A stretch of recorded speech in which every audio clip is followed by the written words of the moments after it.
Whatever shall we do? Your Majesty, I don't know what we can do. Surely something has to be done? My king, at this point I believe our only option is to summon a hero.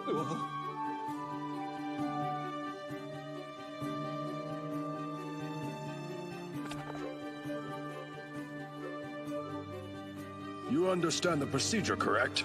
Yes. All right, then we will now proceed with the hero rite of summoning.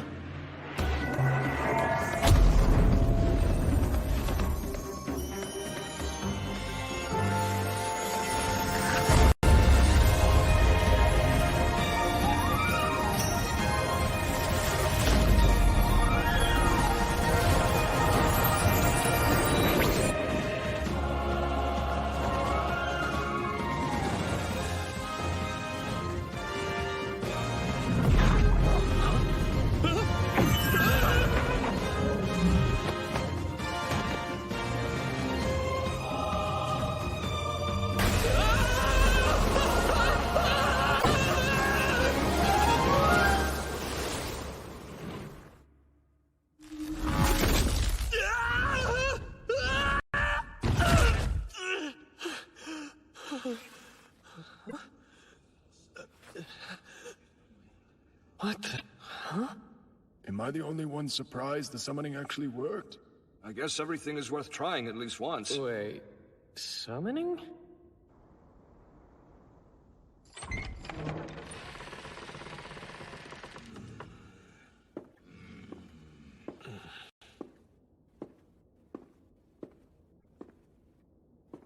Ah, hero, welcome. Thank you for answering our call in these desperate times. I didn't answer anything. I was summoned to this place against my will.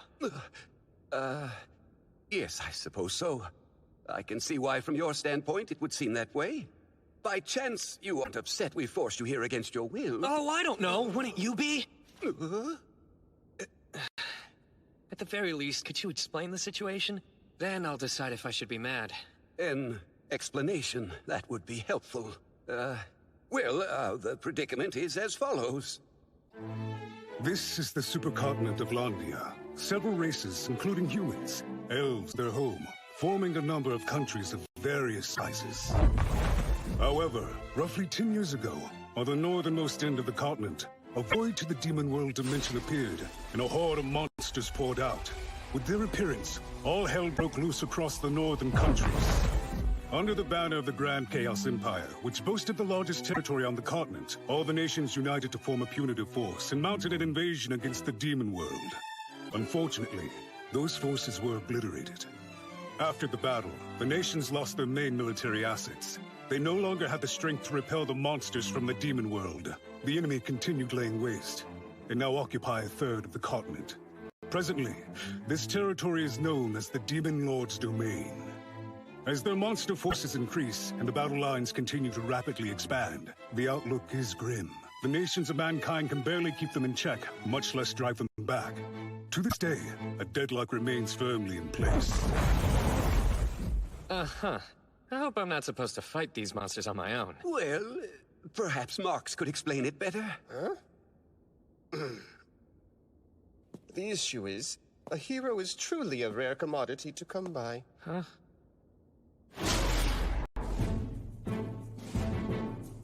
It's mostly quiet. However, our forces are stationed at his border, and have been informed to remain ever vigilant. The soldiers' morale is high since they've been charged with protecting the world of men. But the longer the troops remain there, the more money's required. It's becoming problematic. Also, there is the other matter. The Elfriding Kingdom. They've been asked to contribute to the war effort. The deadline is approaching, but they have yet to respond. You're going to turn me over to the Empire in the place of financial aid? I'm terribly sorry about this, and hope you can forgive us. You see, while the Demon Lord's domain doesn't border our own kingdom, it abuts the Grand Chaos Empire, which happens to be the largest country in all Landia. Because of their brave efforts, we see many benefits and few monster attacks. But it costs. The Empire requires financial assistance from countries that do not share the border with the Demon Lord's domain. So the issue ultimately comes down to money. If the Empire's willing to fight them, you have to pay them. We'd love to. The only problem is we can't. Right. Our country has been experiencing a continuous shortage of food. The expansion of the Demon Lord's domain has sent us refugees who were chased from their homes, and the cost of feeding them is astronomical. As things currently stand, we are in no position to supply any financial assistance. However, within the Empire's contribute financially, we may perform the hero rite of summoning. The sacred ritual of bringing forth a hero has been handed down in our kingdom for generations. We can send you instead of funds. That's tradition. It's with the utmost reluctance we... You'd be more than willing to sell off your own daughters if it meant paying your debts, right? So, after handing the Empire a hero, what will happen to me after? Well, we're a little murky on the subject. All right. Then what makes a hero in the first place? Legend says that a hero is the one who will lead the revolution into a new age. The what? No disrespect, but that's more than a little vague. The thing is, information is scarce, so the who and what of a hero are shrouded in mystery. Seems like the Empire has an interest in them, though. I hope they don't want you to hand me over for dissection. Or anything else equally as macabre. Not reassuring. There isn't a chance in a million that they would do such a thing. Yes, 1,000,000. Well, 1,000. I'd put the odds at about 100. Why does the possibility keep going up? Seems as though I'm stuck here for the moment. My original life plan was to become a civil servant, but now here I am, at risk of being dissected in some fantasy adventure. I could run, but without any knowledge of the castle, that's easier said than done. Plus, if I screw up and get captured, the next thing I say pretty much determines my fate. If I may, permit me to ask one more thing. I suppose so. Are requests made by the Empire limited to this one, or are you expecting some more? Well, of course they would need... Actually, the way I see matters, there's no end to these requests in sight, as long as the monsters persist in their attacks. I'm sure you're right about that. So, I have another question. Going back to the rite of hero summoning, as long as you perform the full ritual, would you be able to summon however many people that you would need? Oh, so you see, that's complicated. According to our records, we did summon a hero prior to you, nearly 500 years ago. That took place only the once and at our nation's founding. There were, of course, several failed attempts over the years. Assuming that's true, this is significant. I'm pretty much the one card this country has to play. Does that sound about right? Yes, I would say so. In that case, doesn't giving me up to the Empire right now seem a little vacuous? Come again? As you know, dear, vacuous means something that's done without any thought. Ah, yes, that vacuous, of course. I think it might be working. And if we are truly thinking ahead, we should review the country's finances, and then adopt new policies. Ones that will help to increase the Elfrieden Kingdom's national strength, so we can reject Imperial Oh, to even the Grand Chaos Empire? Us? But how? Accomplishing such a feat would require... A hero? Am I not supposed to lead the revolution into a new age? And this act is merely the beginning. We might be able to bring real change to this country.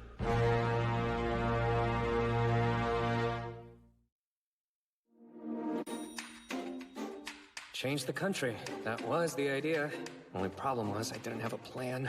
Still, all I need to do is find a way of coming up with the aid money. To start off, tell me about all the country's finances. I want to hear everything that's in place. I need to take a close look at the budget reports. Data on agriculture, forestry, fisheries, the economy, infrastructure, and transport. Prime Minister, if you would please be so kind. At once.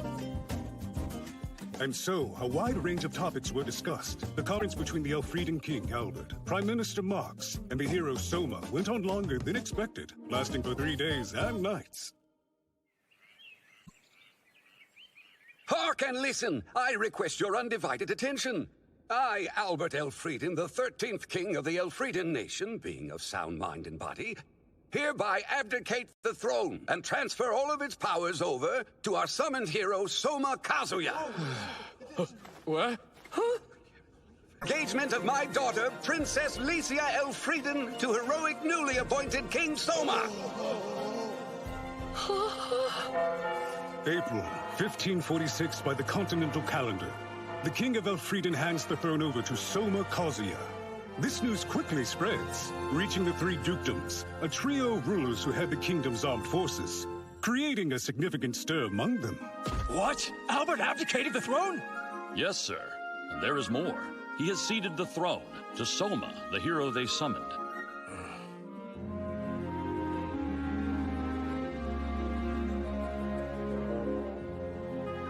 certainly a bold move, and coming from King Albert of all people. When this news reaches her, I bet Princess Lycia will be beside herself.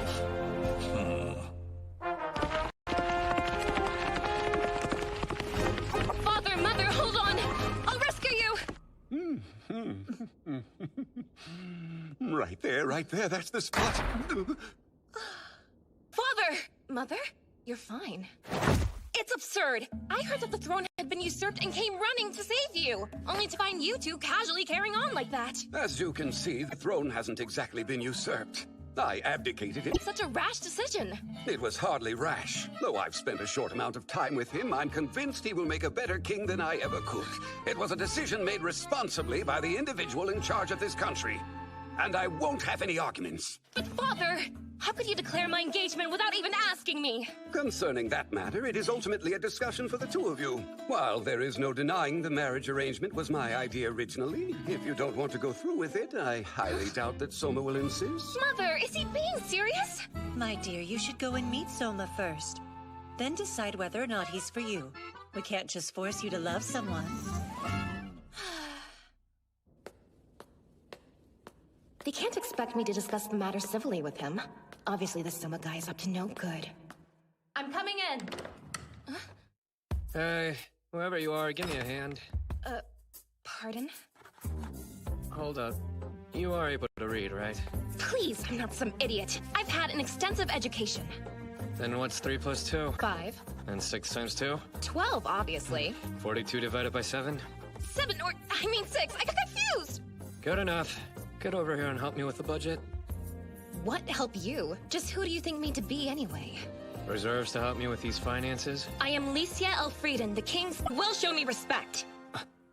Seriously? You're a princess? Isn't it obvious? Well, not really. That looks like a military uniform. Because it is a military uniform. I'm stationed with the army under the command of Duke Carmine. I was out there performing my patrol duties and rushed home when I heard the news. Now that you mention it. Yeah, I should have known. There is something princessy about you. Huh? Oh, right. Name's Soma. And for better or worse, I'm the new ruler here. And I used to be this kingdom's princess. Before you came along, that is, and stole the throne away. I'm not quite sure what I am now. Excuse me, stole? If you'd been here, you'd know the king was more than happy to push the crown on me. Perhaps you can explain that. I realize you're the hero they summoned to trade to the Empire, but you just arrived and suddenly my father makes you our sovereign? I'm just as confused as you.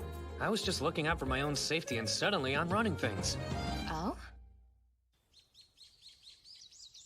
I do wonder whether the two of them will find common ground. They'll be fine, dear. Trust me. When I brought up fiscal reforms, I knew I might be put in charge of the kingdom's financial management or something like that. But I never expected to be made its king. So listen, I'm sorry for how I acted. You have nothing to apologize for. Hey, you're the victim. Yeah, concerning that, Don't worry about the whole betrothal thing. I'm only keeping the throne warm for a little while.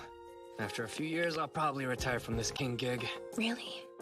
All I want to do was fill up your coffers. It was the only way I saw to keep myself from being handed over to the Empire. Then again, now that I've been given the throne, you know, can't waste it. The least I can do is get this country's finances back on track. But, after it's on the right track, I'll let this country handle the rest. Of course, you can cancel our engagement. Such arrogance. You say you're going to quit being the king after only a few years. Can you really do anything for the kingdom in that short amount of time? And before you answer, let's start with all the aid to the Empire. Oh, that. I've already secured the necessary funds.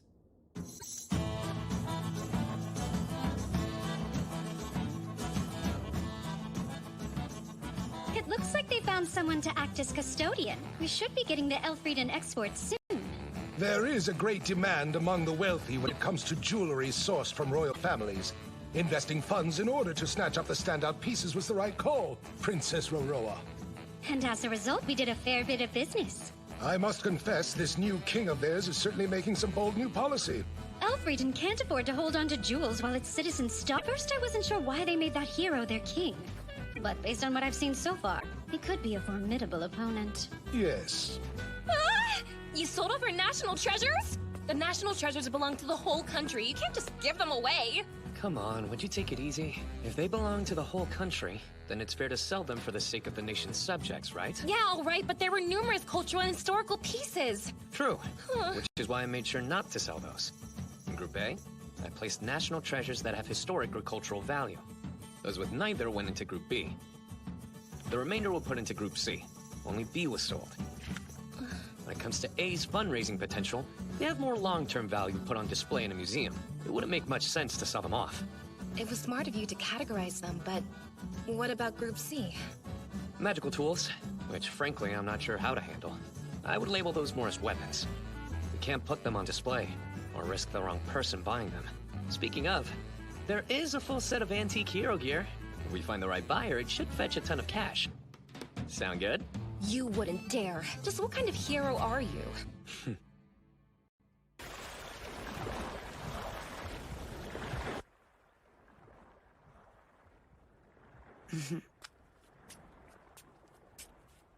Sudden ascension to the throne, the country appears quite tranquil on the surface.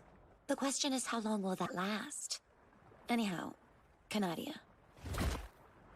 See this new hero turned king with your own eyes. Determine how capable he is. Putting a price on all of our national treasures. Not what I expected from a hero. If I hadn't, they would have handed me over to the Empire. That is true, but still. Tell me, have you already sent the aid money to the Empire? No, not yet. I told them to hold off on paying until the last possible day. Then how about instead of giving it to the Empire, you redirect the funds to the military? After all, your ultimate goal is to get our kingdom enough power to resist them, is it not? At the military academy, they taught us to spend heavily on defense and nothing when it came to tribute. So rather than offering payment for momentary peace, in the long run, the wiser choice would be to invest in building our military? Allow me to chain your adage and immediately activate my own. Time equals money. The financial assistance takes on this card's effect, and by sacrificing it, we gain time, which is what our country needs most in this situation. What are you doing with your voice? Never mind that. Here's my point. Say we build up our military. If we neglect our domestic problems, it means nothing.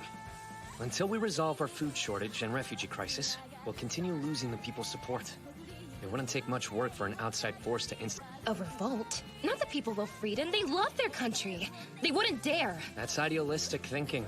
The fact is, when people go hungry, morals and patriotism vanish. You can't show concern for others if you have no breathing room yourself. Agreed? It's true what they say. You really are a huge realist. Know what? Perhaps I am.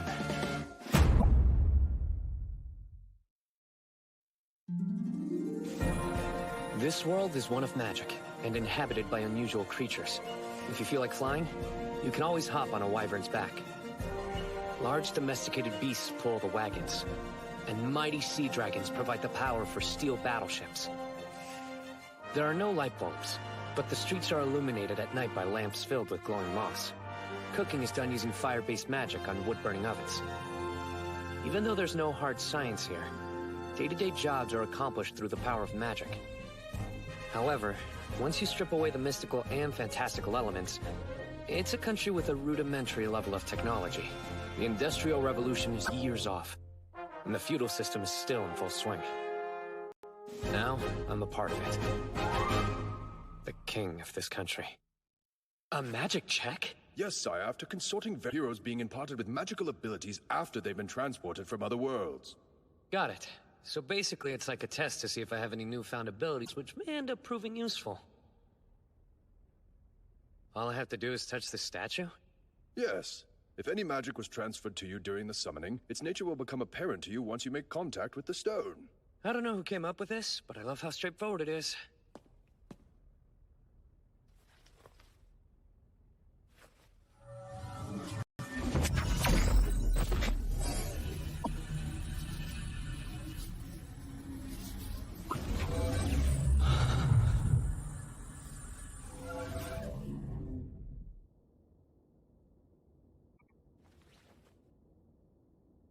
How did it go, my king? I never thought I'd say these words, but apparently I'm a magic wielder now. Oh. The question is, what sort of practical applications does this power have?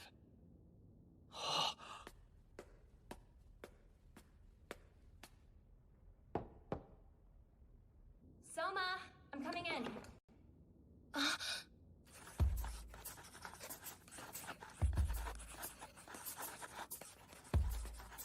What is going on? Looks like everything's handled. You're using magic to move those pens, right? Turns out I found a good use for it. Since I'm able to copy my consciousness onto inanimate objects and control them, I figured I might as well get some extra work done around here. What I mean is, I'm not actually moving the pens per se. They're an extension of my mind, but writing on their own. Since I came up with the technique, it's only fitting I name it. I call this Living Poltergeist. A bit chinibyo of me, huh? I don't know what a chuny whatever is, but that is one weird ability. I guess. Moving 3 objects is the most I can manage at this point. And it seems like they have to be close to me in order to work. Very handy, though. It's like copying myself, and being able to work on multiple tasks simultaneously. In short. I'll go on. Super convenient for doing paperwork. So, yeah, my newfound power's making certain tasks easier. Without it, you'd probably find me buried underneath a mountain of paper in here. Even with your extra help, it looks like you're barely avoiding a bureaucratic avalanche. Just what sort of work are you doing, by the way? Let's say we're digging for buried treasure. Buried treasure? More precisely, we're tracking down unaccounted for. Look at the financial statements. Even though the amount requested and spent may seem to be a perfect match, the itemized expenses will sometimes be different. That can indicate 2 things. First, wasteful spending in order to use up the budget, or 2, misappropriation of funds disguised as an investment. We are poring over every request form the Kingdom has received and keeping an eye out for any glaring discrepancies. If any embezzlement is discovered, the guilty party will pay the amount back. And if they refuse, they'll be arrested and their property seized. Is it necessary to go to such lengths? After all, you solved our financial woes by selling the national treasures and paying the Empire. Sure.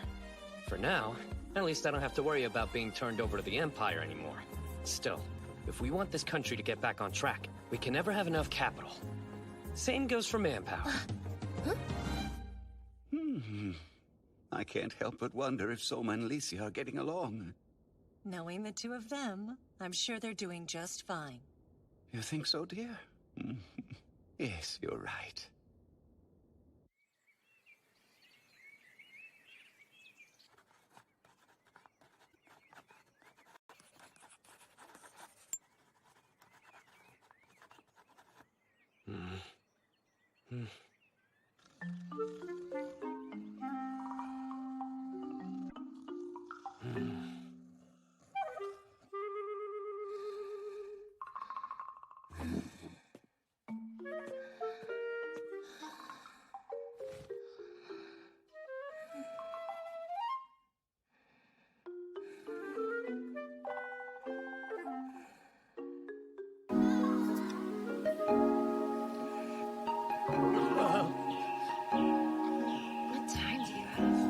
It's morning already. What morning? How long have you been standing there?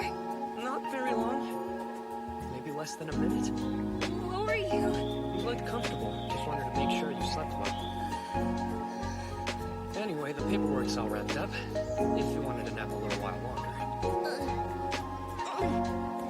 I'm rested. Don't tell me you never stopped. By the looks of it, you haven't slept in ages. I was planning on catching a few winks later. But in the meantime, would you care to join me? This minute? Yeah. If you don't mind, I have something I want to show you.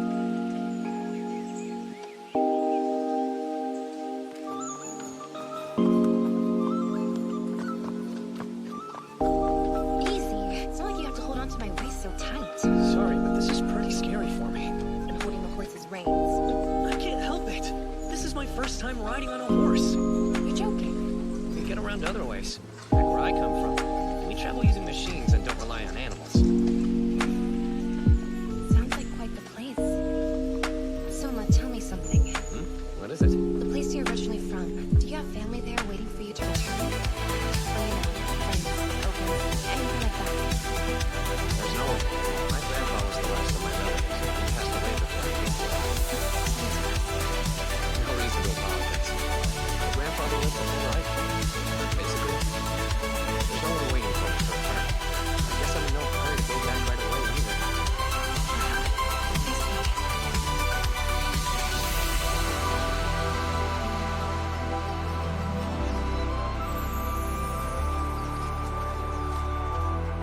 can stop here.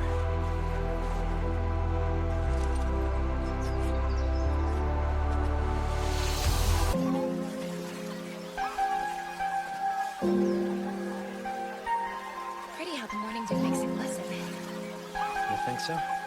I mean, the whole reason you brought me out here was so we could look at it, right? No way. We can't eat scenery. That's why we're... What are you getting at? It's pretty simple.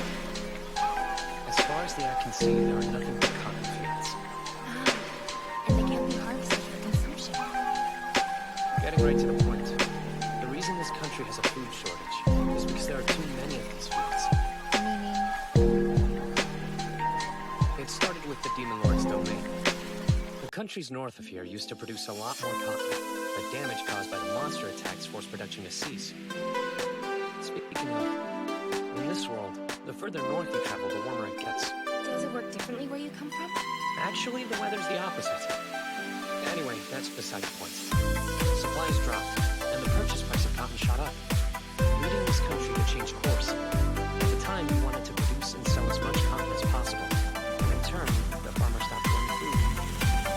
Coffee paint, that is grown solely for markets, is commonly referred to as a cash crop. There's a drawback when you devote your entire agricultural system to growing them. It leads to a sharp decline in food self-sufficiency. Which explains the current food shortage. Sort of. You can always import crops from other countries if supplies aren't adequate. You're right. Not to mention cotton sells for a higher price. We could use the money to purchase food from elsewhere. Yes, just one.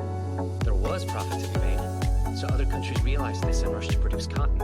As a result, the global supply far exceeded the demand. And now, the cash crop this kingdom had been relying heavily on is practically worthless. Meaning less funds to import fruits and vegetables from other countries. And since we're importing less these days, the cost of domestically grown foods have continued skyrocketing. The most vulnerable classes are the people who've suffered the most. Just one of the numerous hardships that's undermining this country's progress. I had no idea. I was ignorant of my country's suffering. Its people. As a royal, I'm an utter failure. Don't talk like that. Hey, nobody said that leading a kingdom would be easy. Then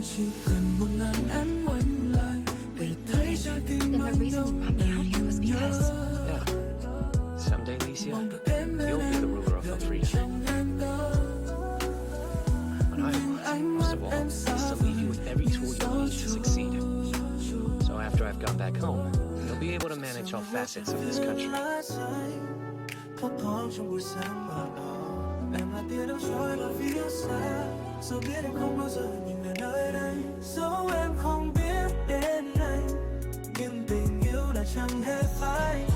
First step is to limit the acreage for cash crops and start planting food again, so we're in the shortage and no longer have to be as dependent on other countries. The kingdom will provide farmer subsidies to support the changeover. Also, we need to prioritize planting soybeans and potatoes. They have a variety of uses and also can survive harsh weather. Alicia, you listening? I was paying attention. It's not like agricultural reforms just happen overnight. For the time being, no matter whether all the food is imported or domestically produced, the kingdom will purchase it and sell goods for less than we bought them for. Sounds like that's gonna make us even more tent. Not just to make up the debt with the right way. Whatever the top market value, we'll do the farmers with the hack power is the copper. Easiest to come down.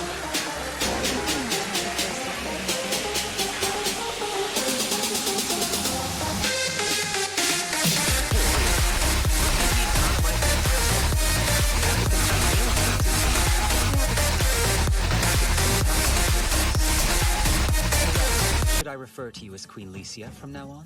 Nothing's official. Not yet, at least. Soma, this is Sir Ludwin Arx. He's the captain of the Royal Guard. It's Soma Kazi. I'm sort of the country's acting king at the moment. You've made quite the impression. This is the talk of the staff. Next time you see them, pass along a message. If they have time to chit-chat, they should be working harder. Understood, sire. If I'm not intruding, may I join you for breakfast? Fine by me. As long as I'm here, might I ask you a question? I'll try and do my best to answer it. I hear you're attempting to carry out many reforms. Are they proceeding smoothly? The opposite of smooth, to be honest. Human resources are a bit problematic. None of the officials are of any use, other than Prime Minister Parks. Besides the crown, I also received the king's senior advisor, so to be perfectly blunt, these are the same officials that led the king to rule my use of her. Now hold on, Soma. Where are the people who can tell me the truth and give me straight answers and agree to complete whatever tasks I assign them? Those are the sort of retainers I need. You want to use the gemstone broadcast to recruit people? Yeah. If I have this right, the gemstone broadcast can reach across the entire kingdom? Yes. As long as the reception environment's set up correctly, whatever is said in the castle's gemstone room will be heard across the nation, no matter how far away someone is from us. And it's perfect for letting everyone know our situation. Ordinarily, it's only used for the king's New Year's greetings or to issue important proclamation and job recruitment. How does hiring around here usually work? Well, let's see. We look at all personal connections, or hold a written exam to recruit those who manage to pass successfully. That sounds pretty biased, don't you think? Also, what's that country's literacy rate currently? Half the population has What? That's a terrible figure! You can't decide if someone's right for the job using just 2 criteria, especially when you're excluding 70% of applicants before they can even interview. How many diamonds in the rough could be left undiscovered?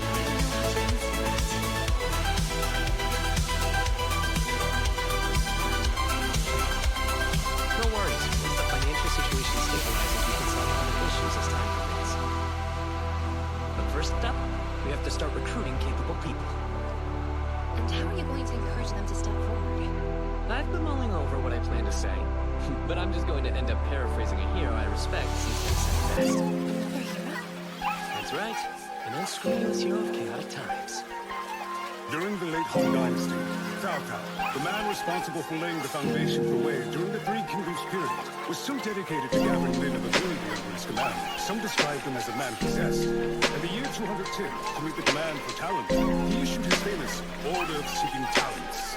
Within it, including this one. If you possess a skill, we can use it! Is that supposed to be our new king? He looks so young. My people, we need your help. This country is facing a crisis. Between the chronic food shortages, the depression, and an influx of refugees whose lands have fallen to the Demon Lord's domain, the Kingdom of Elfrieden is facing several afflictions. Additionally, our neighboring countries are watching us with eager eyes and are more than ready to pounce. Realizing the severity of the situation, your former king determined he was not up to the task and entrusted me to handle these affairs. True, if we were living during a time of peace, there is no doubt he would have made an effective leader. However, we live in an age of upheaval. During strife, you need a king who is tenacious, someone who acts less like a saint and more like a survivor. To the point, a ruler who's able to keep their families and property safe from harm befalling them, domestic or foreign. That is why your former king chose me to succeed him. I would never speak ill of your previous ruler, but in terms of resolve, I have the clear advantage. Presently, I'm spearheading a number of reforms. However, we are overwhelmingly short-handed for the tasks ahead. That's why I'm here, to recruit anyone with a talent that will aid the kingdom. What we require, trainers, but individuals who can revolutionize this country. As for the talents, it can take many forms. If you can claim with confidence you are the best at what you do, come and stand before me. It doesn't matter your education or age, your social status, place of origin, ethnicity, or gender. You can't read or write? No problem. I don't care about your connections, how attractive you are, or the number of skeletons in your closet. As long as you can say confidently you're the best at what you do and there's no one else in the country who even comes close. If you believe that with all your heart, I say, come forward and present yourself. I know some out there are hesitant, wondering if their talent will be of any use to the kingdom.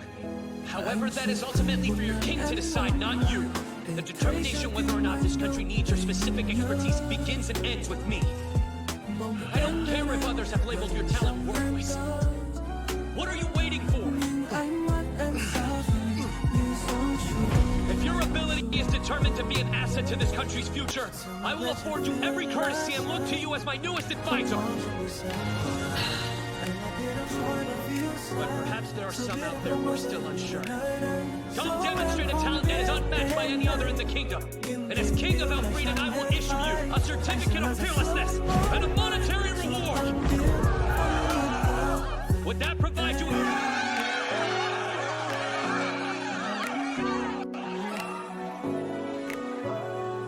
recommend yourself or someone else. If the candidate's another person, you will receive 30% of the reward. During these trying times, it'll be up to you to bring forth those who otherwise would not step forward. Also, if your talent is being the strongest one in the room, best singer or something similar, candidates will compete with each other ahead of time. The top delegate in each category will be selected, so do bear that in mind. Those of you who possess an aptitude, I'll see you at Parliament, so we may shake hands.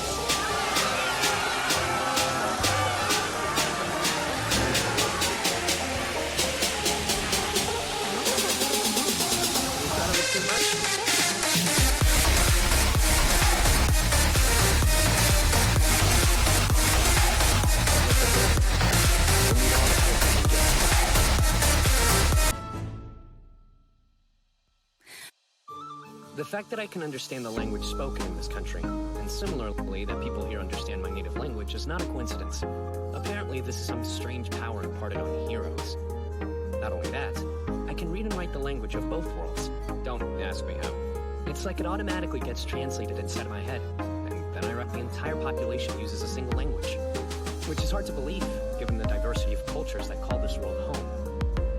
Out of everyone here, it looks like I'm the only person who has this auto-translate ability, so it may be exclusive to heroes. For instance, I can play recordings saved on my phone, but when I do, the only thing the people of this world hear is an incomprehensible language. It's all so strange. Someday, Licia, you'll be the ruler of Elfrida. Most of all, I still need you with every tool you'll need to succeed. So after I've gone back home, you'll be able to manage all facets of this country.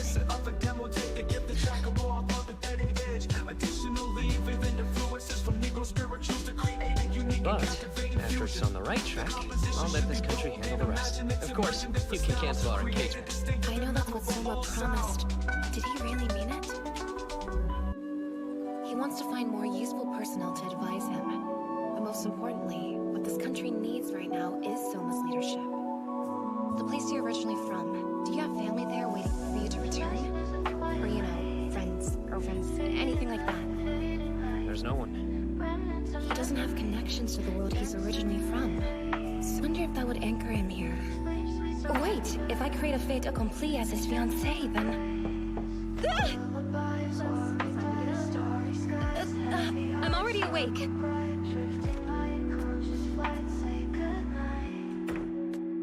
Princess? Is there something wrong? You're looking slightly flushed. Nothing is the matter. I was just thinking about...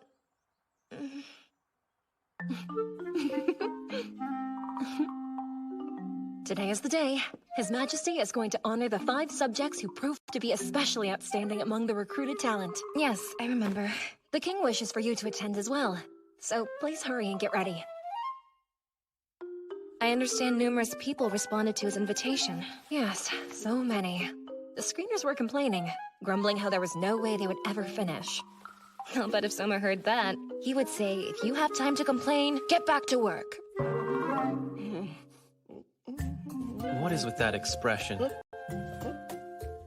Don't tell me you're having second thoughts. No. I've made it this far thanks to my talent, but am I nervous about standing before the king and having to prove it can be of some use? Yes. After all, my skill is rather, well, you know.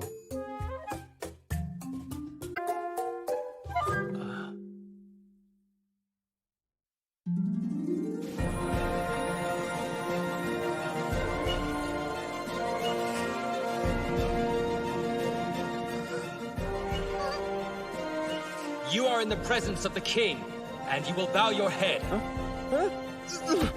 This is not my people's custom. I ask your forbearance. Respect must be deserved. Warriors from our tribe bow to no one but our master. What did you say? Who, if not the king, is your— It's all right. I'm the one who asked them for assistance to help the kingdom. We can allow some leeway. As your majesty requests. The rest of you, please stop bowing. If anyone here ought to be showing some gratitude, it's certainly me. Feel free to stand.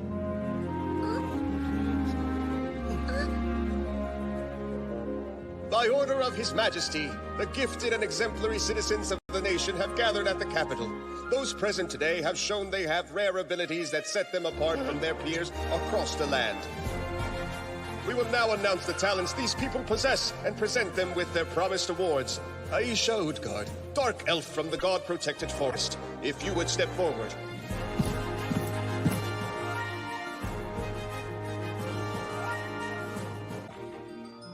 Dark Elves, a minority race within the Elfrieden Kingdom.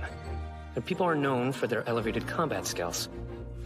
They live in the God-protected forest, which is said to be divinely guarded, and are allowed autonomy over these woods as its caretakers. They have limited interaction with other races and are extremely territorial. It's helpful being able to read remotely like this. This living poltergeist thing sure does come in handy. Pun intended. Your Majesty, she excels in the art of combat.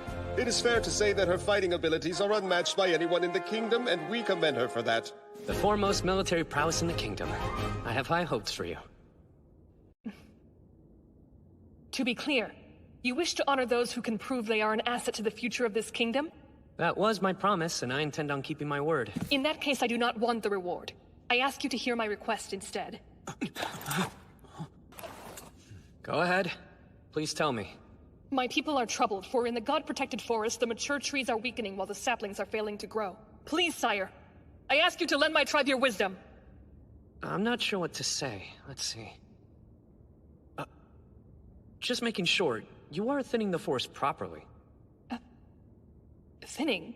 What exactly do you mean by that? You should periodically cut down growth. Everyone knows that. Then again, maybe they don't. If you allow the mature trees to grow rampantly, their foliage blocks out sunlight, preventing younger ones from flourishing. If the forest isn't managed and is left alone, all you're left with are old trees that are thin and weak like bean sprouts. Once that's allowed to happen, the woods become vulnerable to snow and wind. And without sunlight, the undergrowth begins to wither. The soil can't retain water, making it susceptible to landslides. Your Majesty! Yes? What'd I say? I humbly beg your forgiveness for my rude behavior earlier. Huh? If you command me to fight, then I will fight. Command me to die, then I shall. Order me to become your concubine and consider it done. Please, as soon as possible, come to the God-protected forest. Once you're there, teach my people about the art of thinning. Sure, you got it.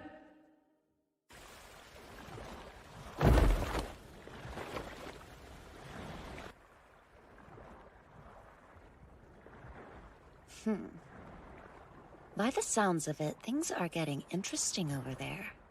Juna Doma, you shall be next. Step forward. Yes, sir.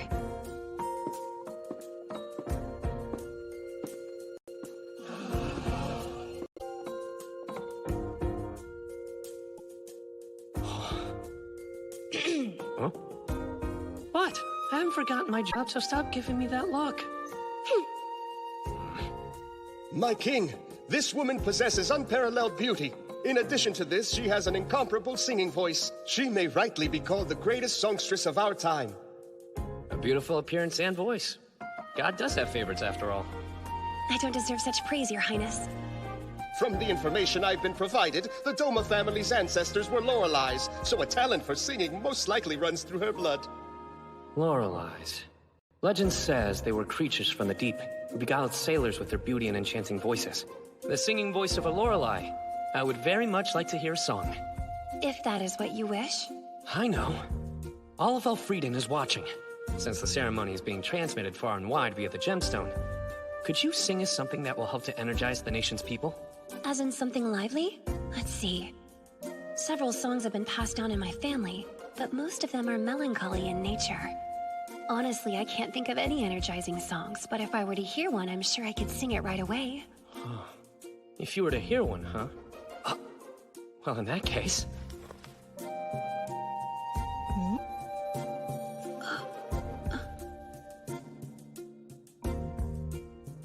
My king, what manner of device do you have there? I guess you can think of it as a pocket-sized musician. Right, are you ready? Ready.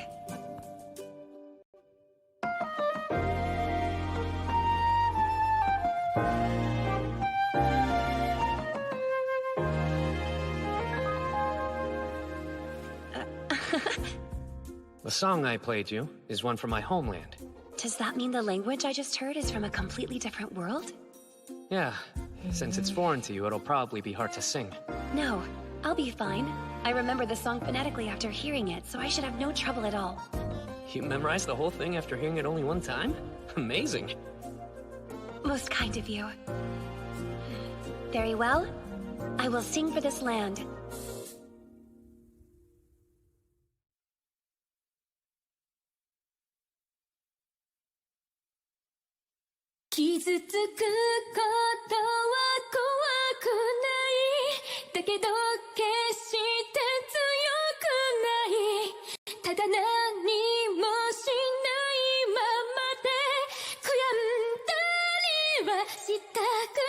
Here we go, go, 走り続ける。誰にも止められはしない。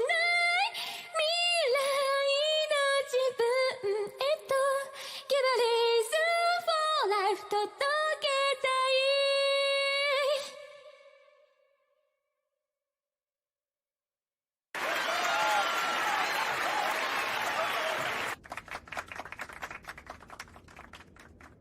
Thank you very much for giving me the chance to perform for the whole kingdom. I should be the one thanking you. You have a wonderful singing voice. I would love to learn more songs from your Majesty's homeland if possible.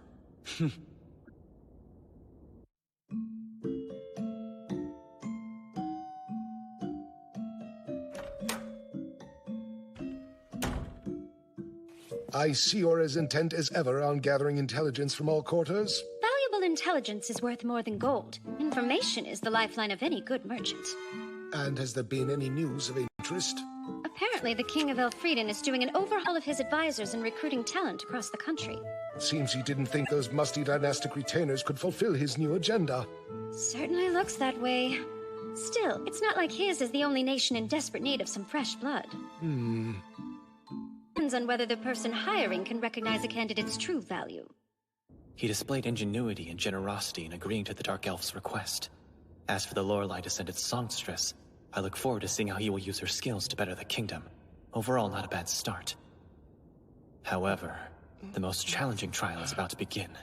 We shall continue with Pancho Panacata from Pote Village. Step forward. Right? That would be me, your Cernus.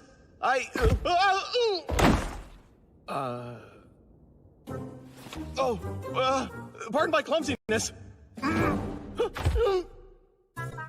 This man's talent for eating can be called legendary. While there were several applicants who answered the call claiming to have a true gift for gluttony, none could match this man's insatiable appetite.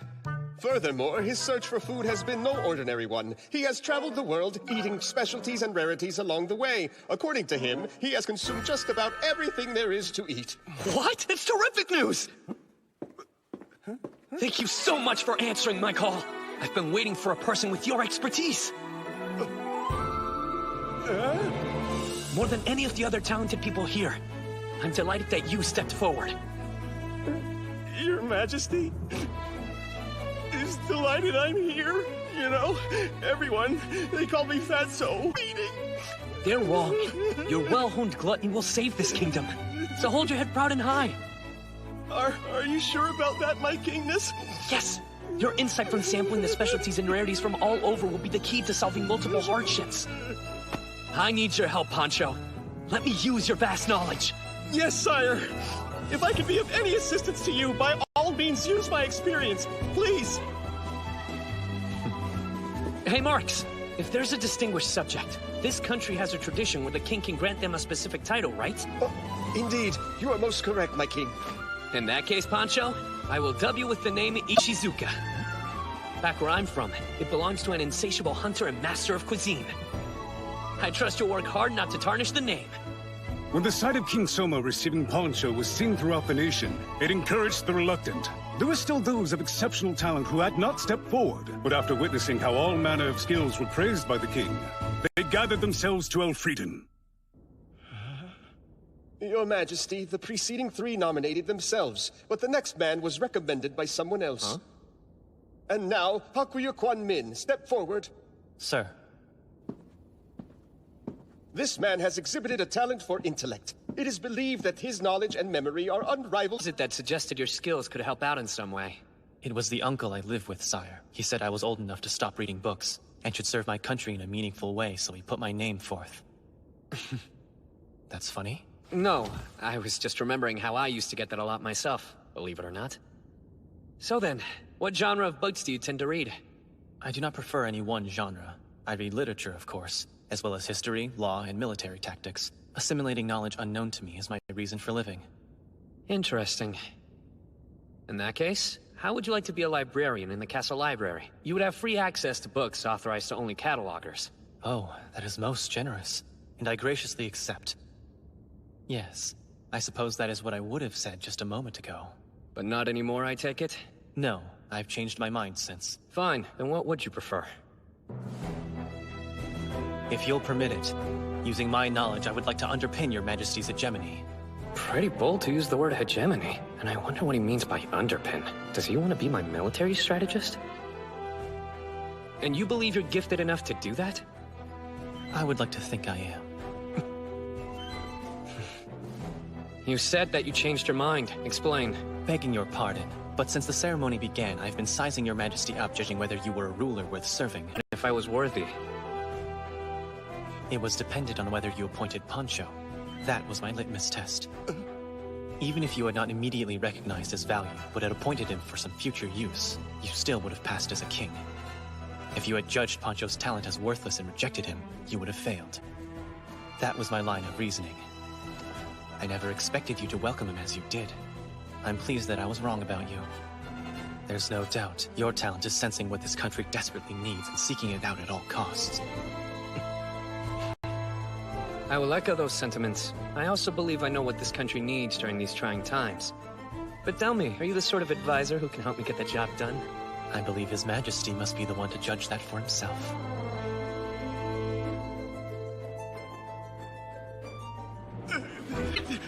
All right, then. Come to my chambers afterward. We'll converse, then I'll determine how much talent you have and how best to use it. As you command, Grace. And so concluded the first meeting between King Soma and Hakuya Kwan Min, the man who would later be known as the Prime Minister in Black. That evening, after talking late into the night, King Soma acknowledged Hakuya was a man of rare ingenuity and installed him as his right-hand man. And lastly, we have Tomoe...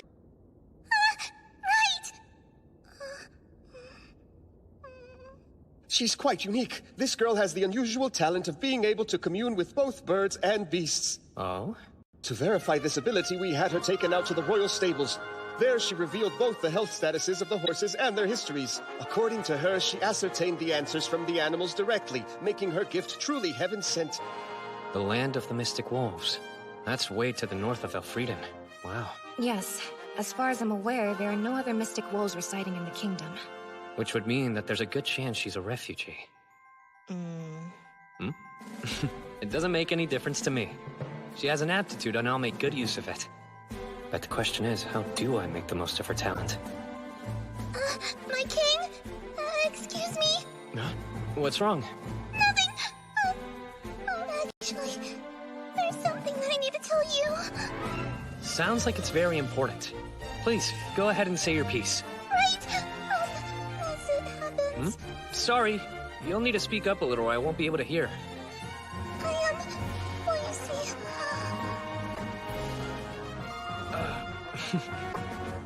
No problem. I'll come down there to you.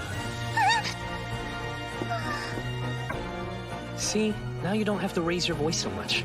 There's no reason to be shy. Yes. The truth is...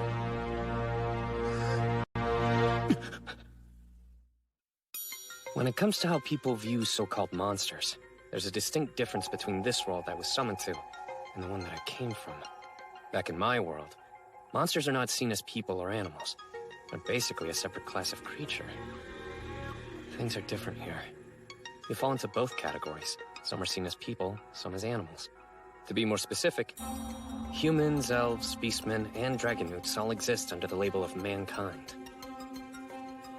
As for the wildlife, even though they look like dinosaurs, giant lizards are seen merely as common reptiles. An ant the size of a person isn't the least bit shocking, and man-eating flora are still regarded as simply plants. Incidentally, dragons are known as god beasts and are treated differently. The reason they're not called monsters is because they're incorporated into the world's ecosystem. So Jellins, a slime creature which to me looks like something out of a sci-fi movie, are treated here as a common animal with an important role to play. So what does qualify as a monster here? Mostly creatures that look like fusions of various animals. Among their ranks are many beings that are a common beast in terms of intelligence. Or so I thought when I started recruiting talent. Until a mystic wolf girl responded to the call and told me something that threatened to shake this world to its core.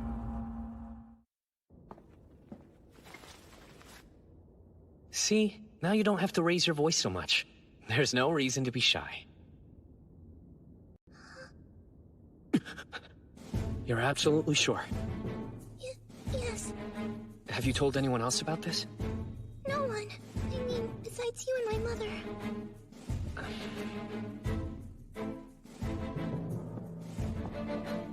Remain calm. Keep breathing normally. Don't let anyone see how shaken you are. Your request has been duly noted.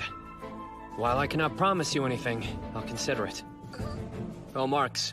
Sire? Her talent's truly a unique one. I'll need some more time to reflect on how to effectively use it. We'll have a discussion on it later. As you wish, Your Highness. My capable guests. For answering my summons, I'm eternally grateful. I ask you now to lend us your aid in reviving the kingdom. Please. Yes, sire.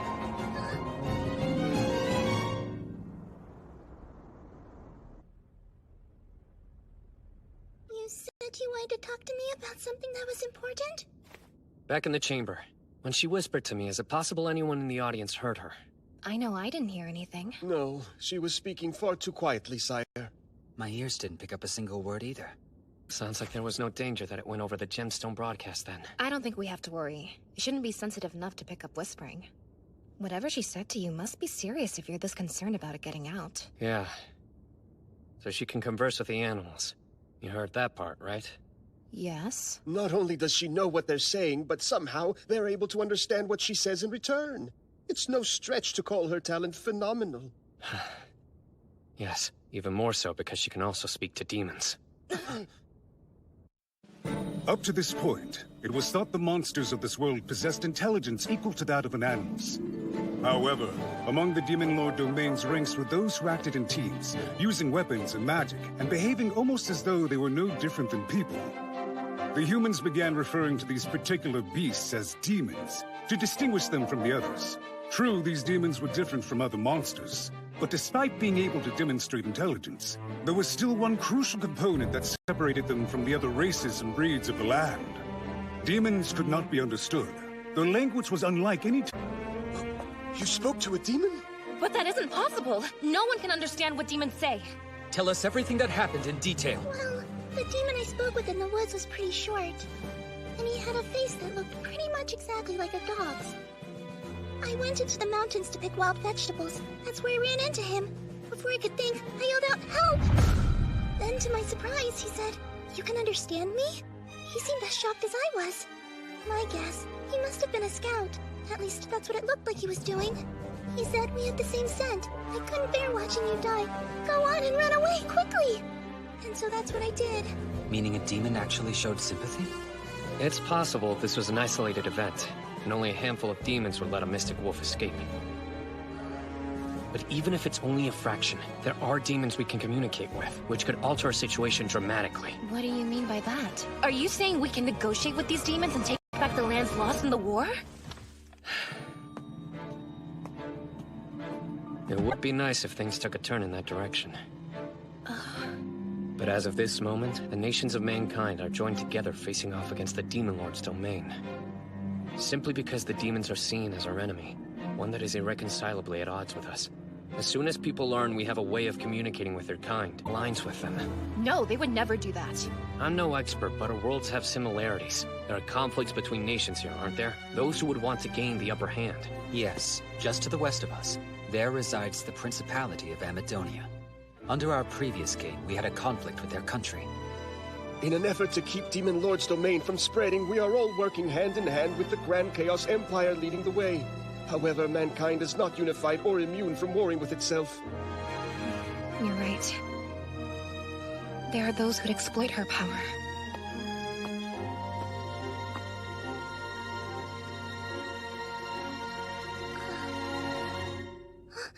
But I'm only bringing up one possible scenario since there really is no telling what would ultimately happen. After all, communicating with demons was thought to be impossible. The fact that we can is sure to shake up this world. We have to be cautious about this. Very much so. We can't afford a word of this to leak and become public knowledge. Exactly. But most importantly, the kingdom has to safeguard her with all the tools at its disposal. You mean protect me? Yeah. In the grand scheme of things, you're far more important than even I am. You could shift the tide of this war and change the relationship between mankind and demons. No way, me? Surely you're exaggerating. I'd like a royal guard to watch over her. Will you see to it? As you wish. One concern, if we surround her with knights, would that not arise greater suspicion? Very true. One minute she's a simple peasant girl, and the next thing you know, she's surrounded by the royal guard. People will inevitably think there's more at play. You're right. Someone might get suspicious and start snooping around. In that case, why not simply welcome her into the castle as royalty? Huh? We can do something like that? Of course. It's not usually difficult. Your Majesty would simply adopt her, but seeing how you're not yet wedded to Princess Lycia, it's not possible right now. And speaking of the wedding, preparations would take more than a year to complete. Well, that's that. I wasn't trying to rush it. Anything else? Your Majesty could take her as your secondary consort. A consort? Are you insane? In this kingdom, the law states for a child to be a princess consort who is in line for the throne, her standing must be that of a knight or better. But as long as she's not a princess consort, there should be no problem. Yeah, that's not the issue here. By the way, how old are you? I'm 10 years old. Perfect! That is well within the allowable range, Your Majesty. And for a political marriage, not exceptional. Even so, that's far too young. It's not like I need you to convince me. And why can't the previous king and queen adopt her? Yes, I suppose. I've always wanted a little sister. Wait a minute! I'm sorry, but I'm not so sure about this. Because I already have a family of my own. My mother and brother are waiting for me. Back at the refugee camp.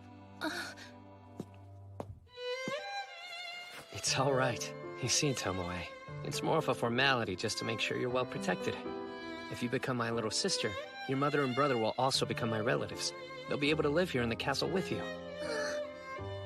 Well, in that case, I agree. Marks, allow some time to pass before the adoption, and then we'll make the announcement. If we rush into this without warning, it'll look strange and pretty much defeat the whole purpose. A wise decision, Your Majesty. In the meantime, I would still like to keep her safe. You wish to give Miss Tomoe a role, which would require her to stay within the castle, correct? I do. Let's see. Then in recognition of her ability to talk to animals, how about putting her in charge of the horses that draw Your Majesty's carriage? Great idea. Let's go with that. Sound okay to you? Oh, yes.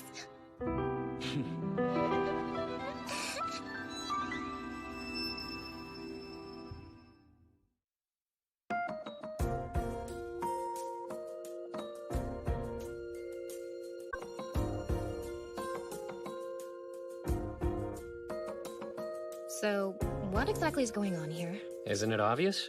I'm sewing. That part I get, but I'm wondering why you're doing it in my room. I had some downtime. I needed some place to relax.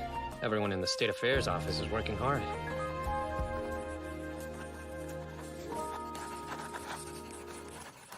Why don't you just have my father give up his room already? So you can use it as your own. Maybe. And again, for efficiency's sake. It's probably better for me to sleep in the office I have to work in every day. There are definitely other rooms in the castle. By the way, what has Tomoe been up to? Ever since she got here, you've been doting on her like a big sister. Lately, my mother has taken a liking to her. She won't leave her side. Sure, Tomoe was a little hesitant at first, but now she's delighted to have a second mother, so I guess everything worked out fine. It's okay, you may enter.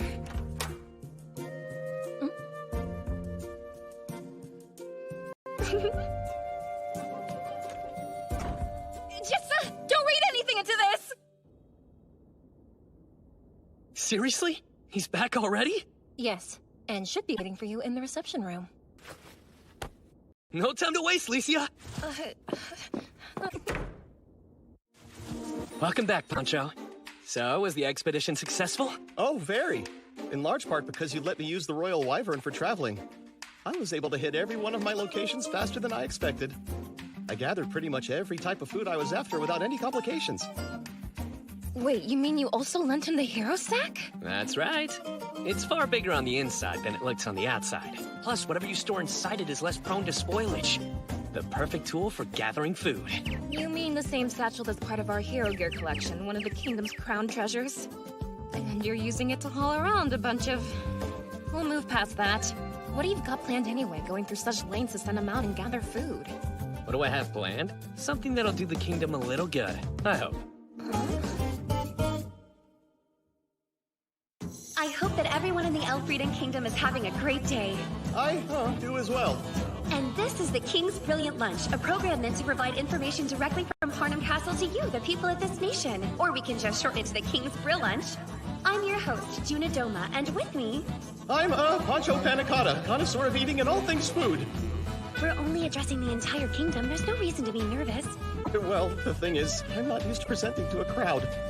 As a born entertainer, I'm sure this must come natural. It's true, I'm no stranger to entertaining large audiences. Speaking of which, whenever you're in Parnham, you might want to visit Lorelei, the cute cafe where I work, and say hello. I sing there from time to time, so stop on by if you're around. If we could refrain from any blatant endorsements. And now then, to go into the specifics of the show, we'll now give the floor to this gentleman. You know him as Elfrieden's 14th king, His Majesty Soma Kazuya. The truth is, I haven't actually been crowned yet, so technically I don't deserve the title. Hey, greetings. I'm acting ruler of the nation, Soma Kazuya. And as you're probably aware, the country is suffering from a massive shortage of food. As the chief administrator, it's I who should be held responsible. I apologize to you, the people. While we're moving forward with a plan to immediately increase our food production, it will take time and I ask you to be patient. Until it's resolved, we will keep making regular broadcasts. Our goal is to educate and inform. We'll introduce new foods, a few of which you may not be accustomed to eating, but are quite plentiful, as well as the different ways to prepare them. And to prove these strange items are delicious, I've arranged a panel of blind taste testers who have not been informed beforehand what sort of dishes are being served to them today. Okay then, let's get started, shall we? Our first dish is... I thought we were tasting food. You're not gonna serve that to us, are you? Hope you're all hungry. A perfectly reasonable reaction considering its appearance, but as a coastal dweller who's eaten these creatures before, trust me, they are quite yummy. Juna, you ate one of these and actually liked it? Yes, they are a traditional delicacy back in my homeland.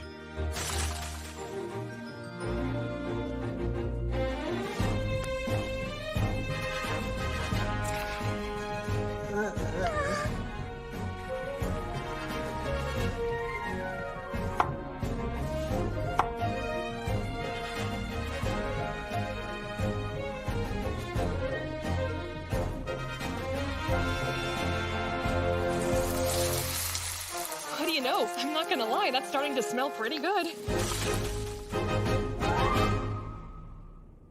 All right, go ahead and try one.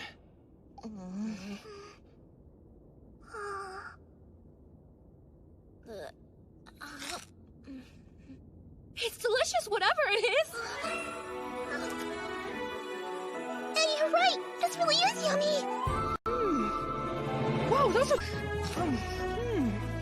Would you mind if I helped myself to one as well, sire? Please, be my guest.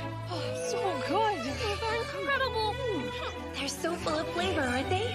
When you bite through the crispy coating, inside's the octopus, and it's so juicy.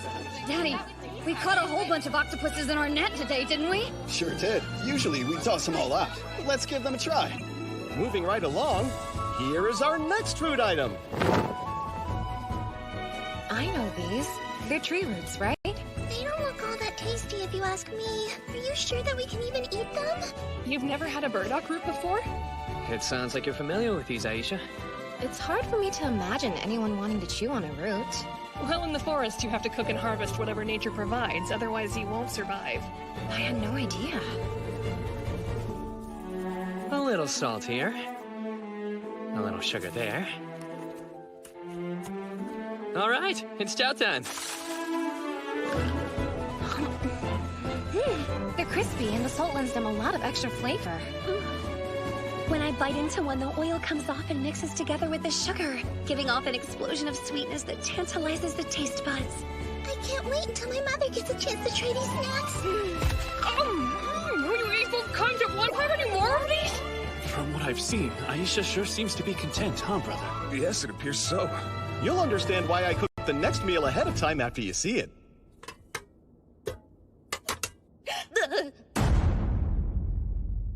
You do not expect us to eat insects. Funny, I could have sworn you were just telling us how you had to eat everything in the forest to survive. And for some reason you assumed that extended to bugs? You would have to be mad to eat these. That hit the spot. You know, it's like being back home. Got being boiled locust. Being boiled? So did you use some kind of extract? Precisely. I primarily seasoned them using a combination of both mash water and sugar. Never heard of it. Mash water is a condiment. I find that mystic wolves greatly enjoy the flavor. More specifically, it's referred to as bean mash water, which is made from salting beans to ferment them. They continue skimming layers of liquid that forms during the process, and after fermenting it, you end up with mash water. Both of them are extremely unique flavors not typically known or available in the kingdom, truly. In other words, the bean product is miso, and the mash water is soy sauce. Soma, you really going to eat that?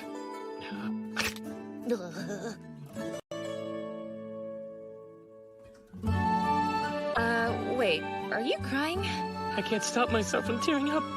This is, a flavor from my homeland. Insects are a dish in your world? With every bite, the flavor of Japan spreads throughout my mouth. Not only does this world have soy sauce, but miso too. I no longer have to dream about the flavors I love so much being only a memory.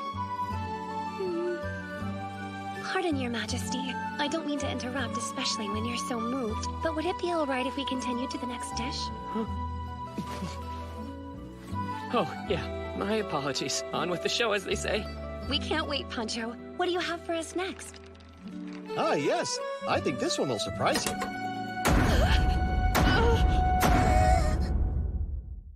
We can't wait. What do you have for us next? Ah, yes. I think this one will surprise you.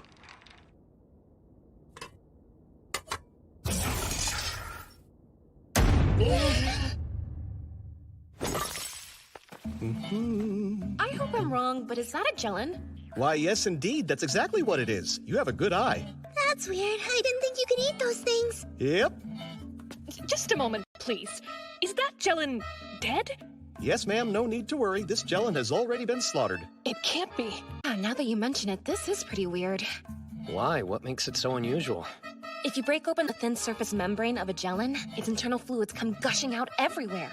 So it shouldn't be possible for you to kill one and have it remain intact like that. I gotcha.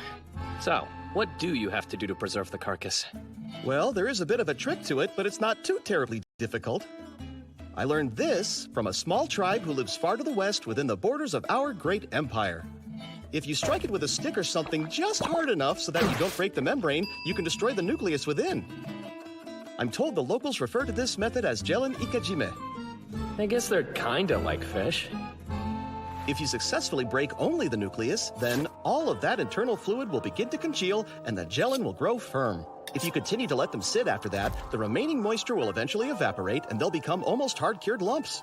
I'd say 2 hours after death seems to be the sweet spot. They'll be solidified to a certain degree, but retain some of that springiness. That's when you could cook them up real nice, you see.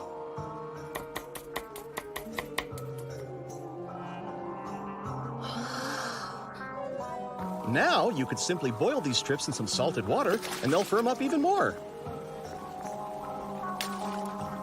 Huh. It looks like he's adding stock. Try. They look like udon noodles. Oh? What's udon?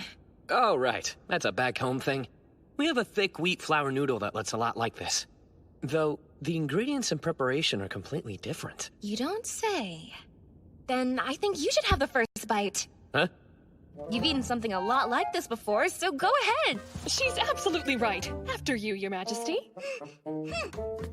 In that case, Highness, here you go. Yeah, thanks. But I don't. Well, I did give the others food they weren't accustomed to. It's not fair if I'm the only one who gets out of this.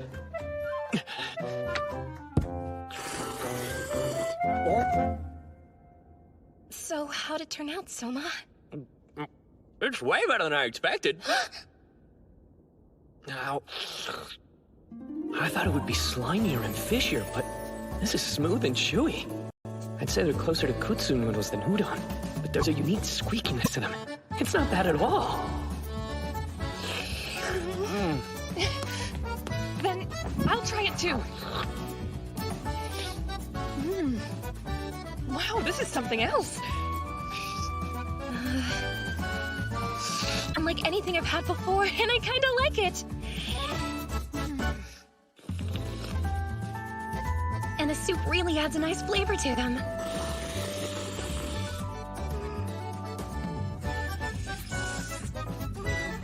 Wow, I can't believe this came from Magellan! That's amazing!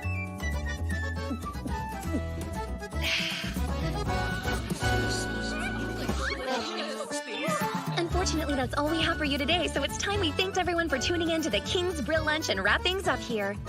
I hope you enjoyed acting as our host, Poncho dear. Yes, although I'm afraid it may be asking a little bit too much of me to do this again. Sorry. Someone please trade places with me next time? My, I certainly hope there is a next go-around. What do you say, Majesty? Only if the people demand it. Well, there you have it. It would be wonderful if there were some demand, don't you think? Oh, I guess, but I'm not gonna hold my breath or anything. We'll see. Oh, don't be like that. I can't wait to do this again. No, please, I really don't want to. Goodbye, everyone, and take care.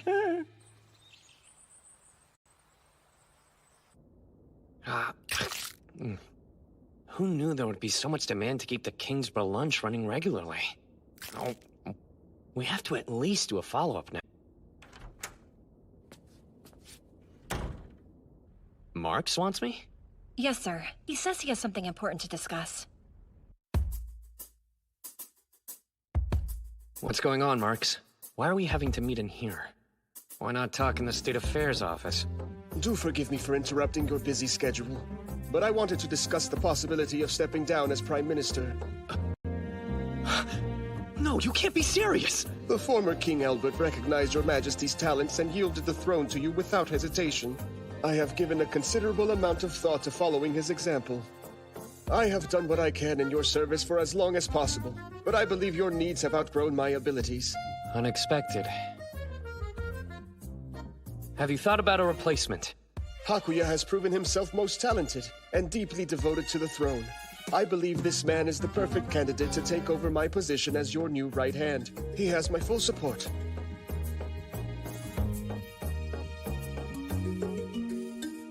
So be it. The formal appointment will have to wait for another meeting. But yes, I agree with you. My oh my, that certainly is a huge weight off my shoulders. Now I will humbly accept the retirement allowance I'm owed for my many years of service and perhaps purchase myself a cottage in the country. At least that's what I had been planning, but I am well aware that the National Treasury is still in dire straits. So in lieu of my retirement and in service of the Crown, I will remain at your side and accept a salary commensurate with a new position. How about that? You are a wise minister. Even more than you previously thought I was?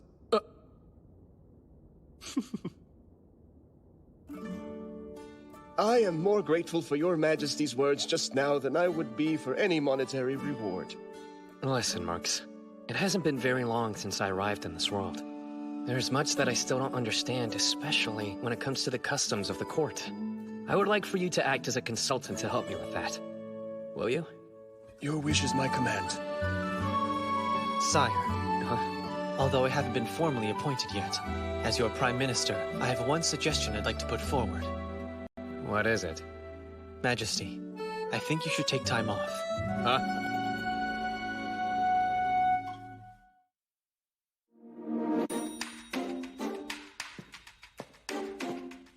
Honestly, of all the things Hakuya could have suggested, why did it have to be that? I get that when the boss won't take time off, it makes it harder for those under him to do so. But it still feels weird. Druthers, I would prefer that you take a substantial break, an extended stay in a quiet location outside the castle. But we don't have time for that, do we? No, we do not. I figured as much. All right, what do you want me to do instead? Take the rest of the day away, and leave the grounds before you're tempted to continue working. I've made arrangements to allow for your absence. Yeah, if I'm taking time away, I'd rather stay in my room. I'm afraid that's not an option. Our objective here is to have your majesty show off that you were taking a break from work. You need to enjoy this time in a way that the castle is able to see and appreciate. I don't think you can call that a real break, then. If I may, sir, use this opportunity to take Princess Licia on a date in the castle town. A date? Oh, yes! By deepening your intimacy with her in that way, it will surely hasten your succession, sire. Don't get ahead of ourselves! But I guess it would be kind of nice to go out together. So what should we do about an escort? I think Aisha would be the perfect choice. Brilliant, Hakuya. With such a mighty warrior to accompany them, their safety is guaranteed. Sure, but if it's supposed to be a date, should I really bring another girl along? You'll have a flower in each hand. I couldn't be more envious. Indeed! Damn him. He didn't mean that, right? Oh, just who I wanted to see.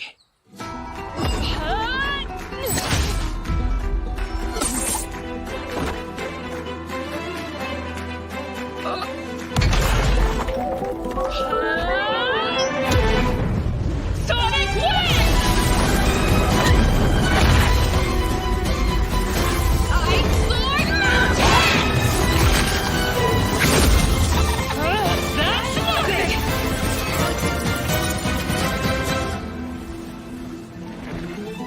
Not too shabby. I could say the same about you. Your guard is truly impressive. Is this how warriors of this world always fight? If they don't slow it down, they're going to destroy the whole castle! Hey! Enough already, you two! Your Majesty! Date? Yeah. So that's a no?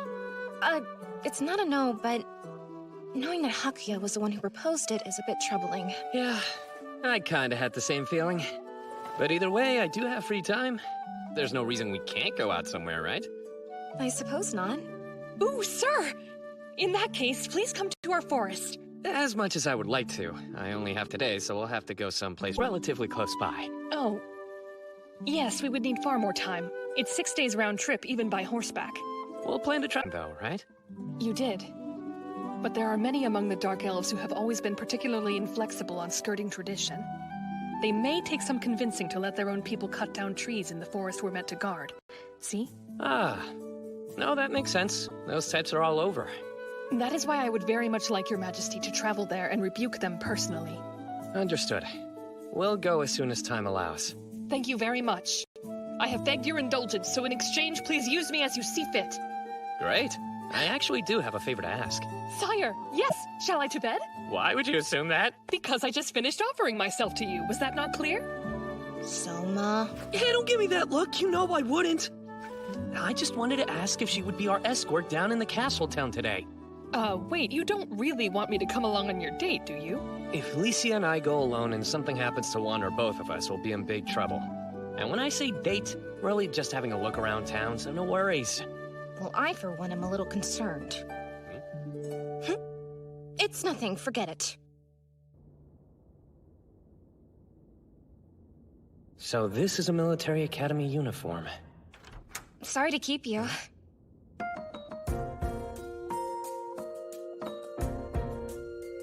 Hey, those glasses are really working.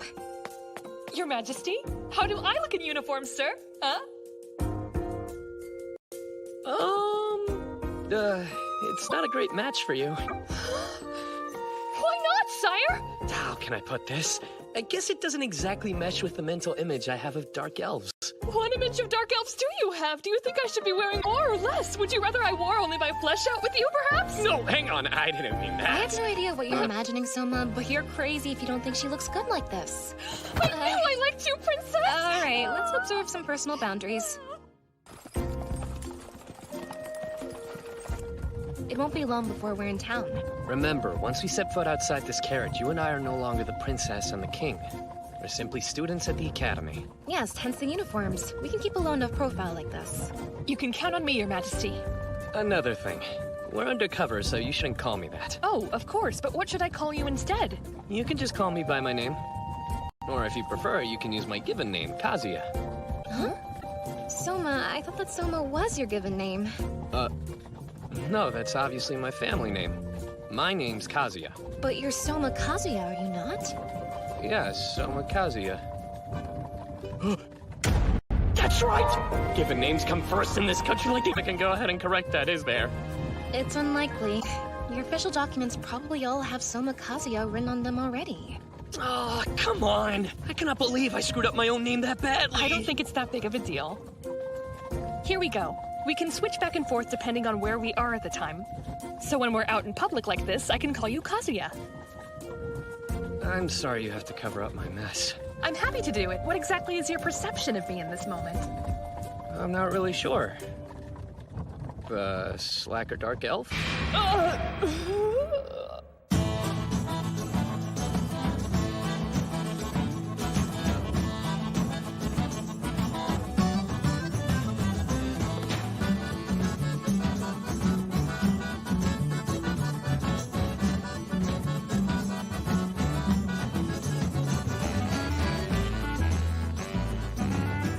Seen this town when I've passed through on horseback. Getting to walk around and explore is actually refreshing.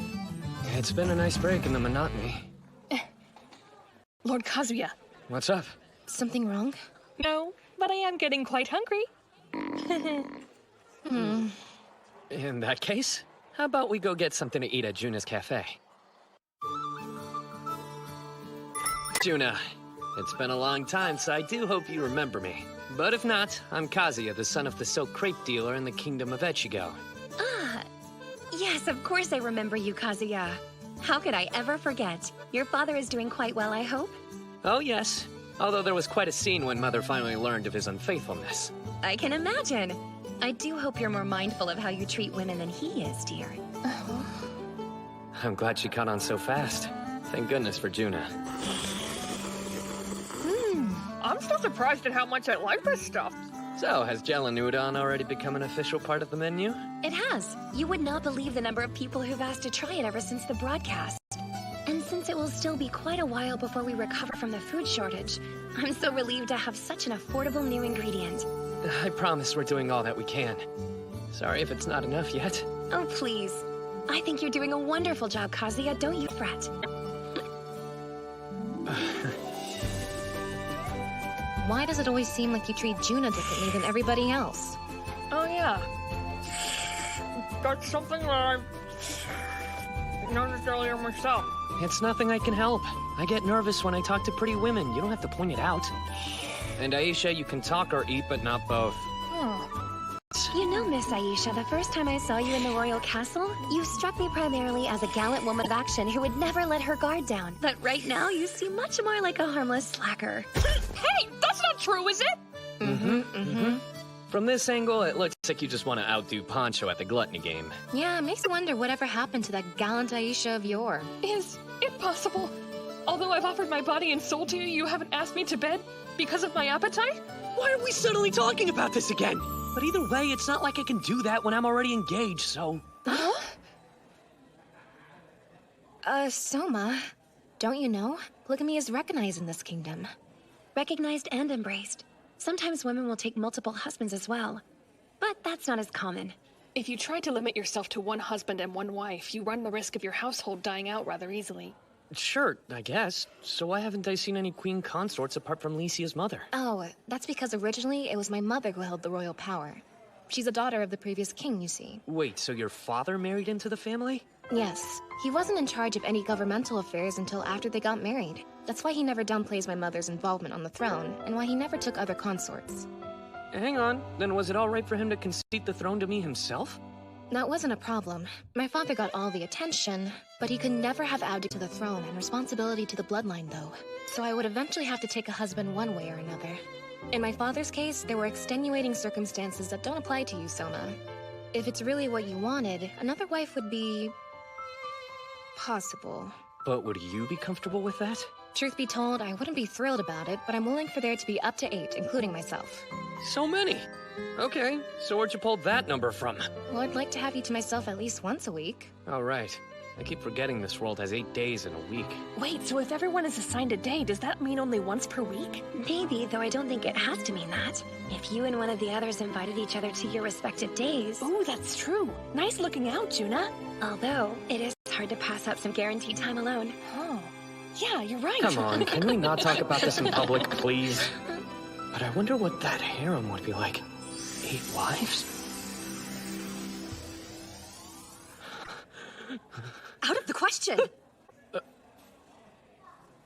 And do not make me repeat myself. No how. The Elfrieden Kingdom's total military force is said to be roughly 100,000 strong. The army, led by Duke Jorg Carmine, numbers 40,000. The navy, led by Duchess Excel Walter, numbers 10,000. The air force, led by... It is said that 1 Wyvern Knight is equal to 100 foot soldiers. Furthermore, there's the Forbidden Army, which is composed of the Royal Guard under the King, combined with private armies of noblemen. Their numbers total 40,000 strong. Also, there are hired swords dispatched as part of the service contract with the mercenary state of Zem under the leadership of the Forbidden Army, but their employment has been terminated. The reason being, soldiers who fight for profit readily change sides. They have only one loyalty: whoever pays most.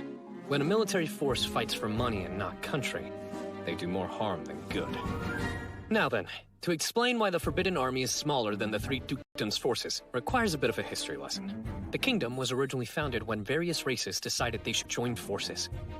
Humans were the most populous, so one of their own became king.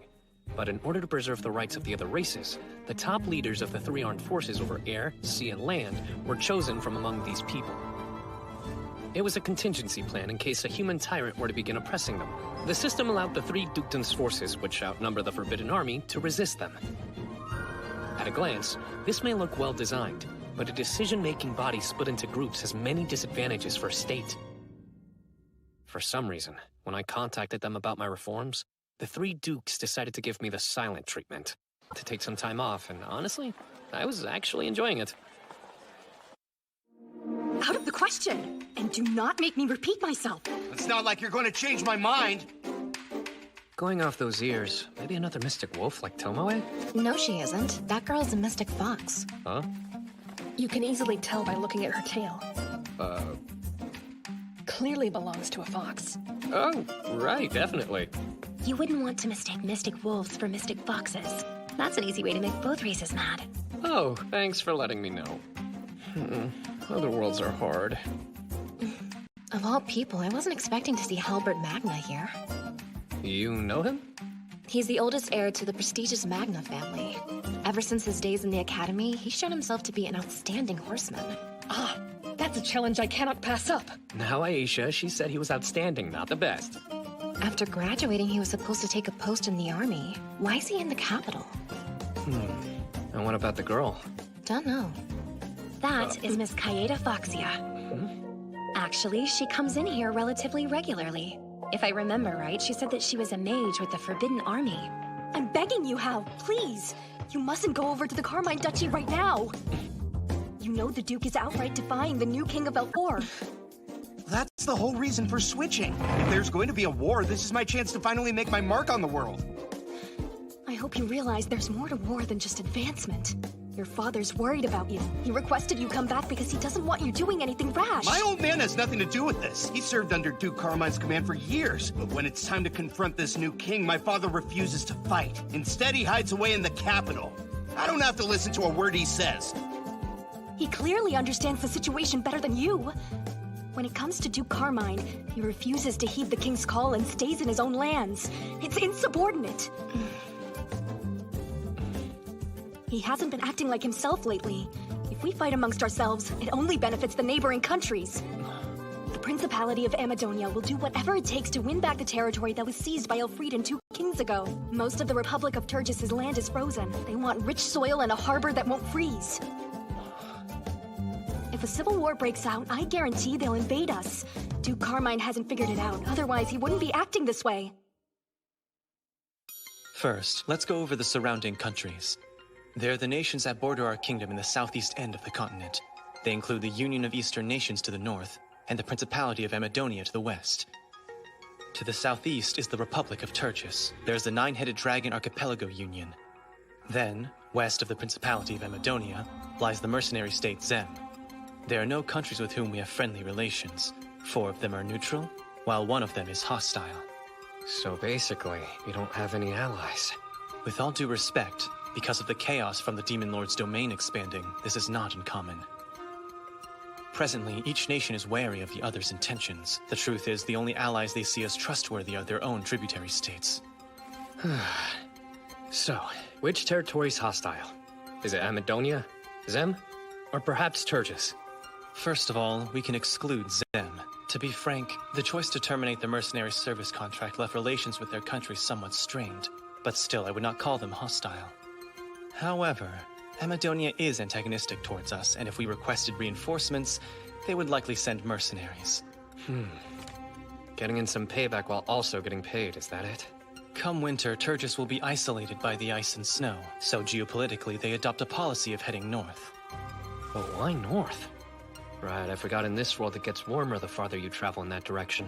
They may be watching carefully for an opening, but if we gave them one, I doubt they would be openly aggressive towards us. Basically, we have to guard against distance, if I remember right. Yes.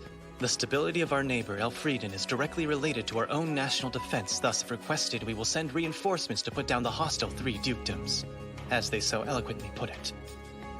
Thing is, it wouldn't surprise me if they made very similar offers to the dukes as well. Let's work together to overthrow the false King Soma, usurper of the Elfrieden throne. About right? Obviously, their plan is to exploit the strife with the 3 dukedoms so they can expand their territory. They'll see their chance to send troops into our lands, calling them reinforcements, then capture several of our cities. Amadonia will weigh their options, whether their assistance to your majesty or the duchies is more advantageous, then aid that side. And after they've occupied various cities, they'll come up with some reasoning to annex them as part of their country. Sadly, it's a rather common tactic, but quite effective nonetheless. I'll bet. This is a real problem. Well, all the dukes are likely wise to Amadonia's true motives. So regardless of how much they dislike me, they won't let themselves be taken advantage of by another country. At least, I sure hope that's the case. There's still one issue, though. How can the dukes needlessly oppose the king when the neighboring countries are looking for any opportunity to pounce? What are they thinking? Yeah, that is the question, isn't it? Duke Carmine isn't careless. Know what he has planned. You're still more than willing to blindly follow him into battle? For your information, several noblemen have given up on the king and have combined their forces with Duke Carmine's army. And do you know why they're joining him? They're upset the king has exposed their injustices. After having their property confiscated to pay for their crimes, of course they have an axe to grind. If Duke Carmine is taking those sort of people under his wing, then I have a hard time believing his cause is just. Well, it's not like he... Look, Hal, I'm begging you. Reconsider going over to the Carmine dukedom. It's dangerous to side with anyone who opposes this king. Trust me. A child unproven in combat dangerous? He's no match for a battle-tested hero like Duke Carmine. Your perception of him is all wrong. Isn't my word good enough? That man is formidable. And what makes you say that? An army's effectiveness depends on the quality of soldiers and supplies. The same is also true for a nation. Our new king, he's finding people to solve the food crisis.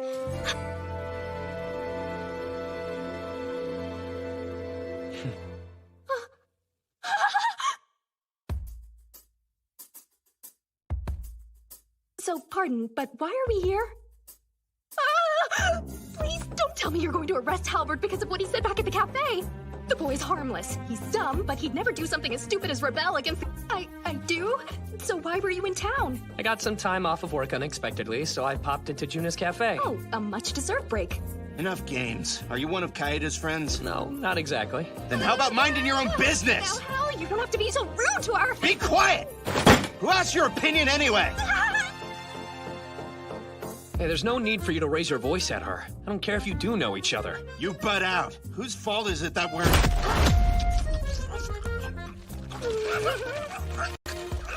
I can't! Call her off! Aisha, that's enough.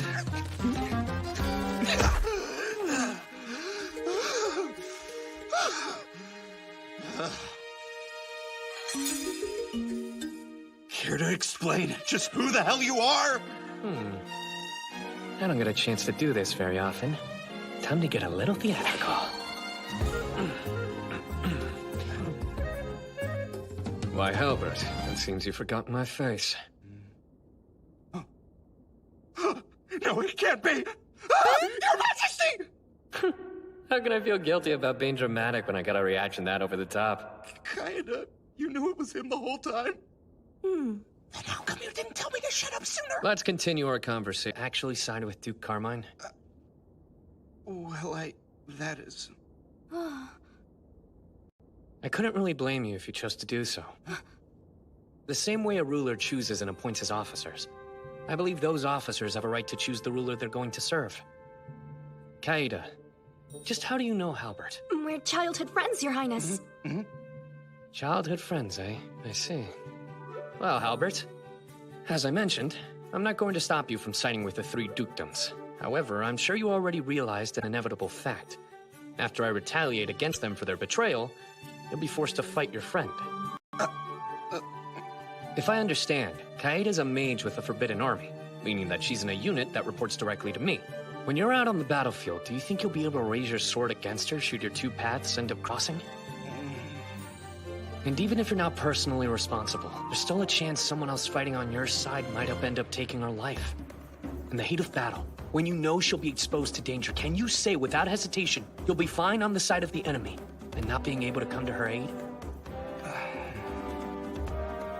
You don't have to answer, but just know that whatever road you do choose, it leads to a future not that far away.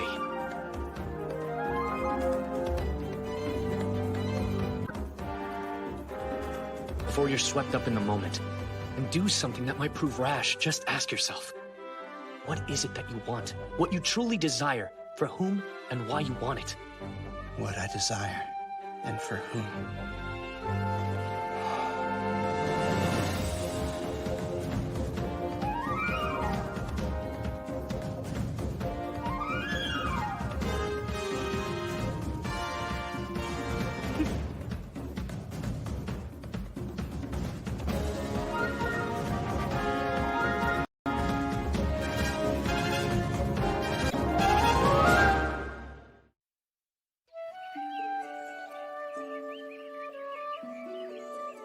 Just a little break, yeah, right. The moment she lied down, she passed out. Sounds like she's having a nice dream, at least. Say, Soma. Hmm? Earlier, you seemed really intent on trying to change Halbert's mind. And laying it on pretty thick, to be honest. Like you didn't want him and Kaida separating. Well, I mean, I was just thinking realistically about what would happen if they fought on opposite sides. You look tired. Why don't you lay on my lap? Huh? On your lap? Don't make it sound weird, after all. You do have a good point. Not like it'd be out of the ordinary.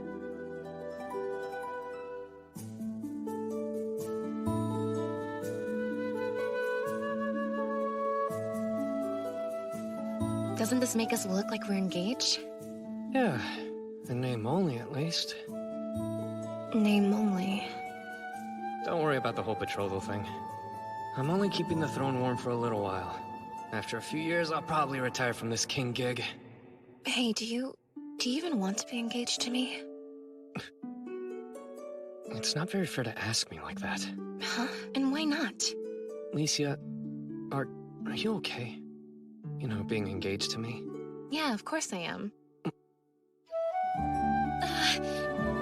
Don't read into that. I just meant you're better suited to ruling the kingdom than I am, that's all. You're fine being engaged to someone you don't love?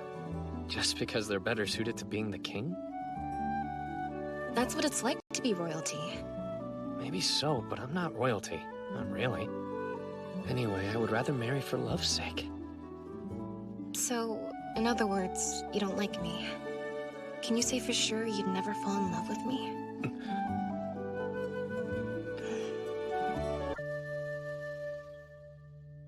Pardon, but... How much longer do you two need me to keep pretending like I'm asleep?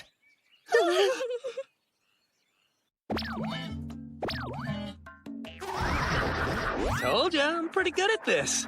I assume you're moving him using that living poltergeist magic of yours. Yeah, I must have leveled up by using it so much or something. Because now I can move up to 4 objects with independent consciousness. Impressive. But out of everything, this is what you're using it on? Your Majesty? We have 3 visitors. Glaive Magna, head of the Magna family, and his son Halbert are here with Kaida Foxia, a mage with the Forbidden Army. The 3 of them are requesting an audience with you. All of you, please lift up your heads. Yes, sire.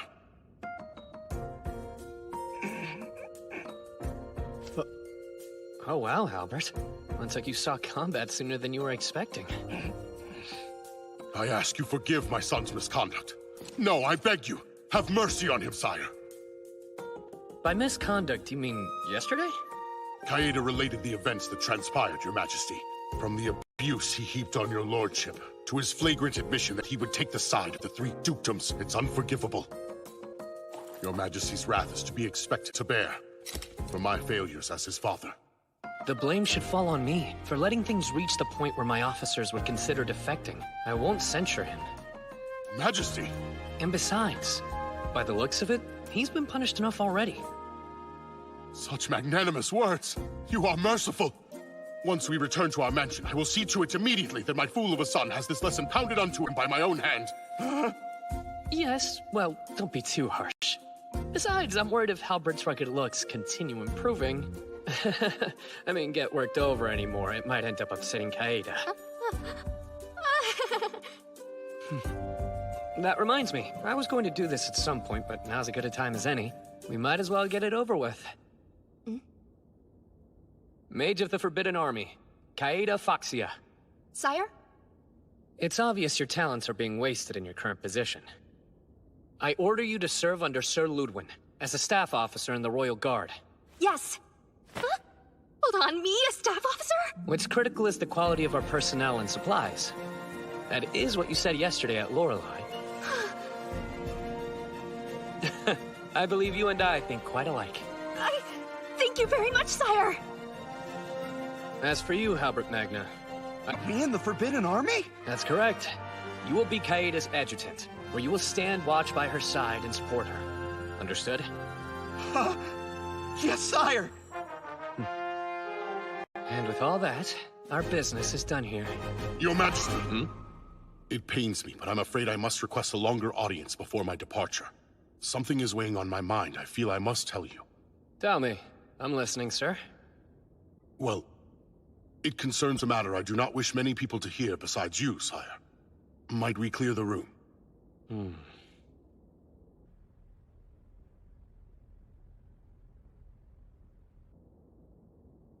All right. Let's hear it. Sire.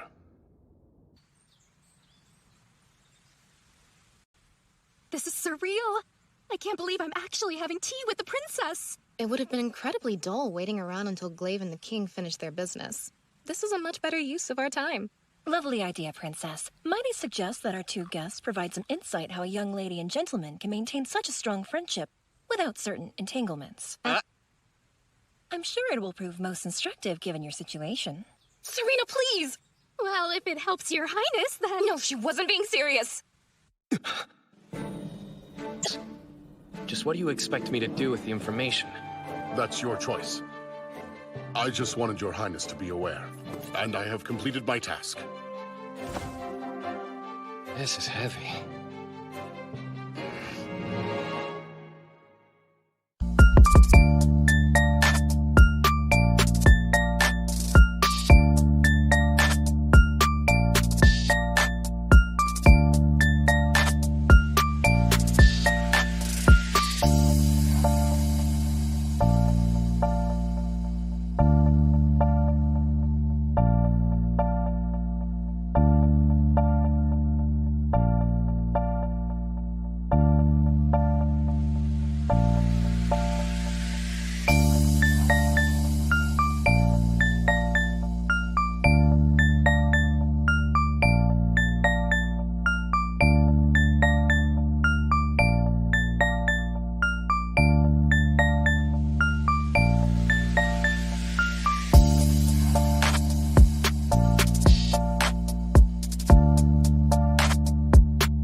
There are 6 elements: fire, water, earth, wind, light, and darkness, which make up the magic of this world. Fire, water, earth, and wind. Each of these elements have their own specific magic attacks, while light is basically used for healing. Darkness alone is unique. It isn't specifically magic that manipulates the dark. Any specialized magic that doesn't fall under the previous 5 elements is included under this umbrella term. After observing Licia and Aisha during their training, I noticed something. One can impart whatever magic they possess into their weapons and attacks. Additionally, there are a few who can create more powerful magic phenomena, known as mages. When a mage is assigned to the armed forces, the branch they are sent to depends on their element. Fire goes to the army, wind elementals go to the Air Force, and water to the Navy. As for Earth, they end up in the Forbidden Army, which reports to the king. Moreover, light elementals, which serve as medics, are assigned equally to each branch. Luckily for us, the Earth Elemental mages are under my command. Currently, I have the majority of the Forbidden Army employed in some civil engineering projects. Incidentally, my living poltergeists are treated as part of the other category. In other words, they fall under the title of dark magic. Time to take it outside the castle, and use it for a little adventure. So, you're an adventurer who's joining our party for the time being, that right? Hey, do you think that could actually be... The famed explorer in a mascot costume that we've heard rumors about. Despite his appearance, apparently he has considerable skill. Are you sure this guy's gonna have our backs when we need him? Well, today's adventure is to explore the tunnels beneath the capital, which is just a beginner-level quest. I don't see the harm. He seems charming enough. Like that'll help in a fight. In any event, I look forward to working with you.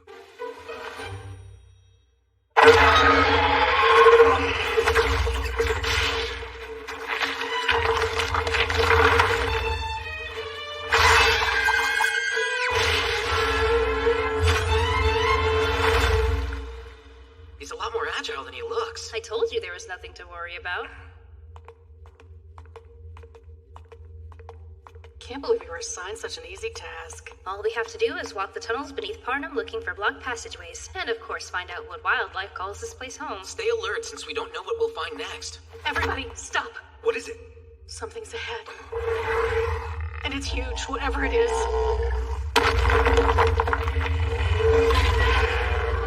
Is that a salamander? No way! I've never seen one reach that size before. Stay back! Salamander fluids are highly acidic. Close combat is extremely dangerous. Fine, then we'll just have to rely on my magic. Not if they're fire-based attacks, though. Salamanders are immune to those. One choice. Ready? Everyone retreat!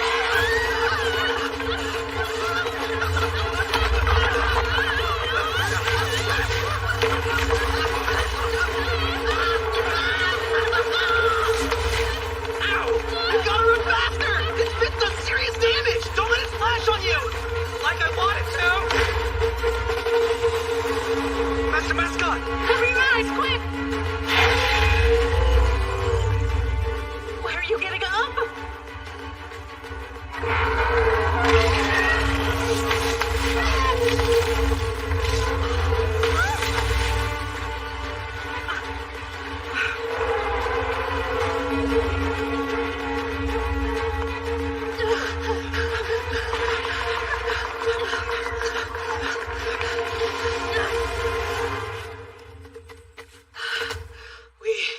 We should be safe out here.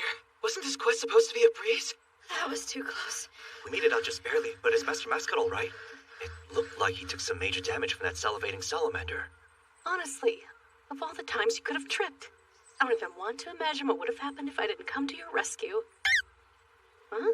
There's no reason for you to go and beat yourself up over it. You're welcome. Still, I did get saved by you, so I suppose that means we're even. Excuse me. Are you saying you're glad it was you that got burned by the acid instead of me? Ugh. Well, you shouldn't be. I'm an adventurer after all. When it comes to picking up scars, I'm no stranger. It's almost like she's discovered a way of carrying on a conversation with him. Even though Master Mascot didn't say a single word, how is it possible for Yuno to know what he's thinking? I have a theory. Could it be the power of love? No way.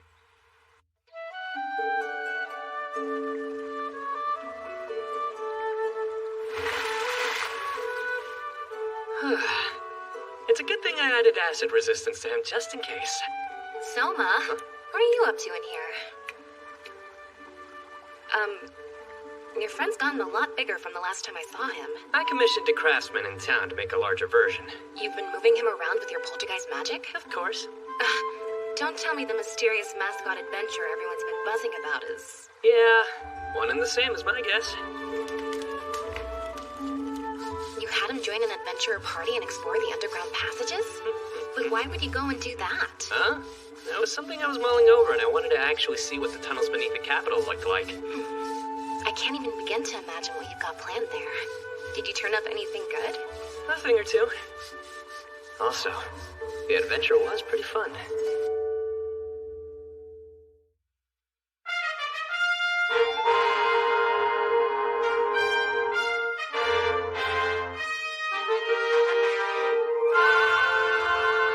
I couldn't be more proud of these faces, eyes sunken, showing no signs of life.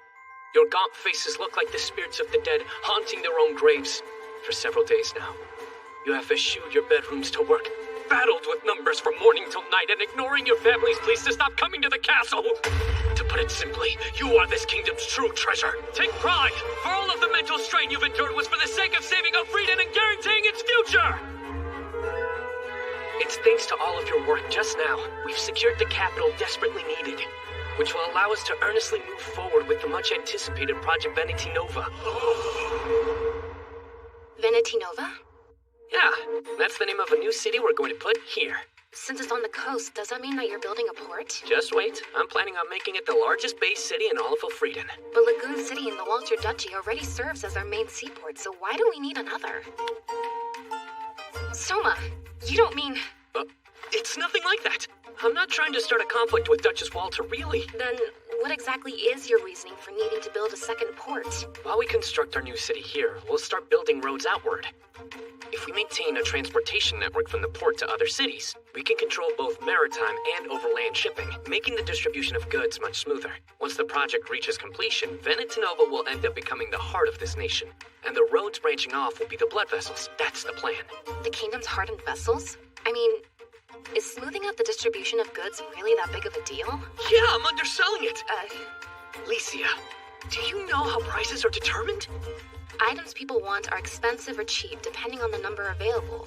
At the very least, I know that much. Right. The price of goods are determined in relation to supply and demand. If there's an absolute shortage of something, that's out of our hands. But if distribution is done smoothly, whatever material we experience a shortage in can be brought over from someplace where there's a surplus. Once the commodity excess and deficiencies are resolved, and a balance between supply and demand is achieved, inflated costs will gradually decline. So all throughout the kingdom, prices will begin leveling out. Naturally, I think lower prices are a good thing, but how do we make them go down? Tell me, Licia, what do you think is the most in-demand item in the country? The thing that people are seeking more than anything right now? Oh right, food! Yeah, exactly. There's a fundamental reason for the food shortage. That's because our domestic production of food crops is at an all-time low. And as a result, supply shortages are driving prices up, spurring things on. No matter how much food costs, you can't afford to stop eating. Prices go up, it puts a squeeze on household budgets, leaving less money to spend on other things. And that's the reason this nation's economy is stagnant. While converting our staple crop away from cotton is proceeding, we'll have to wait to produce actual results. But as of now, out of all the options, this is the most effective measure we can take to control skyrocketing food prices. It's imperative we secure the necessary funds, no matter what it costs to make that happen. Once this project is at completion, our revolutionary reforms will take a huge leap forward. But we wouldn't have reached this point without you cutting out wasteful spending and finding the capital to build the harbor. On behalf of the people, I thank you. And yes, it's true. Your names may not go down in history, but together you have made a monumental contribution to history, more than any hero on the battlefield. And believe me, I, Soma Kazuya, will remember that. All my life.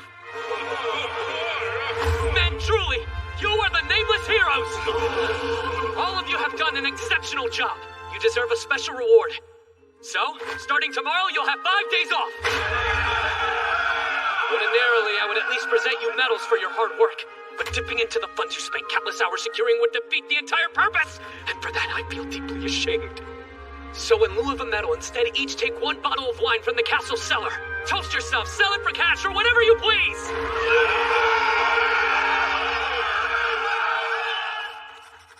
What was all that? I understand that this is a huge accomplishment. Weren't you a little too worked up? When operating on zero sleep, I do have a tendency of acting slightly overdramatic.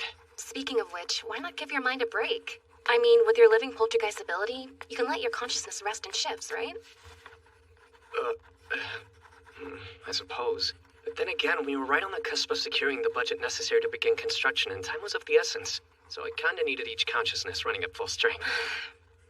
I realize this is important for the kingdom, but don't make me worry. There's no one else who can take your place. If something happens, you could always summon a replacement hero, can't you? For now, I need to get a little sleep. Afterwards, let's go inspect the planned construction site for Veneti Nova. Ludwin's there now. He and his men should already be starting their work. I need to go check on that. I'll prepare a coach. In the meantime... He's already passed out. Must have been more tired than he thought.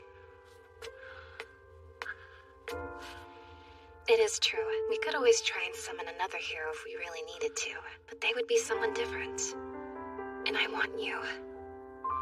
Soma Kazuya.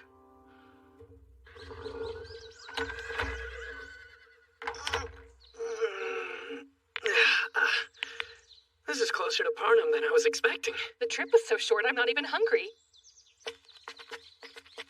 It's located near the center of the kingdom, and geographically, it's an ideal place to build a port. Kind of makes you wonder why a location this well suited went unused for so long. Your Majesty! Thank you for making the trip out here. Good to see you, Princess. I welcome you to the future site of Veneti Nova. And thank you for safely escorting His Majesty here, Aisha. Let's get right into it, Ludwin, and hear an update on how construction is progressing. We've already finished marking off the territory. As for construction, it was on schedule. What happened? You ran into trouble? Yes, well, let's not discuss here. I'll explain the details inside. There are people who are opposed to the construction? Yes, sire. They live in a small village located a little farther inland from this point. They're led by an older gentleman named Ura, and insist we mustn't build a town on this land. Did they say why they were so against it? Brace yourself. Apparently this is the Kaijin's domain, and if we erect buildings, we'll incur its wrath. The Kaijin? That's what their sea god is called, according to the village elder anyway. Kaijin, the destructive god of the ocean. So, this world has sea gods too, but do they actually exist or are they a myth? There certainly are people who think there's something monstrous living deep in the ocean, but if you ask me, I'm doubtful this Kaijin exists. I've never seen it myself either, sadly. More than likely, it's just some sort of local superstition. Whenever houses are built on the sea god's sacred land, an enormous monster appears emerging from the ocean and swallows the buildings up whole. A giant beast that comes out of the ocean and swallows all the houses up.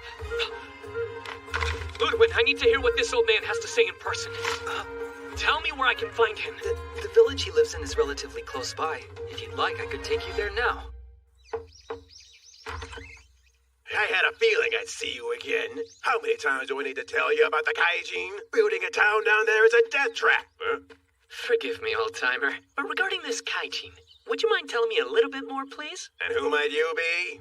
Oh, I'm just the acting king of Elfrieden, Soma Kazuya. Huh? Ah! Your Majesty! Please continue, Udap. Tell me more about this sea god. It's not my place to make demands of His Majesty, but I beg you to reconsider. No matter what's happened, this land has always belonged to the Kaijin. Whenever us land dwellers dared to build houses on its territory, we would awaken the sea god's anger and he destroyed our hard work. This village, the next one over, and the one after that have suffered generations under the Kaijin. No one dares live in his domain anymore. Udap, since you're an expert on the Kaijin's sacred land and where it reaches, would you mind pointing it out for me? So this is the sea god's sacred land. Don't tell me your majesty believes this legend about the Kaijin destroying towns. No, it's nothing but a legend. However, since the folklore has been passed down for generations, I believe there's a moral to the legend their ancestors wish to convey. A warning. So in reality, the sea god's wrath is a metaphor. Yeah, and the story has one crucial lesson. Don't build houses in this specific place. You ignore the warning, an unbelievably large monster will emerge from the ocean and swallow up the structures you've built. I suspect that this sea god's wrath is really a tsunami. But sire, As long as I've lived, I've never heard any tales about that area being struck by a tsunami. Most likely, because the intervals between storms are so huge. 100, 200 years? Maybe longer. We're talking about a millennia. 1,000 years? Before returning to the castle, I visited the other villages surrounding the construction site and asked them about the folklore passed down. I received a rough estimate as how much area the tsunami would cover, which is represented by the slashed-out portion on this map, right? It completely overlaps the proposed construction site for Veneti Nova. Yeah, and most impressively so. Then, Your Majesty, knowing this, do we cancel building the city? The project will continue moving forward. Except, we're changing the construction site. Change the site, but this far in?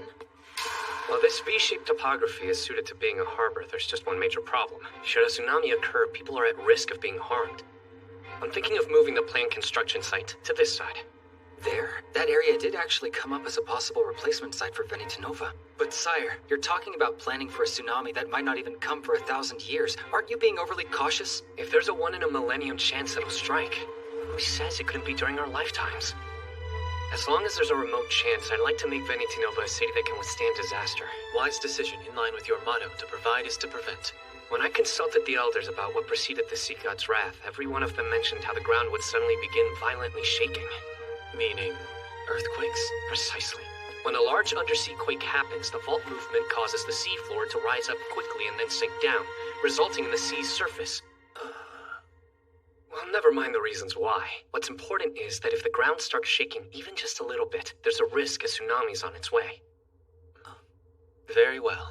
To be safe, let's factor in a storm hitting the shoreline. Knowing that's a possibility, how does that event alter our current plans? Short version, people need to flee the coast as fast as possible if an earthquake occurs.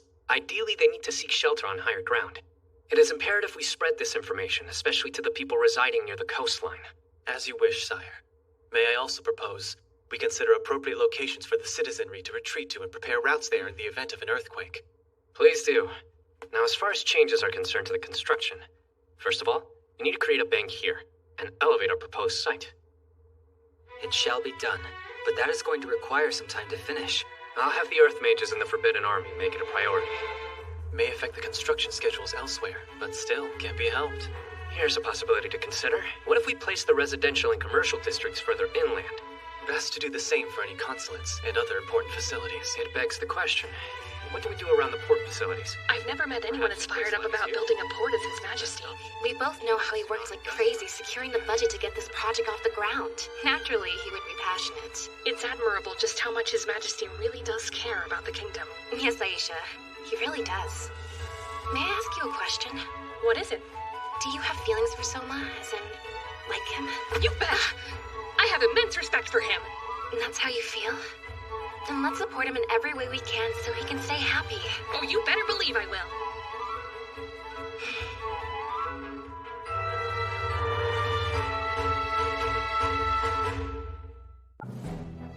Because of the existence of magic in this world, their technological systems seem a little strange to an outsider like me.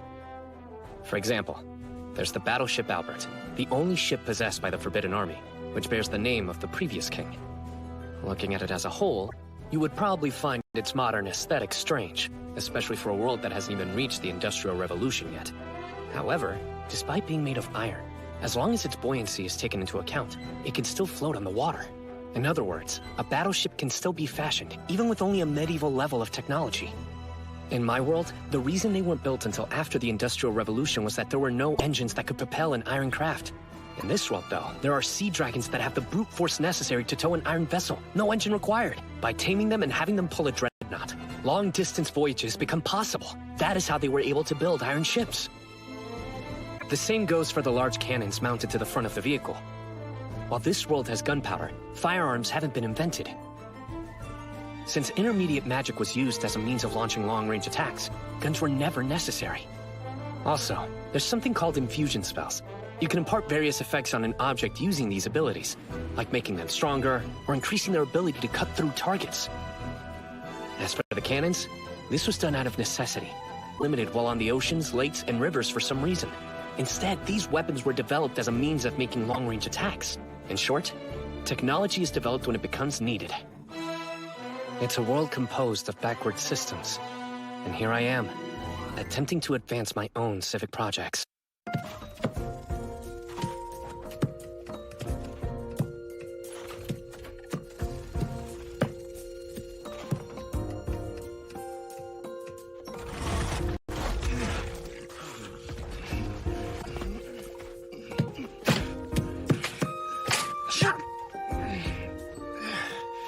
Give me a break. The legendary Forbidden Army is reduced to road construction? You there! No larfing! So stop running your mouth and get back to digging! Kaida. Oh, no, you don't! You serve under me, Hal, and will address me as Site Foreman, got it? Site Foreman? Is this really a job fit for the Forbidden Army? We originally hired unemployed people from the capital, but we were still extremely short-handed.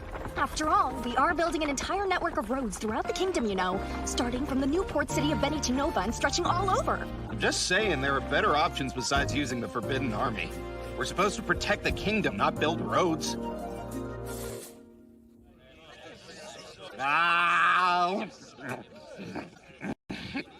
Yum, this is good! The sauce they got mixed in with the meat is sweet and salty.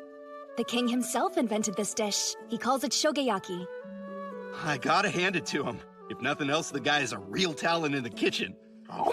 After the Mystic Wolves came to the country as refugees, a settlement was set aside especially for them. That's where they make seasonings called shoyu and mirin, both of which are used in this dish.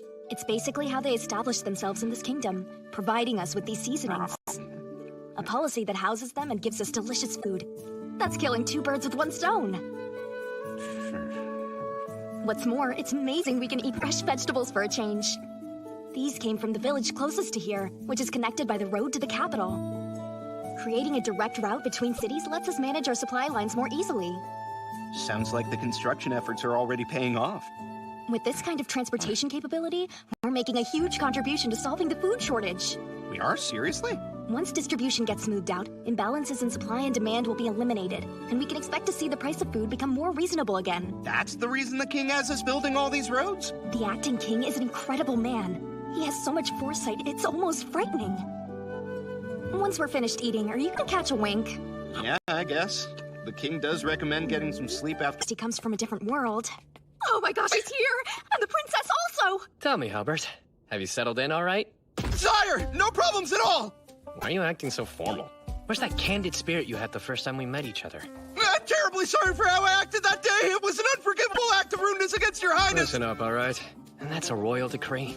Also, no more your highness. Call me Soma. Oh, but... Sire, Hal, I wasn't asking you, I was giving you an order. Understood, Soma? That's much better. I've been hoping to find a guy my age that I can just chat informally with.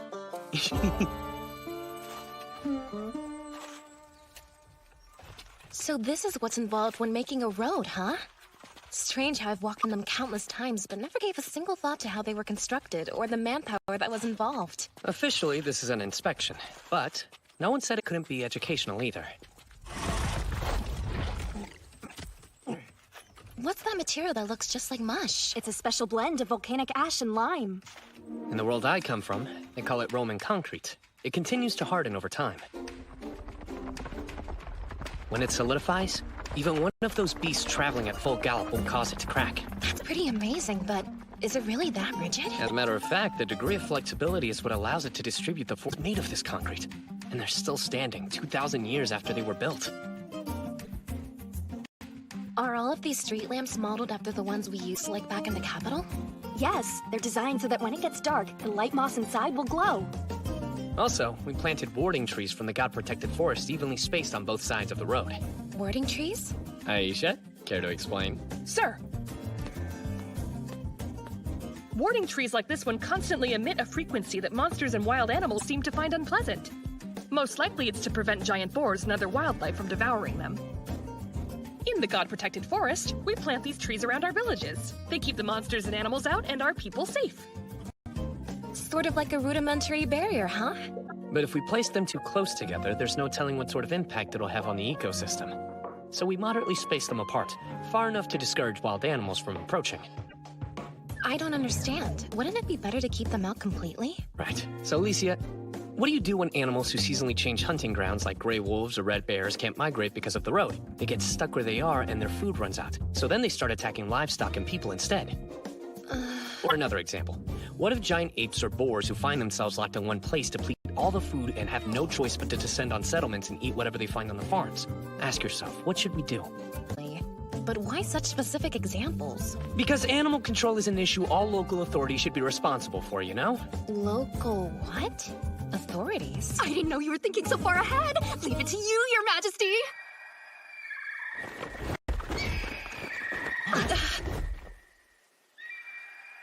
What was that? A messenger cooey. Cooeys are birds that have a homing instinct as well as the ability to detect the frequency of their masters from across tremendous distances.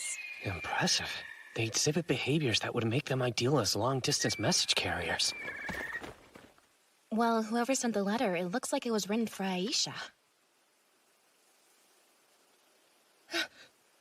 No, it can't be. What does it say, Aisha? It's a message from my father, the chief of the Dark Elves. This is terrible. He says last night there was a massive landslide in the god-protected forest, and it ended up swallowing half of a village. Before it happened, he says the forest had been experiencing a long stretch of rain. There's so many of us missing. Soma. What do we do? Shush. Hal, please. The king is thinking right now. Don't break his train of thought. Kaida, how many do we have constructing roads? Sire, there are 54 from the front. Of all of those, there are 6 who are Earth mages, including myself. All right then, this group is going to the Dark Elves village to rescue them. Majesty! Aisha, one-on-one, there's no question that you're stronger than I am. But I can mobilize a lot more manpower. So let me handle this. I guarantee you, we will save as many lives as we can. Not now. Crying will have to wait. We need to carry out the rescue first. But if we're going to enter the god-protected forest, then we need you with us. Show us the way in. Right. Disaster relief is a race against time. Luckily for us, we're not that far from the forest. We'll head directly there. As you wish, sire. I'll get the soldiers ready to go at once. See to it. Licia, please return to the capital and request that they send a rescue party. When you get there, also ask Hakuya to send relief supplies to the Dark Elves village. Understood. I'm on it. Leaving now. How long till we reach the god-protected forest? With a quick steed, half a day. At a normal military march, it will take 2 days, no matter how fast we hurry. What? 2 days? If the landslide happened around midnight, about half a day has elapsed. No matter our speed, we'll arrive 2.5 days after it occurred. Only half a day before the 72-hour threshold is going to be tough. Why a 72-hour threshold? After the incident, or 72 hours, the number of likely survivors decreases dramatically. Then let's not waste time and head to the god-protected forest! I'd like to, but a normal military march will take too much time. Isn't there some kind of magic that can instantly transport a large army? Are you kidding? If anyone could do that, do you think we'd be out here pouring this much sweat into building these roads of yours? Damn it. Surely there's some way to get up there fast.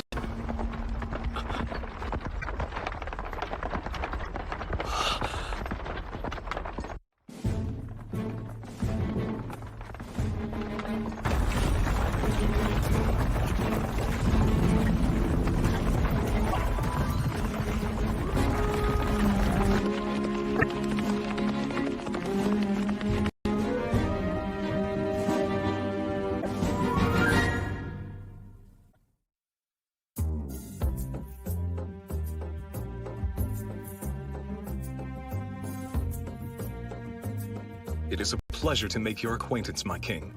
I am the Dark Elf Chief and Aisha's father, Wodan Utgard, at your service. Please, let us dispense with the formalities. Right now, the recovery effort comes first. Currently, I have just under 50 Forbidden Army soldiers accompanying me. But in the coming days, the second you explain the details to me. Certainly. The landslide occurred on a slope here to the east of this village. By our count, over 100 are dead. But there are still more than 40 people unaccounted for. All right, please compile a list of those who are still missing. If we cross off names as they're found, nobody will slip through the cracks. Very well, my king. I'll arrange that at once. Also, post lookouts to stand watch over the mountain. If it moves even slightly or there are any unusual sounds, have them warn us. The last thing we want is another landslide during the rescue mission. Your Majesty, please allow me to carry out this duty. Aisha has played in the god-protected forest since childhood and knows the area like the back of her hand. You'll be much safer taking her along. There were others as well who once roamed the forest with you, correct? I have no doubt they will be equally as indispensable in reading the terrain. Find them and take them with you. Yes, it'll be done, Father. We're counting on you, Aisha. But please, don't do anything crazy. Listen up! We're about to embark upon a search for the missing. While looking, if you hear any voice in the dirt asking for help, work carefully to rescue them. Time to show off the excavation skills you developed while building the roads. Remember, don't get in over your heads. If you think another slide is coming, wreck the single casualty from my rescue detail. Understood? Yes, sir!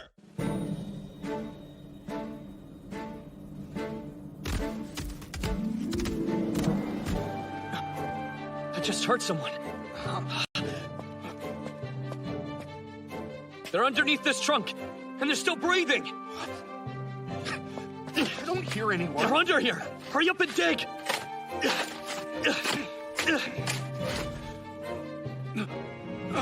Are you serious? I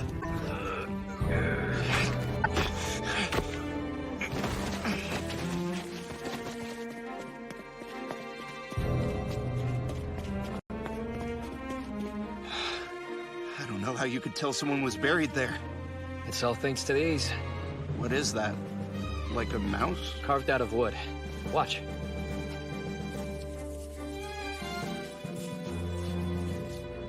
I'm using it to go search around since there are places in the disaster site people aren't able to quite reach.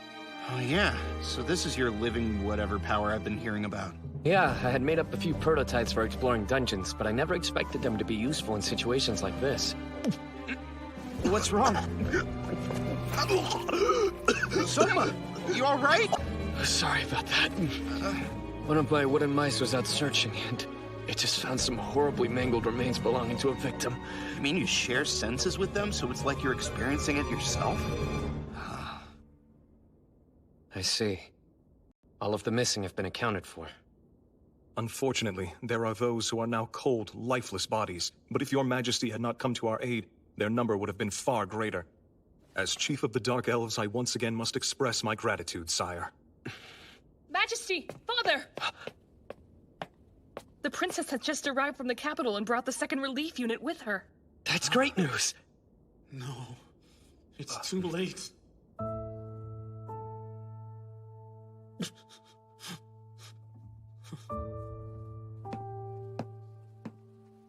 It's true they weren't here in time to search. But at this stage, it's more important to focus on relief. Tending to the wounded, moving the sediment, and building temporary housing. There are a number of jobs left to do. But it won't bring anyone back from the dead now, will it? Stop this at once. This man is my younger brother, Robthor, your Majesty. He lost his wife in this disaster, and his only daughter is still wandering the border between life and death. No, it's okay. My king! I've done my part to keep the forest safe! So why has the forest taken my family? Enough, Robthor! This is no time to ask futile questions. That won't bring anyone back. Right now, mourn your wife's death, and pray that your daughter's spirit will continue to remain a part of this world.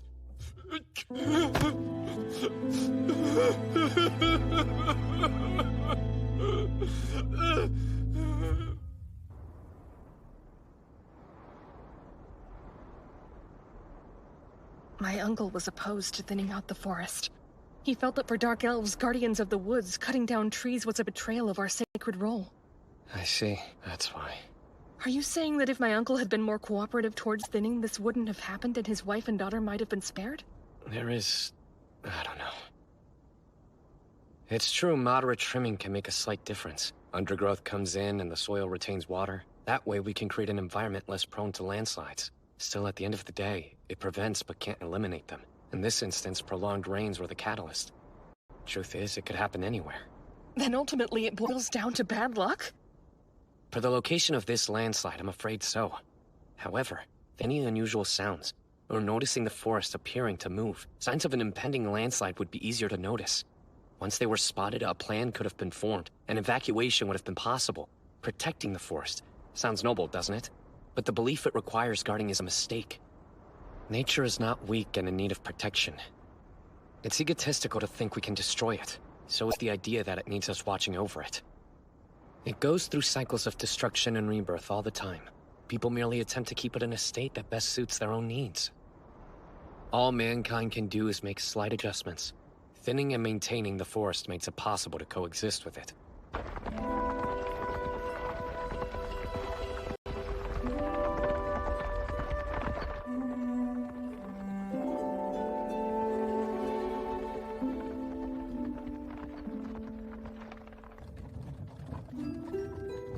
This time around, I wasn't able to contribute that much. You went and brought back the relief unit, didn't you? Everyone gave their all out there today. Almost. I was the only one who couldn't do much.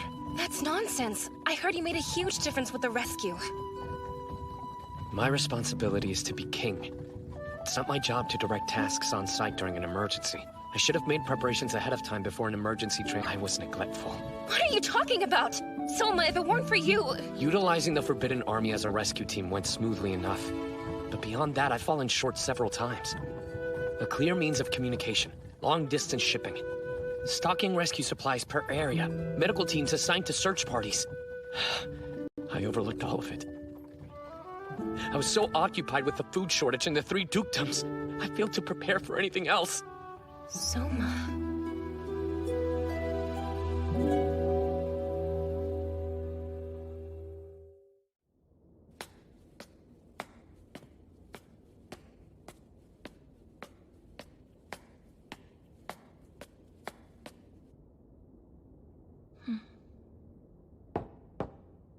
Your Majesty, it's me, Juna Doma. Juna?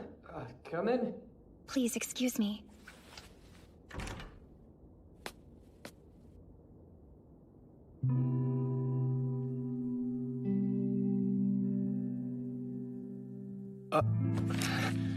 I spoke with the princess earlier.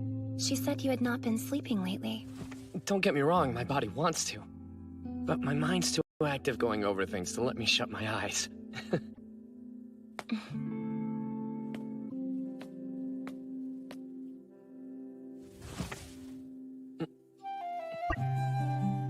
Would you lie down?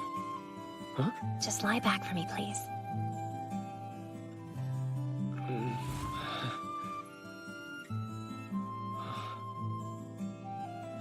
You really need to get some rest. I realize you don't like showing any vulnerability, but I am on your side. I've noticed how you do everything you can to avoid looking miserable in front of the princess, and the tremendous effort you put into appearing strong for her. But sire, when it gets to be too much, please call on me. Oh.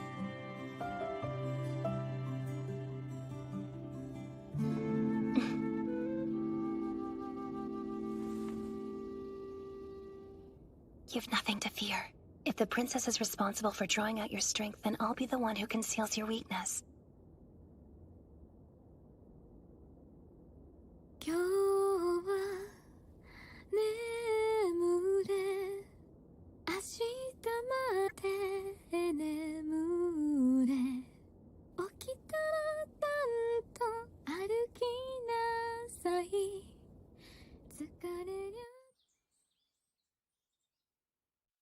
If we plan to act before Then I assume you're still planning on rebelling against the king, Castor? Absolutely. I could care less if he's a hero. And what about you? You dislike the king, which is why you refused his request for assistance, remember? What comes first for me, above all else, is the peace and safety of Lagoon City. We're acting as though our neighboring countries aren't waiting for their opportunity to strike, yet here we are quarreling. Preposterous. I assume you mean Amadonia. What about there, Arthur? If you wish to dethrone the false king, we stand ready to send reinforcements. I'm sure they sent the same offer to the king as well. Obviously, they're hoping we'll bring each other down. Care to tell us what you have in mind, Jorg? Be specific. For one who claims to be loyal to this country, some might see your decision to take action against its new ruler as peculiar. Questions of the king's legitimacy aside, his reign has been sound. Why would you deliberately try to make waves? I have determined that he cannot govern this nation effectively. End of story. And why is that? He has overcome a number of crises already. What do you find unsatisfactory? He cast aside years of tradition without even a thought! This upstart king was summoned here from a different world. Thus he does not hesitate to abandon our customs, but discards what he finds inefficient, such as our history and traditions. Way with officials who serve the kingdom faithfully for many years. Those who have ill will towards him will be effective pawns in his overthrow. So that you may ascend to the throne yourself? That is Duke Carmine. He has no intent to usurp the throne. Clearly. After the usurper is driven out, I will have King Albert reclaim the crown and serve him again.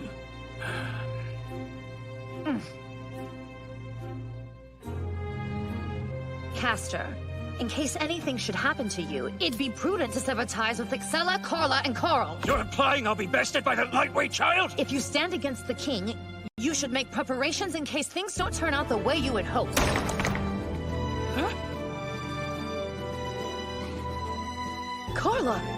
I've made my choice. If Father is committed to fighting, I will stand beside him in battle. You will not? Do you intend to turn traitor at such a young age? After deposing King Albert and trying to violate my friend Lycia, Soma cannot be allowed to continue ruling. You misunderstand the situation. King Soma... You needn't be concerned for me. I, Carla, daughter of House Vargas, will end his reign.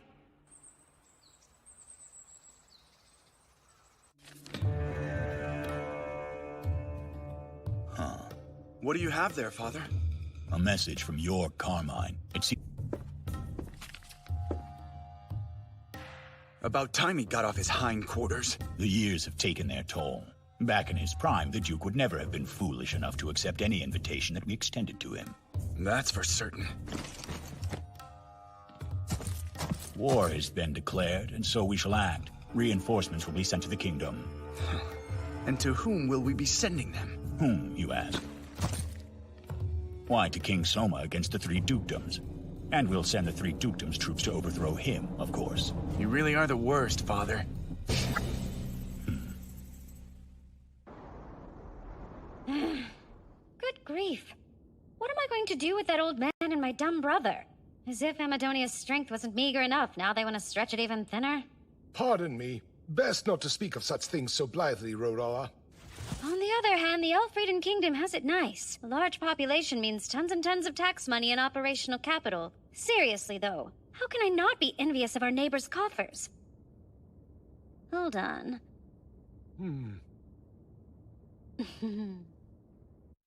As the documents state, we can look forward to a plentiful harvest this fall. I think it's fair to say the crisis with the food shortage has been largely remedied. That's a relief to the next step. So then, we really have to go through with it. I see it weighs on you. Well, yeah, I understand that it's necessary, but still.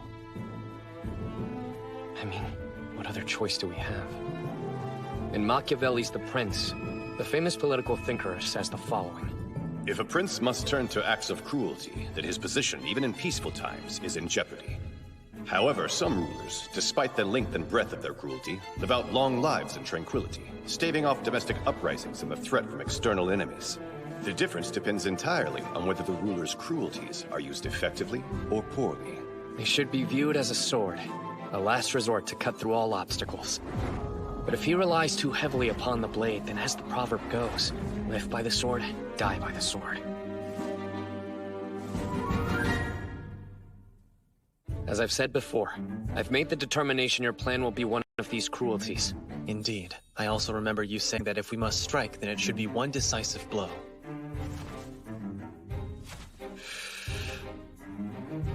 One of these days, I'll go off and join your grandma. When that day comes, you'll be without a family. Build your own. And once you have them by your side, no matter what comes your way, you have to keep them safe. Yep. Now's the time. Let our subjugation begin!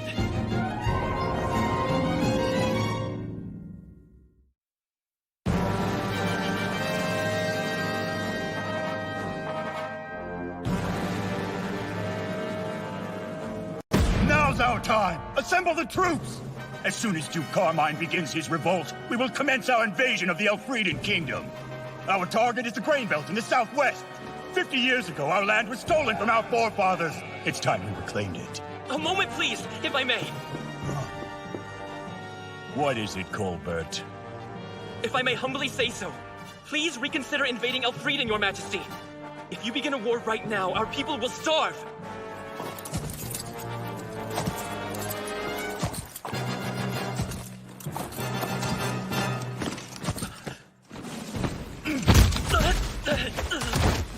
domestic affairs ministers always say the same thing. Now's not the time. Focus on matters at home.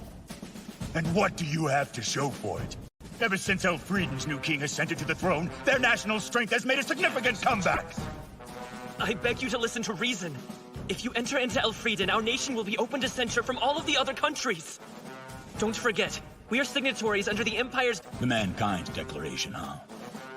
Headed by the Grand Chaos Empire, the Declaration of Mankind's Common Front against the Demon Race, or Mankind Declaration for short, is the decree from the Empire which has the largest territory and military.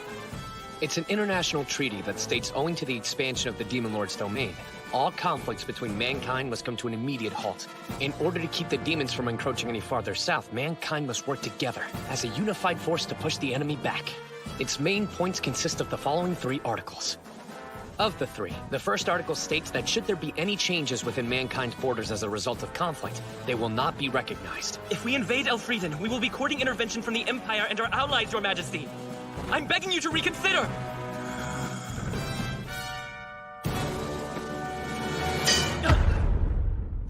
You're worrying over trivial matters, Colbert. Unlike our great nation, Elfrieden chose not to sign the Mankind Declaration. Julius... Sire, that's just sophistry! You should know when it comes to diplomacy, only signed treaties carry any weight. But sire! Enough, you fool! As of this moment, you are removed from your position as finance minister. Oh, yoo-hoo, Mr. Colbert! Why the glum expression on such a beautiful day? Princess! Of opinion. Allow me to assure you, I'm in perfect health and spirits, Princess. Good to hear. Then go get ready to leave. Huh? I beg your pardon? Just what exactly are you planning to do? Isn't it obvious? We're both going to drop out of sight. Sebastian's already gathering everything we need for the trip. So for now, just come with me. Hey! What is it, Soma? I'm about to meet with the 3 dukes. But before I do, there's something I need to ask you, Licia.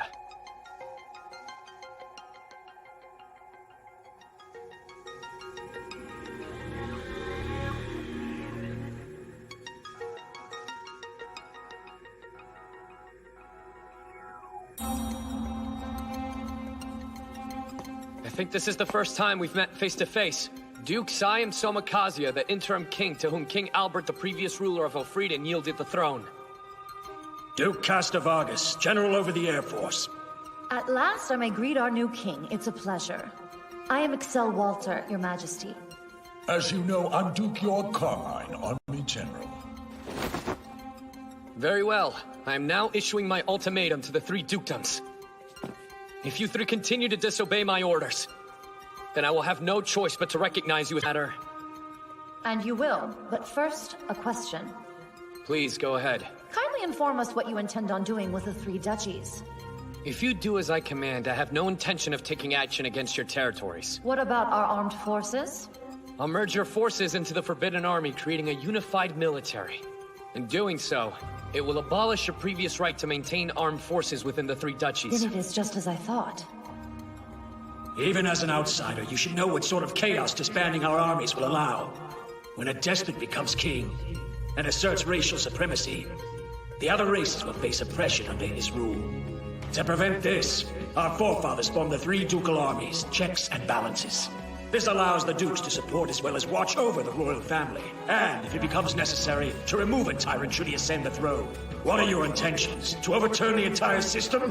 It served the nation well during times of peace, but the state of this world is unstable now.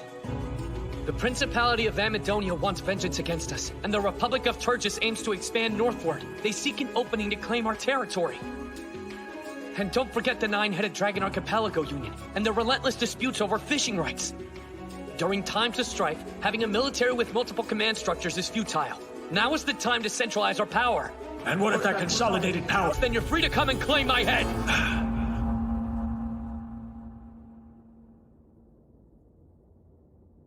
Before we continue, there's one more thing I'd like to ask. I hear talk that you are constructing a new Gulf Coast city, Your Majesty. Once construction is complete, what is to become of Lagoon City? Vanity Nova. I plan for it to be used as a port of trade as well as a tourist spot. As for Lagoon City, it will likely continue to serve as our main naval port. I am greatly relieved to hear that, my king. As of this moment, I, Excel Walter, along with the Elfrieden Kingdom's navy, place ourselves under your majesty's command. I am grateful for your wise decision. I look forward to working together for the sake of the kingdom. The feeling is mutual, sire. Now, Duke Vargas, will you extend your hand and help me for the good of our kingdom? Unfortunately, I have to decline. I have defended Elfrieden, not only under Albert, but the previous 2 generations of kings.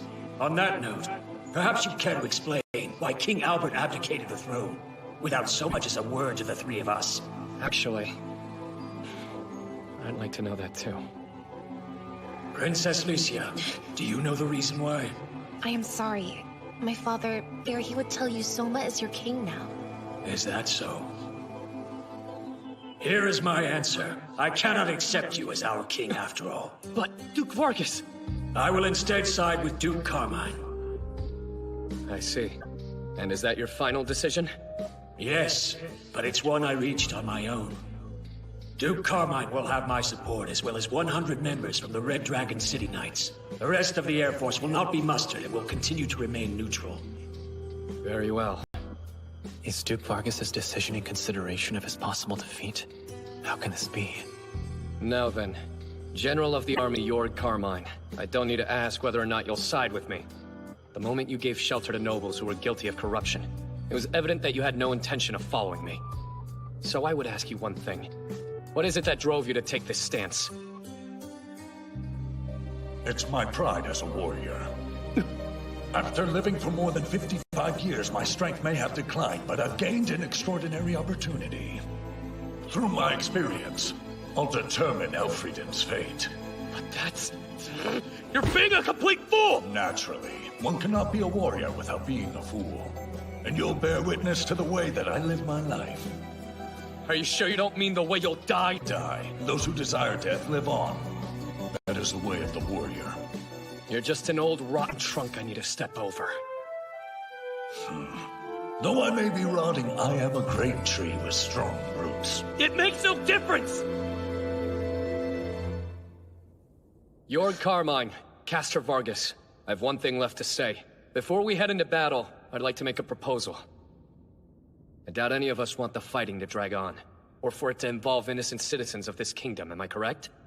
So I'd like to establish a rule where if one of us kills or captures the other, the forces under their command will immediately switch allegiances. I agree. If somehow I am defeated, take good care of my men who survived me. And with that, I will excuse myself. Please wait! Princess Lycia. Duke Carmine, watch!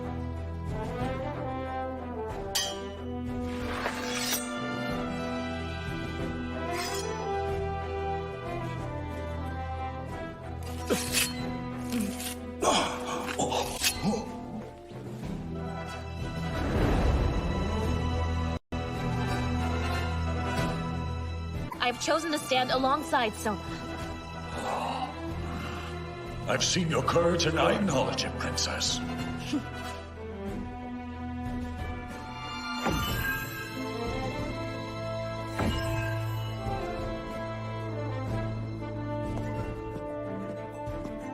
I'm sorry. I wasn't able to change Castor's mind. There was nothing you could do. He made his choice and must face the consequences. Tell me, is she there with you right now? Juna, you're requested. You called for me, Your Majesty? I wanted to thank you for everything, Juna.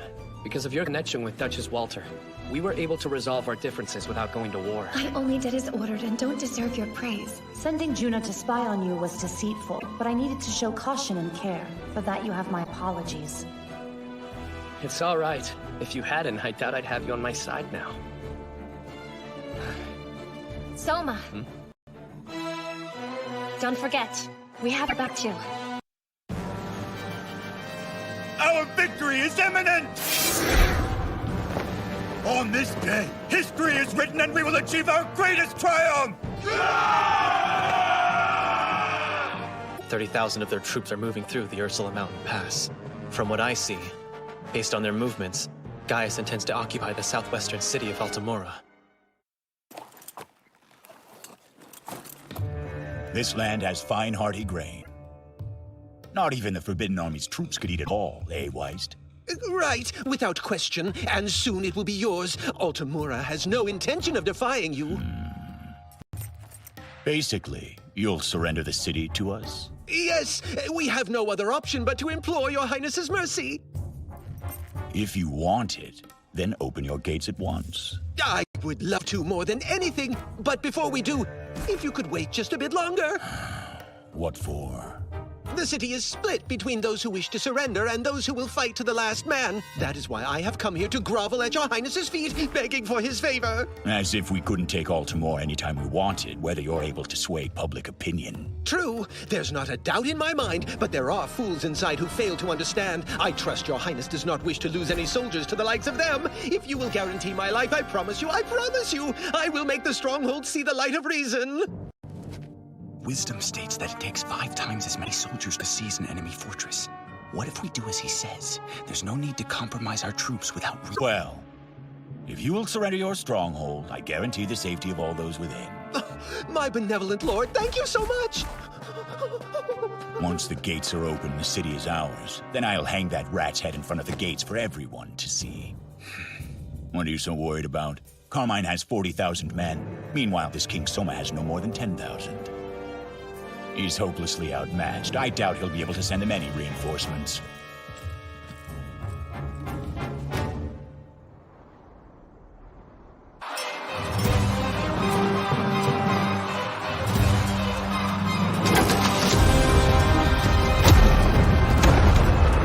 Damn it! They're coming at us a little hard, don't you think? What were you expecting, Hal? Put yourself in their shoes. They woke up this morning and found a fortress appeared overnight. It's only natural that they would panic. I guess. Gotta admit, when I heard about this Tsunamata project, I was surprised myself. You have to hand it to His Majesty. As soon as talks with the 3 dukes broke down, he ordered all 10,000 from the Forbidden Army to mobilize. I wouldn't have thought that we could take a position outside Randall Castle that same day, though. You're not alone, but that's Tomoe's Rhinosaurus land train for you. Not to mention, we had the advantage of using His Majesty's genius 2x4 system. The specs for the fort's materials were standardized and then mass-produced at the capital ahead of time. All that time we built.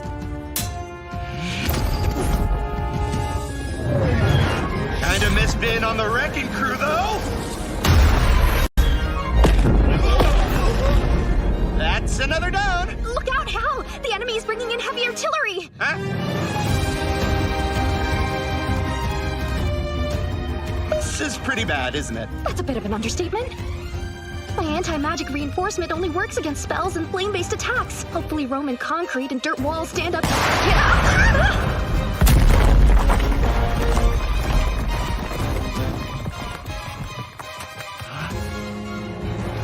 They're breaking through! How are we supposed to stop them? Oh, we are in trouble if you're asking me what we should do.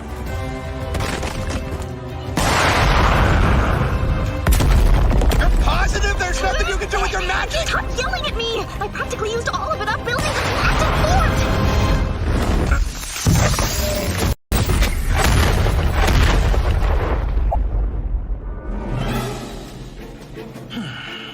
Easier than shooting a falcon. Hardly a challenge. And who are you now? Forgive me. I didn't introduce myself. I've come here from the God-protected forest. You may call me Sir. I remember you. I never got to say thank you, which I regretted at first. But then my daughter said she wanted to be like you. That's not the worst part, though. She went on to tell me how she wants to join the Forbidden Army and the Great Halbert. You can imagine my annoyance at hearing that.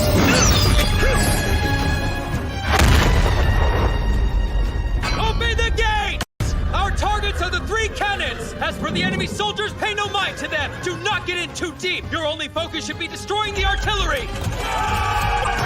Come on! Let's show these traitors the Royal Guard is more than just a bunch of pretty faces! Towards the cannon!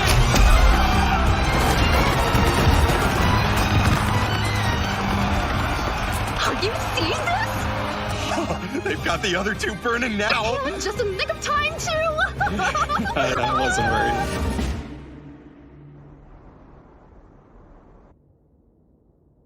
All 3 of the cannons were destroyed. What a sad day! Seeing the great Yorg's army turn to a pack of spineless cowards! That's rich coming from a corrupt aristocrat whose only talent is in amassing wealth. I trust you haven't lost your nerve, or have you? You think there's anyone capable of intimidating me? The enemy are mere 10,000, while we are 40,000 strong. Why would we ever need to force our attack? They're outnumbered. But if that's the case, should we not wipe out their forces in one fell swoop? You attempted the same strategy and were routed, if you remember. You even took cannons with you, of which we are now down 3. And we are truly sorry about that. And there's no sign someone is even in that fort. Duke Carmine, how can you be sure? Since the fort was erected, their army has been on the defensive. If he were in our position, he would have made some sort of move by now. No, he is definitely on the move. The question is where, and we must lure him out. Do you mean to tell us you're planning on using the soldiers inside the fort as bait? You men must be spent from the battle. This fight will not be over in only a day or 2. I suggest taking tomorrow to rest and regain your strength. A splendid plan. Beowulf. Is all prepared as I've asked? Affirmative. Everything's ready.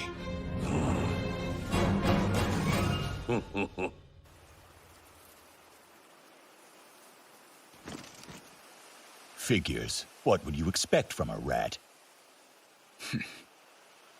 Prepare to attack at once! We will lay siege to the...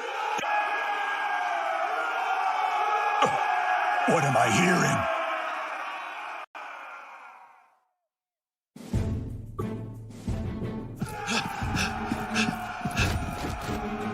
Forgive me, but the Lord of Altamora, Weiss-Garou, requests an urgent audience with you. Let him through! Yes, sir.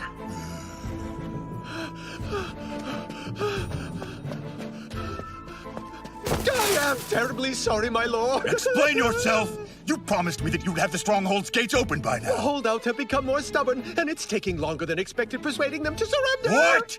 You lied to me. I don't want to hear any excuses. I'll lop off your head and make you an example to everyone behind those walls. Before you do, I wish to inform you that the shouting you just heard coming from Altamura were the war cries of the do-or-die resistance faction I mentioned earlier. Father, in a battle against soldiers who are prepared to fight to the death, our losses would be far too great. I could not have put it better myself. Yes, I failed you, but perhaps I can make up for it. Please accept this, my lord. Gold dust. I wish I had more. Also, if I may ask your highness's generosity. I accept your offering, reluctantly. But what do you mean by my generosity? Tomorrow at midday, see that tree? When its shadow and until then, I beg you to refrain from attacking the city. I promise that this time I will be able to convince the holdouts that surrendering is the only choice. Father, why don't we take Weist at his word and show some magnanimity this one time? Very well. We will refrain from attacking until noon tomorrow. But if the gates are not opened by then, we will take the city by force. Thank you. Thank you. Leave it to me. I can convince them to open the gate for you, sir.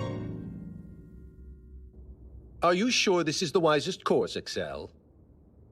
I mean, Duchess Excel. With that much gold at our disposal, we could have hired a whole division of mercenaries from Zem. Until someone offered them more money. What good is loyalty that can be bought? At the moment, I'm engaging 3 different foes. Time is my only ally. If I can buy a little extra with gold, it will not be missed.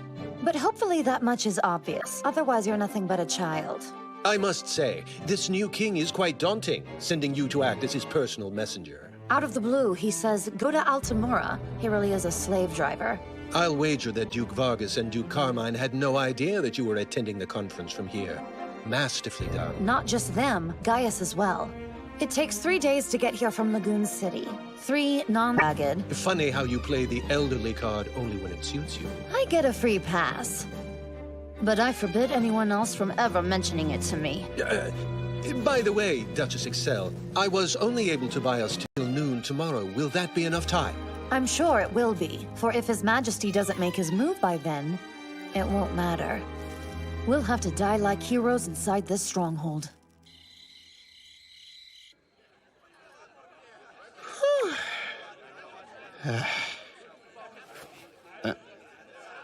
Hey, Kaede. What's wrong with you? Nothing. I'm acting this way because I'm happy. You're kidding. And why is that? I suppose because I have you here beside me, Hal. It all comes down to today and tomorrow, if we can get through this. What do you mean, if? I'm hoping things work out, here and with everything we face down the road. Hey, don't start doubting now after all we've gone through. We made it this far, might as well see it through to the end. Good point. You'll be sure to protect me, right? Finally, a breather. The enemy's dropping their attack. I don't see any mercenaries from Semdon. I told you to keep your head down! There is a possibility the enemy's digging in for a more drawn-out battle. That would make life a little easier for us. Always stay light on your feet during combat, Hal, or the rug will be pulled out from under you. Yeah, I know.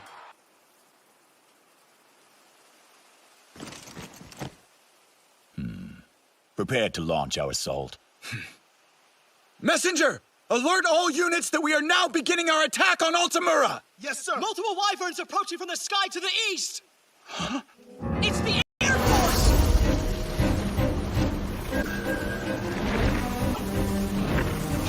Duke Vargas sent them reinforcements! Is this what the ground forces have been waiting for?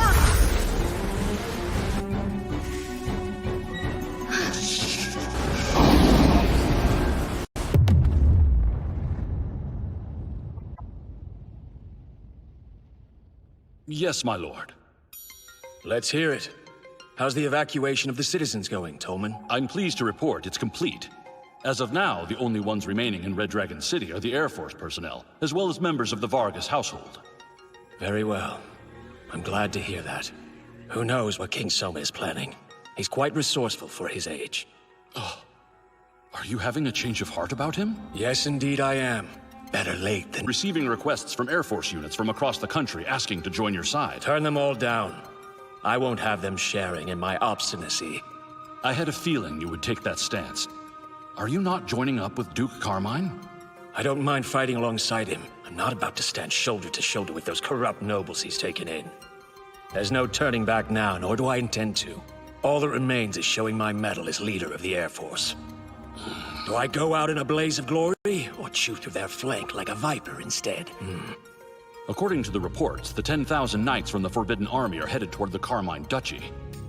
While it is unclear whether or not King Soma is with them, it appears that he has no additional troops to send here. So he's completely ignoring us. You have only 100 knights, so disregarding you seems highly likely. That's impossible.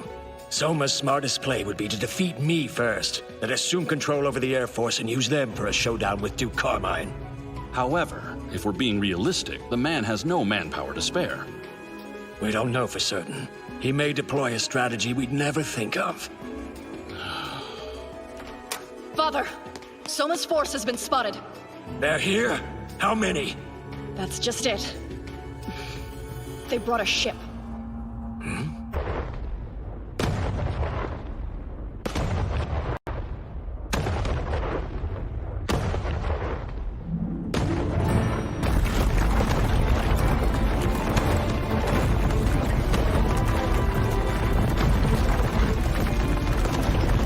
Father, the battleship Albert is heading this way.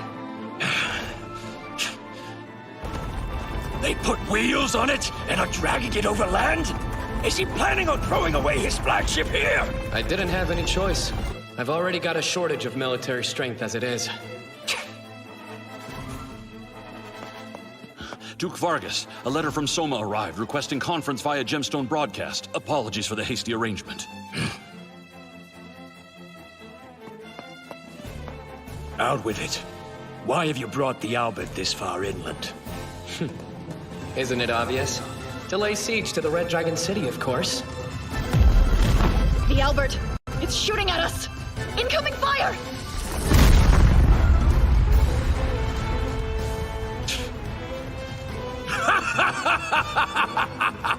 Not bad at all. This truly was a failure of imagination on my part. I take it you have an affinity for spectacles, Duke Vargas. You better be careful, so... You could make things easier for us by standing down.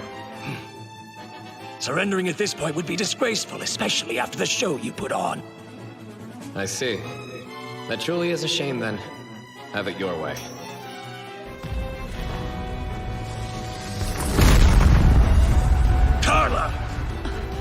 Silence those cannons for good! Right! Soma, if you really have what it takes to be king, come and prove you're better than me. But don't expect any mercy. Start the attack! Our target's the battleship Albert. King Soma's on board. Find and capture him. He underestimated us. Let's show him House Vargas' valor! Here we go!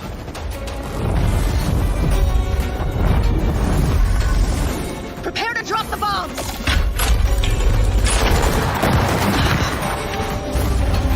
Fan out at me!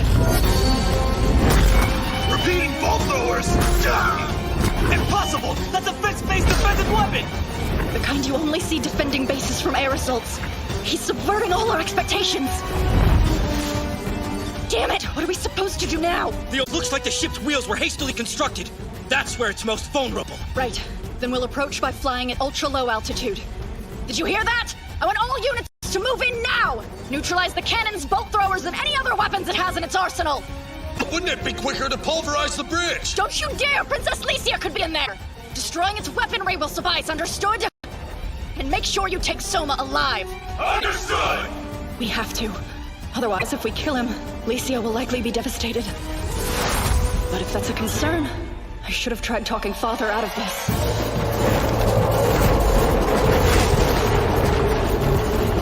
Which means...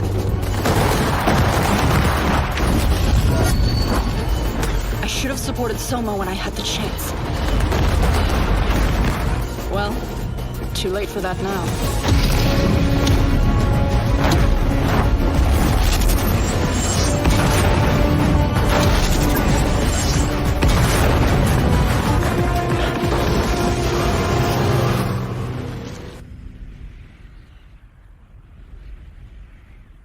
It's far too quiet down there. We still haven't found any enemy soldiers.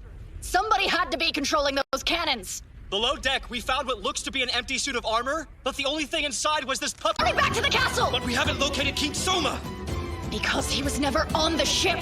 This was all just a trick, a ploy to lure us away! When you say lure away, you don't mean his real objective was... Taking Red Dragon City, where Father is.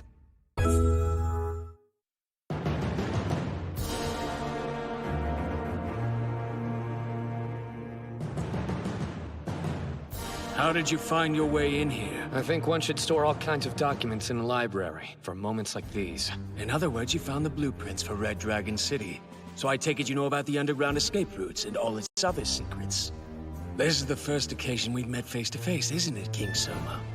Duke Castor Vargas. And I am acting King Soma Kazuya. You may call me Tolman, a servant of the House of Vargas, sire. On that note, he had nothing to do with all this.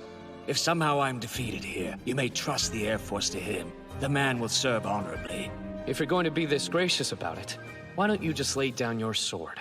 Can a man back down when his mind's set? And no, I don't intend to go down easily. My king, I'll handle this. And you're supposed to be a hero? Care to fight me one-on-one? You can't be serious. No. Castor, just how long do you plan on aiming your sword at King Soma? Careful, you get hurt. I didn't want to reveal this in front of His Majesty, but I've been alive for several decades. Ha! And I've been fighting on behalf of this kingdom for a century.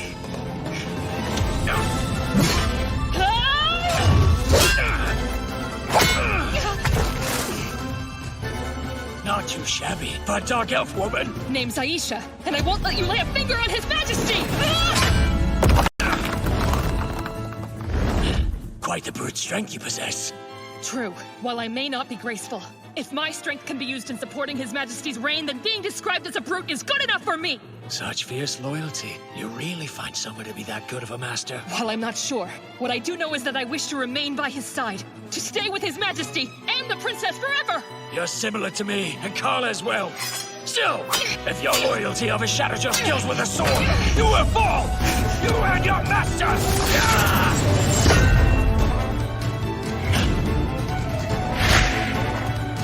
Sword Mountain!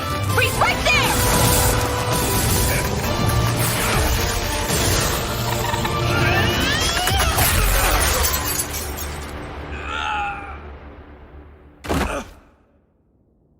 likes to be hiding inside that doll.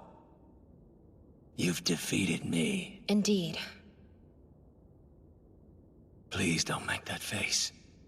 I fought true. Despite my pride, you won. There was nothing to regret. That aside, there's a question I've been meaning to ask you, Princess. What is it? Soma, is he the ruler our country deserves? He is. In my eyes, he's earned the title. Some might call my stance self-indulgent, but there's no one more fit to be king. And if one day my father suddenly demanded the throne back, I would stand by Soma's side and fight to protect his reign. You'd be willing to go that far? The battleship exploded, which means the Air Force should be returning soon. So it's to be a slave, Karla. The name of the master it's been set to is Soma Kazuya.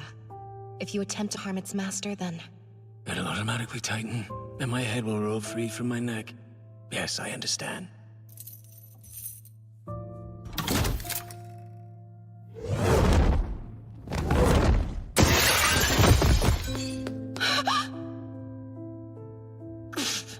Father, you'll pay for this! Karla, enough! Can't you see we're beaten? Your insurrection squash! Killing Soma will end up taking Duke Vargas' life too!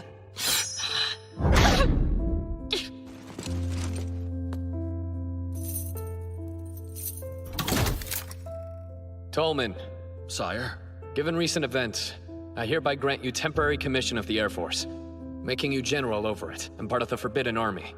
As you command, my king. But if I may, I wish to ask you one thing first. Proceed. What fate will befall Duke Vargas and Lady Karla? We will review their case once fighting has ceased, but at the moment I will not speak on it. Your orders, sire. As part of the Forbidden Army, how would you like the Air Force to move forward? Announce to your people the outcome of the battle. The Vargas Duchy's been captured. As for its troops, they are now under my command and answer to my orders. Assemble your forces and head toward the Carmine Duchy. Yes, sire. Sorry to keep you waiting, Your Carmine. See you soon.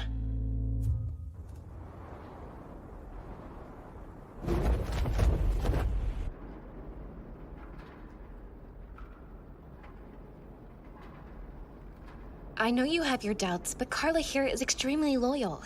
She's conscientious to the core and will do what is asked of her, no matter how much she might. So to be forward, you may not be able to tell with all her armor on, but she's... There's no need to oversell your friend's virtues, Licia. I know you're begging for her life, but are you sure you've considered the risks that come from doing so? Karla has committed the crime of rebellion. As a concubine, she might be shielded from prosecution. But if the king refuses to uphold the law, he will lose the trust of the people. But even so, you can't just... Please stop trying to shield me. He sent us letters time and again asking for our allegiance, but we kept rejecting his offer. I consider myself a warrior. Until death. If my life is forfeit, so be it. I only wish you could have taken that spirit and directed it into something that didn't hurt Licia. Multiple wyverns approaching from the sky to the east! It's the Air Force! Duke Vargas sent them reinforcements! Is this what the ground forces have been waiting for?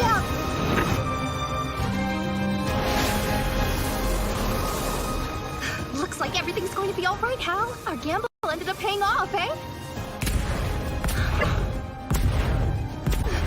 I don't know how, but Soma really delivered. As if there was any doubt. Enemy bolt throwers have been silenced. Now then, let's begin our aerial attack on Randall Castle. Make absolutely sure not to drop them on the residential section. Brought along the air support exactly as I promised. And we outlasted the army's attack all according to plan? It was only a day and a half, though. Shouldn't have been that hard for a competent soldier. You dumbass! For your information, they were using cannons against us, so it was a little dangerous! We didn't have it easy either. Duke Vargas gave us a real run for our money. Whoever he is, that man certainly does speak quite freely with the king. Yes, well, Halbert has special permission to be chummy. In other words, he's one of us.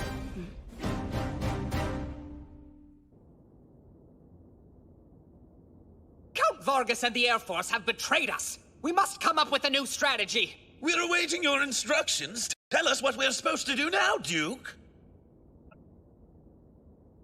Are you going to say something? Give me a damage report from the bombardment. Yes, sire. Some of the roofs and towers have been completely destroyed. Fortunately, casualties were minimal. However, Soma now has air superiority. I see. In other words, given the position we are in, essentially we have taken the people of this city as our hostages. Yes. Then there is no other way of putting it. The battle is lost. What you're saying is utter madness! The army remains virtually unscathed, and there's ample opportunity to turn things around! If we use the people as human shields and hide in the castle... Use people as shield correctly. You should be able to sacrifice your subjects if you desire. Yes, I suppose that's the way you lot think, isn't it? Disgraceful. What are you doing? I don't deserve my slave. It's outrageous to think I would ever lower myself to your level. Out of my sight. Your Majesty, as you ordered, we constructed and defended the fortress. Mission accomplished. That was quite the feat. After the fighting is over, you and your men will be rewarded. Assemble your troops, Ludwin. Prepare to move out. Sire, we'll make for Randall. We won't. There will be no more fighting here today. With that, I have done my part, and no longer have any regrets in this life except one. Now then, Beowulf, if you would see to mine yourself. Sire.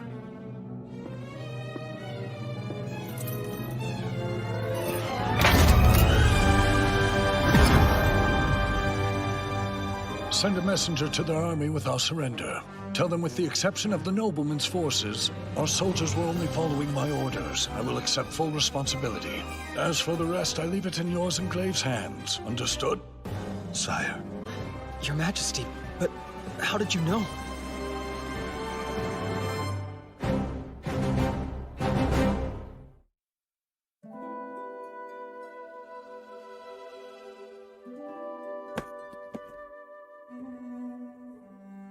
This wine was a present from King Albert. The day the princess was to marry, I hoped to drink myself into a stupor. My only regret is not being able to see her in her wedding dress on that fateful day. But considering how I'm giving her the greatest present anyone could ever offer, pain is more tolerable.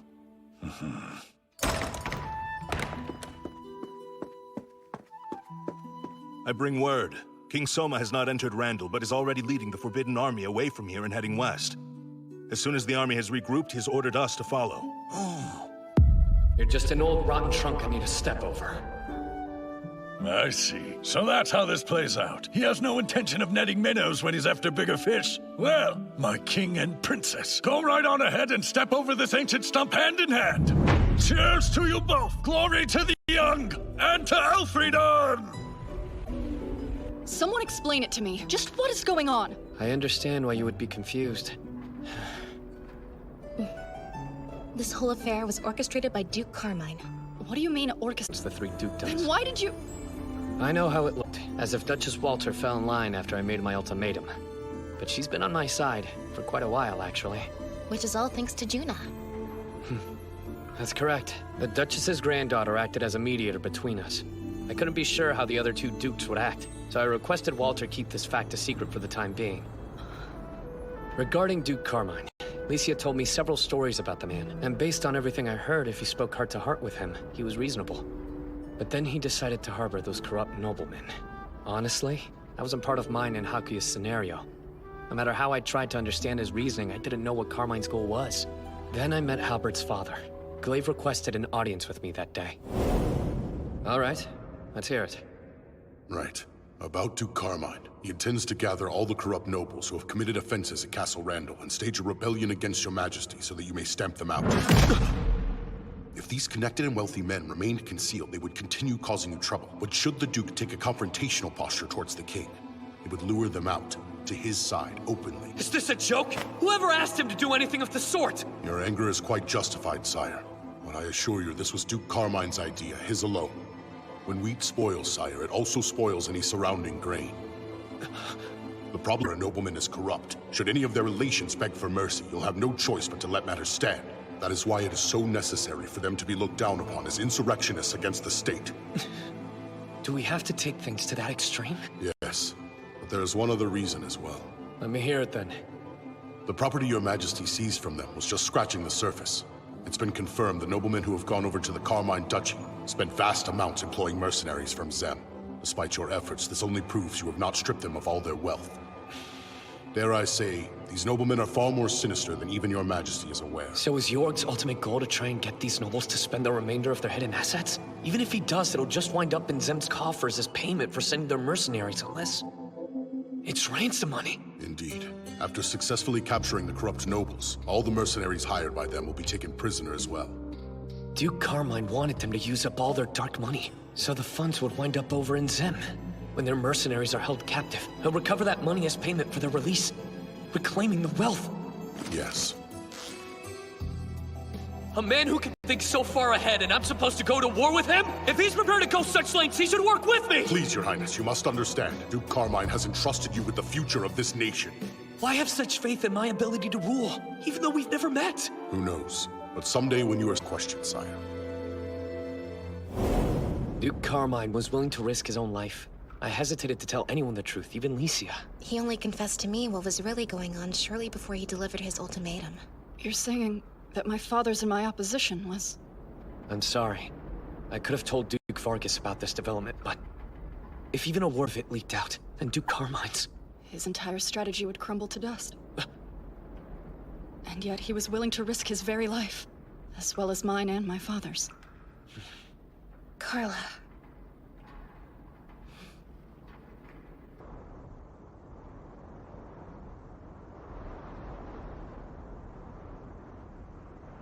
I won't show that damn Weist any mercy. Someone has stepped out onto the wall!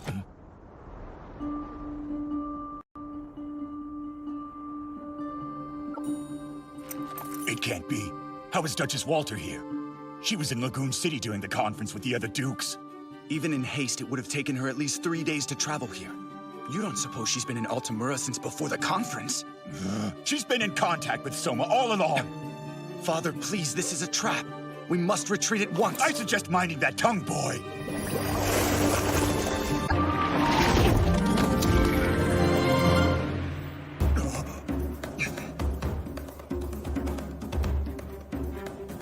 I am the acting king over the nation of Elfrieden, Soma Kazia. Having defeated Duke Vargas of the Air Force and Duke Carmine of the Army, I am now in control of all the armed forces. This civil war has ended. However, we still cannot sheathe our swords just yet.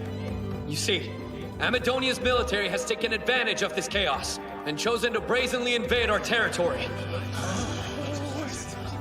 For generations, they've taken land they lost to us and continuously raised tensions along our border. The current Amadonian prince, Gaius VIII, has been no exception. He has promoted friction between myself and the 3 dukedoms and operated from the shadows for their benefit. Will merely driving these invaders out suffice? At a time when mankind should be united in the fight against the Demon Lord, can we excuse such barbarism? Nay, it must be called out and punished. As such, the Elfrieden Kingdom condemns the Principality of Amadonia, and hereby declares war! Why, you insolent brat! You call 3 generations of noble conquest barbarism? I'm sure you're watching, so Gaius, know that I'm sending my forces westward. As you may have surmised, our destination is Van, the capital of Amadonia. While you and your forces have been dawdling around Altamura, what'd you expect? You have raised your hand against my house, and now you will suffer. We must ride back to Van immediately!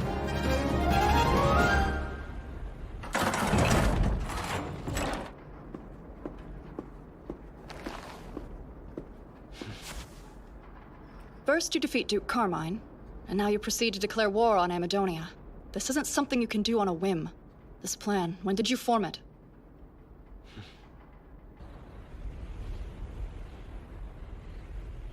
What's my family thinking? Princess, I have received word that Prince Gaius departed from Altamura yesterday.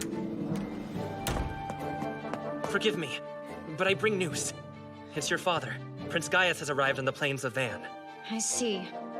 Out with it. Didn't make it in one piece, did they? No. They took Goldoa Valley, correct? Sadly, yes. Most perceptive. Suma's a master of finance, infrastructure, and warcraft. He deduced exactly what my idiot father had planned and cornered him. Pray tell, what do you mean? It's simple. The shortest route to Van would be going through the Ursula mountain range. Even if they were marching double time, they'd still pass through the mountains during the night.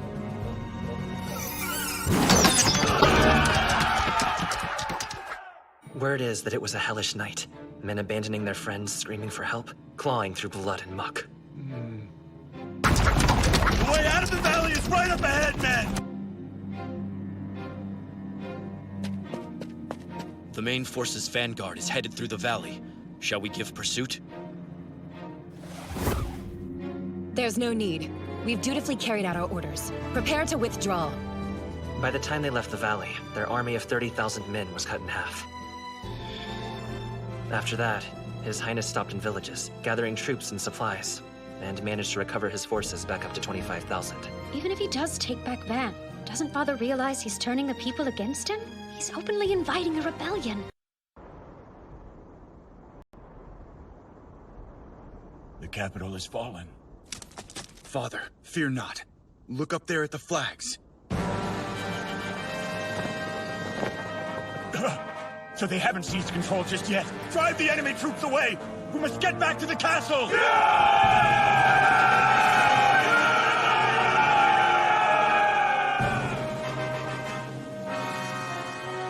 I bring word, my king. The Amadonian force is advancing. They're planning to attack.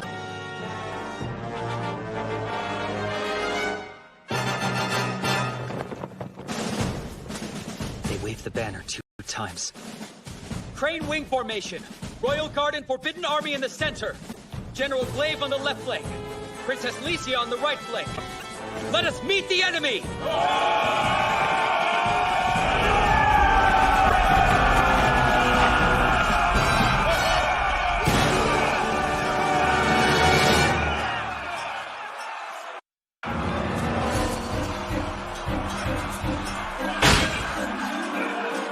We'll never back down! Show these cowards how fearsome Amadonian soldiers are! Strike with the rage of a country that's been invaded!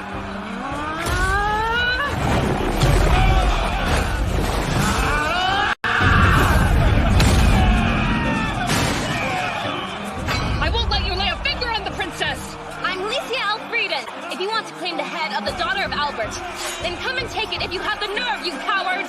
Your Highness.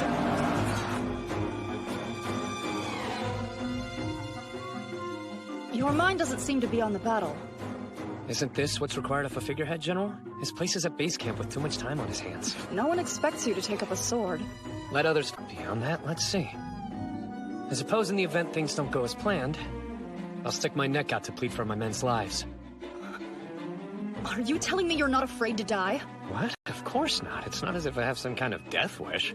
But you just said if it came down to it, you would sacrifice yourself for the lives of your soldiers. Oh, I guess I did. That's kind of odd. Are you feeling ill? Carla, there's a chance that I'm a charlatan. Unless I become a full king, I can't send soldiers onto the battlefield. Without even realizing it, at some point I began conducting myself as the official ruler of the nation. I'm creating policy now by looking at the number of lives I can save, then subtracting the number we lose, and selecting a course of action that doesn't result in a negative. What are you talking about? I'm behaving like a coward. Deep down, I'm afraid of seeing myself and others get hurt and die. But in order to enter into war, I have no choice but to fully become the king over this institution. Julius. What is it, Father? Remove yourself from the battlefield. Huh? But you can't be serious. Now, when the fighting has only just begun? The battle's already lost. I don't know what I was thinking sending in this extra time while you find some means of escaping. At least get yourself to safety. You can't mean that. The ruler of Amadonia should be the one to survive. I'll buy you time. I'm afraid that's impossible. Elfrieden will not cease until they have my head. If only I can defeat him, then the hardliners within the Principality of Amadonia will cave.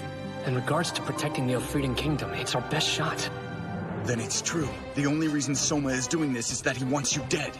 Even if I were a coward and withdrew, they would pursue me to the ends of hell before letting me go. Take some troops and get yourself out of here. I was wrong. Compared to the bumbling Albert, this new ruler far outclasses his predecessor. Please, allow me to ride beside you, Father. Silence, boy! I gave you a royal decree. What would become of our family if you were lost too? But there's still Roroa. The future of our family has never concerned her. The soul of Amadonia lives on with you and must not be snuffed out here today. Father, you can't. Please forgive me. Now to show them what Amadonian pride looks like. Our only objective is claiming the head of King Soma. It's the main Amadonian force. They appear to have fallen back, except for Prince Gaius and an escort of 500 elite knights, sire. They're charging here towards the main... Your collar. I'll re-imprint it, and I'll answer to Licia.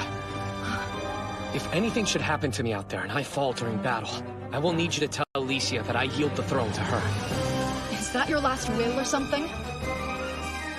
If you think there's any way I'm going to carry out that request, you've gone mad. Make life easier. Order me to strike him down. It's not for your sake. Licia is my friend, and I don't want to see her getting hurt.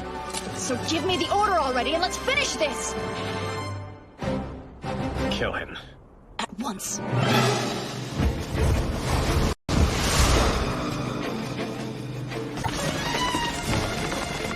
That is far enough, Prince Gaius!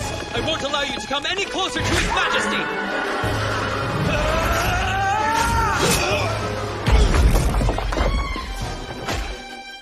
It has been done, Highness.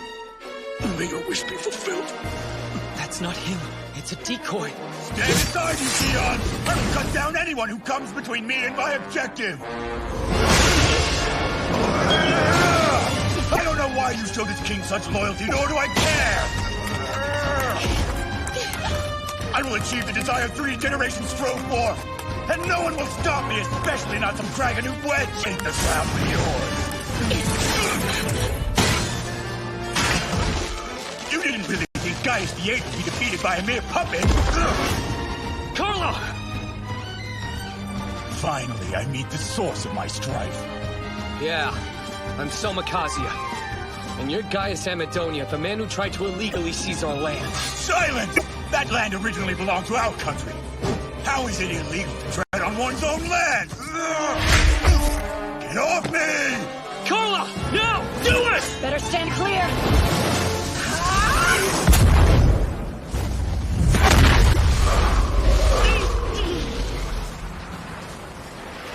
Carla!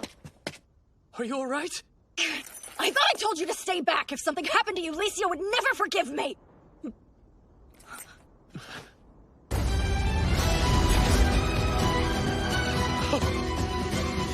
Soma Kazia, until I claim your head, I will never admit defeat. Your kingdom, I will take it down and make the people submit and demonstrate the backbone of the great Amadonia. I've had my taste of Alfredan hospitality. Here is Amadonia's gift to show my...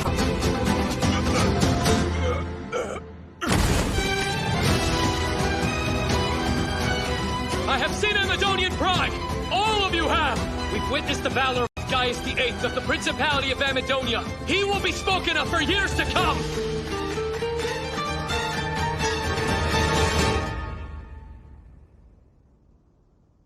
I see.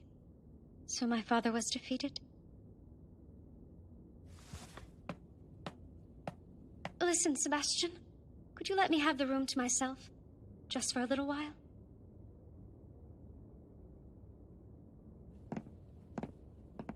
You really were a dumb old man right to the end.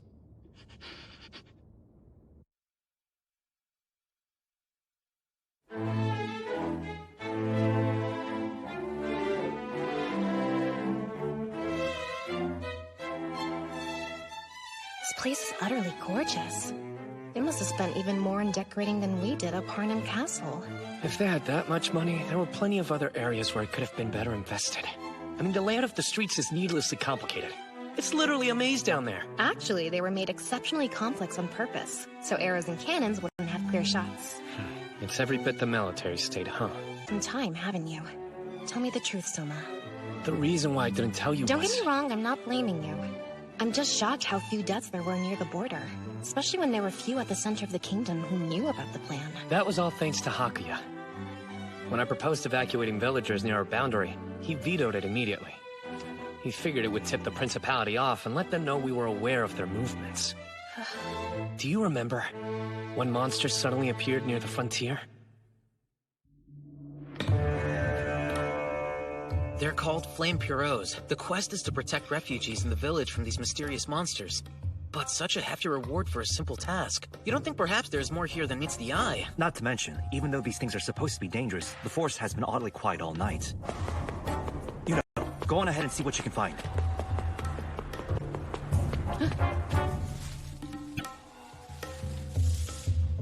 Those are soldiers from the Principality of Amadonia. Gotta report this quick. Reveal yourself!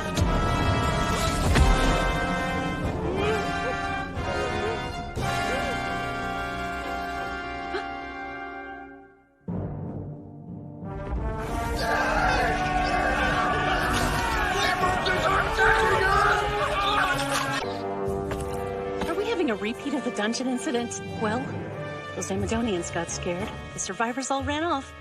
Looks like I owe you again, Master. In other words, the disturbance involving the Flame Pureaux was just a clever scheme to get the villagers near the border to safety? Your Majesty. Ludwin, your report. Sire, it seems Julius took a detachment with him and fled west. Supposedly there's also a princess, but I am told she left the city and took the finance minister with her, along with several of their key officials. Not having them in the capital hurts us. Contact Castle Parnham at once. Have Hakia send over bureaucrats. At once? Yes, Pancho? I'm here reporting on the status of the Treasury, sire, sir. I feel you might have anticipated this already, but in terms of their food stores in capital, supplies are rather scant. On the plus side, they have plenty of weapons. So much. Keep the essential armaments, then sell the surplus to raise funds. Until things are stable, let's also ration food in the castle. In the event we run out, we can import more, but only in an emergency. Would that be possible? If you could guarantee our safety while traveling, I think we can manage easily enough, sir. Yes. I'll make security our top priority. Next, Glaive. The soldiers are maintaining discipline and in good spirits. Ramadonia, if you so wish. We'll capture nothing beyond Van. The fighting is over with. Really? Why not? I figured we should trample the enemy now while they're still vulnerable. No matter how much we expand our dominion, it all goes up in smoke once the Empire decides to get involved. You mean that the Empire's going to show up? Oh, there's not a doubt in my mind they will. Amadonia signed the Mankind Declaration, and now they've been invaded by Elfrieden. There's no way the Empire ignores the actions we've taken. Any changes within mankind's borders as a result of conflict will not be officially recognized. Most likely. They won't stop at military sanctions. But Amadonia attacked us first! Unfortunately, that's just how international treaties work. The Principality will probably assert that it's Elfrieden's own fault for not signing on to the Declaration. Which raises the question, why didn't you? Especially when you had the chance and knew what would happen if we fought Amadonia. Because it turns out the treaty has a catch. Even if I wanted to, I still couldn't sign on, so... But I don't understand. Well, let's just say it could prove dangerous to the Empire, and potentially break them up. We need to hurry up with the post-war cleanup before they decide to act.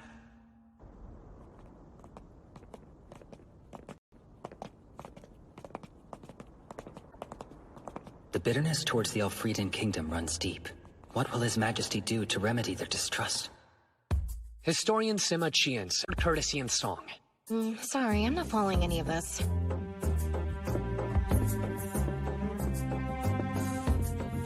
Junadoma here under the command of Admiral Excel. Reporting as ordered, sire. Juna, thanks for coming. Wonderful job at Ursula. And that navy uniform looks good on you too. I can't think of anything more embarrassing than having your Majesty seeing me dressed in such fashion. Ridiculous. You pull off beautiful and gallant without any effort.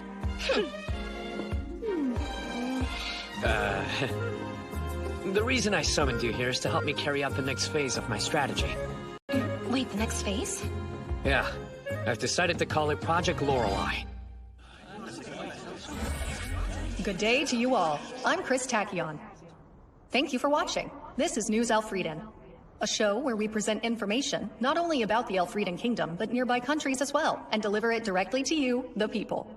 But I'm so nervous that I can't stop shaking, Your Majesty. Take a deep breath and just relax, Aisha. Where's all that confidence you showed on the battlefield, huh? That's because in combat there's none who can defeat me. But in this setting with all of its pageantry and fanfare, I can't find my nerve. I don't see why. Personally, I think you look nice and fit. Trust me, Aisha. They'll love you. Do you really mean it? She happens to be one of our singers, though. Besides, if anything unforeseen occurs, I can't think of anyone else I'd want by my side protecting me. You can count on me to defend you, even dressed like this. With that, this edition of News Elfrieden is over. However, we have something special planned. A brand new entertainment program. It's Elfrieden's first. I hope you will continue to tune in. Well, you ready, Aisha? Yes, I would follow you anywhere, Your Majesty. His Highness was defeated by a man such as this?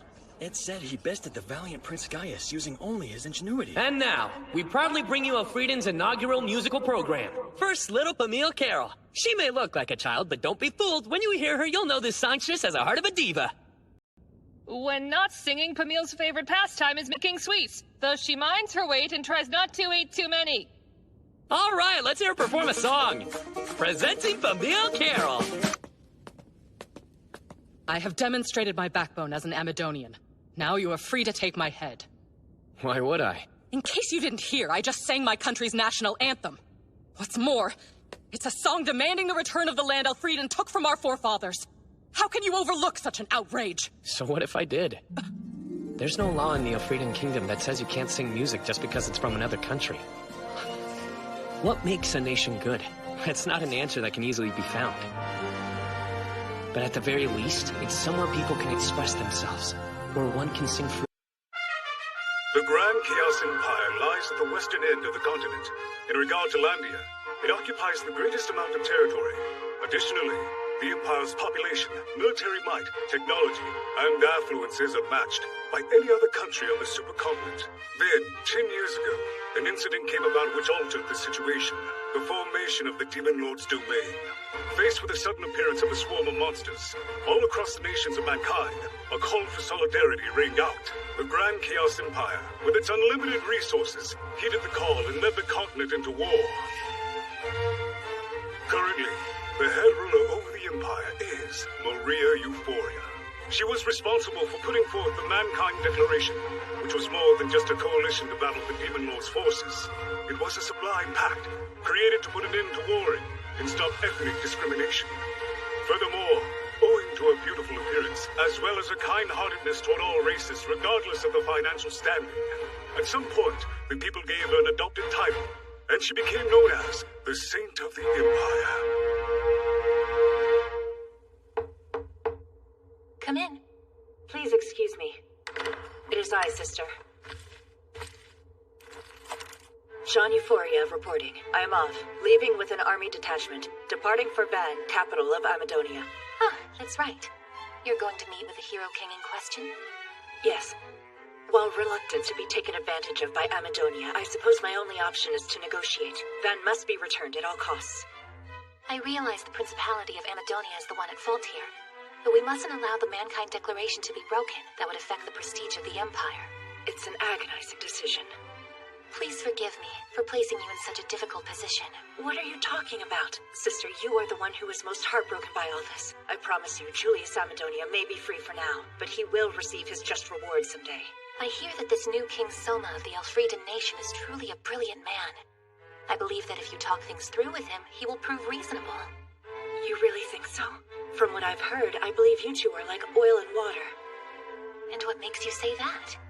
Sister, to put it simply, you're an idealist, while this king is a realist. I feel that you two see the world from completely different perspectives. Why don't you get a room of your own already? I'm buried in paperwork, sun up to sundown. Even if I had my own room, I'd only go there to sleep. For heaven's sake, taking over Van has only increased my workload tenfold. It's torture not having a proper bureaucracy. Enough of your complaining. Here, the next documents. What? Let me guess, another request to use the plaza. And we can expect a lot more to go through. There's open-air concerts, right? Plus plays, circuses, and seat-spitting contests. I can't help but feel like I've opened up Pandora's box here. I'm not sure what that is, but since your musical program broadcast, the people of Van are having an awakening of self-expression. That's just how sensational it was. The harder one suppressed, the greater they bounce back when freed. I have no doubt this truly is a renaissance. Nothing, never mind.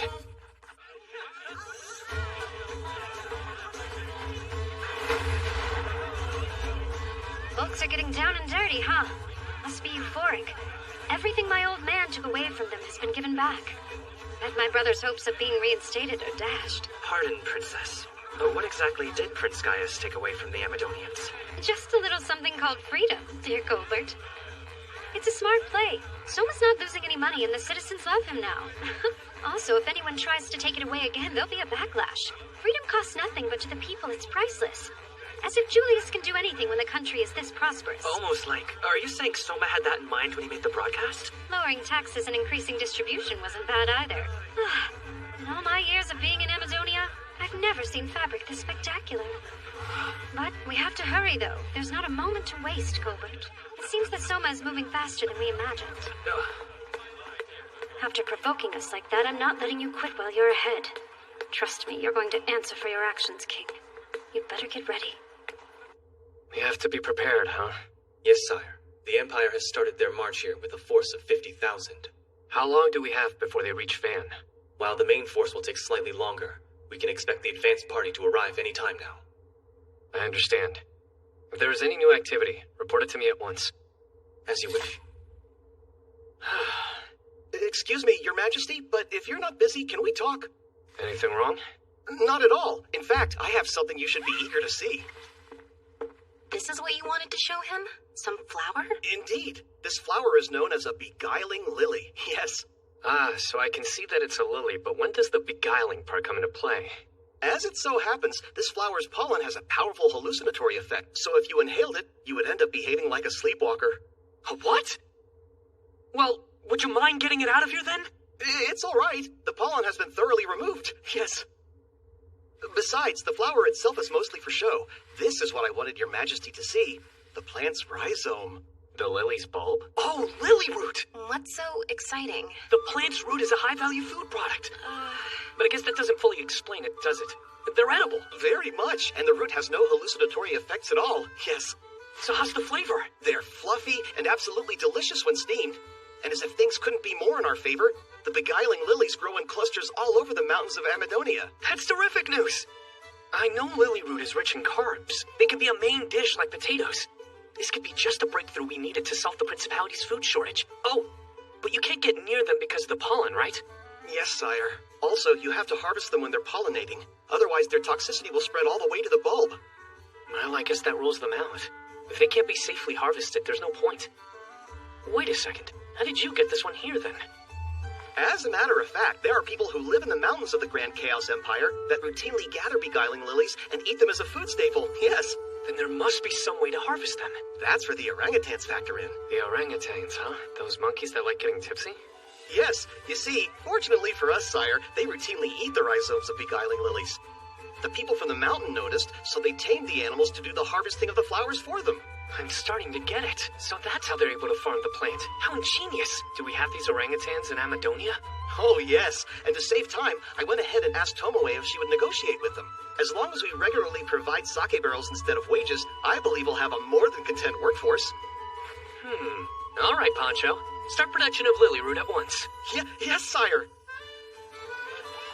Lily stew rations are served over here. Come and get them. Yes. Oh, and over there are lily root dumplings that you could take home with you as well. Grab however many you need. The recipe is fairly simple, so please try and make them yourself. Yes. There is plenty to go around, so remain calm. Form a line and we'll start handing them out. It's a beautiful day, isn't it, Big Brother? Sure is, Tomoe. Glorious. Oh, well, there sure are a lot of shops, huh? If you see any that are interesting, we can take a look inside. Yes, please. Is that all right with you, Juna? Of course. Juna? What are you... I can stop if it bothers you. It's not that I object or anything, it's just... I thought you said that you were going to keep me safe and covertly. Did you really think I meant me alone? Look closer, you'll see there are several elite Marines who are guarding us from the shadows. I hope you don't dislike me holding onto your arm, Your Majesty. I don't have any problem with it, so go ahead and knock yourself out. Couldn't protect you if I did. Right, well, considering how there aren't really any shops I'm dying to see, you go ahead and lead the way. What do you think about getting some nice clothes for Tomoe as a present? Since she is your younger sister now, you could call it a gift from a family member. What sort of clothing may I help you find today, sir? Let me see. Do you have anything that would look nice on my little sister? Wait, you're buying something for me? You see an outfit you like? All you have to do is say so. But Come on now. Let me act like a big brother today. We'll have a look around. Come on. Okay. What do you think of this? I love it! Or blue if you prefer. Oh, wow, this one is adorable!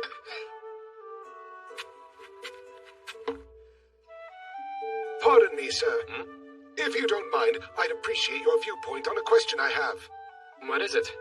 Suppose that on a battlefield, all of your generals were gathered together for a war council, and that the first plan one of them put forward had several merits. Would you not then choose to implement this strategy immediately? No, I wouldn't. I would wonder if perhaps there was an even better tack. But now suppose that you were one of the generals and wanted your plan to be adopted. It would be a better approach to withhold your thoughts and propose your strategy as the solution in the end. Another way to look at it is that when it comes to bargaining between men and women, it's just a different kind of battle.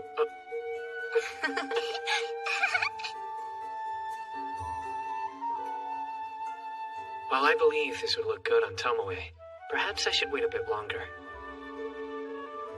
You're a magnificent strategist, sir. And I am honored by you saying so. You used the War Council in your example. Was there some significance?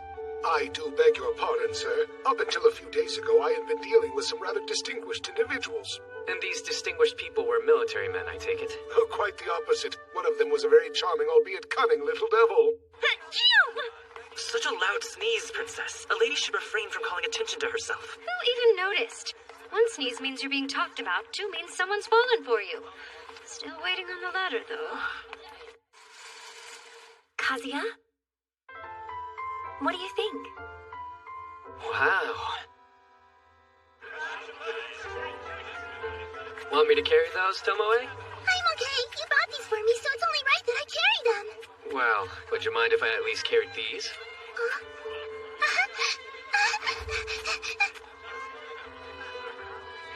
Well, thank you so much, brother.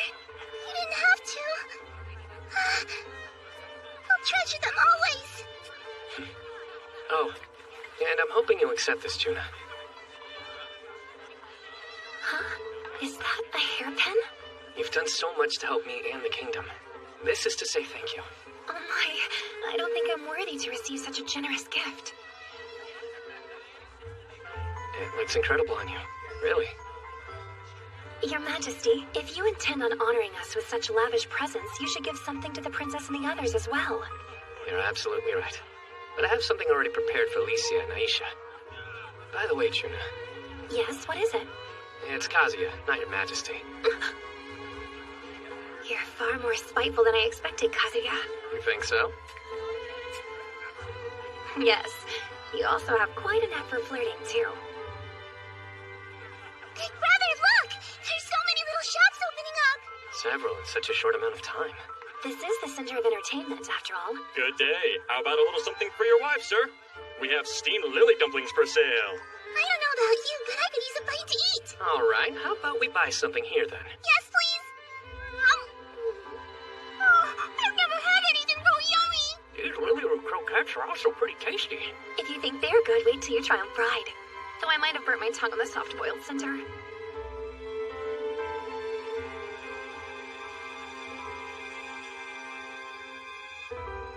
Good afternoon, ladies and gentlemen. This is I wish days as peaceful as this could go on forever. Elfrieden and Van will be sunny today, perfect for washing clothes. Taking in nature. I never expected to see a gemstone broadcast used in this manner.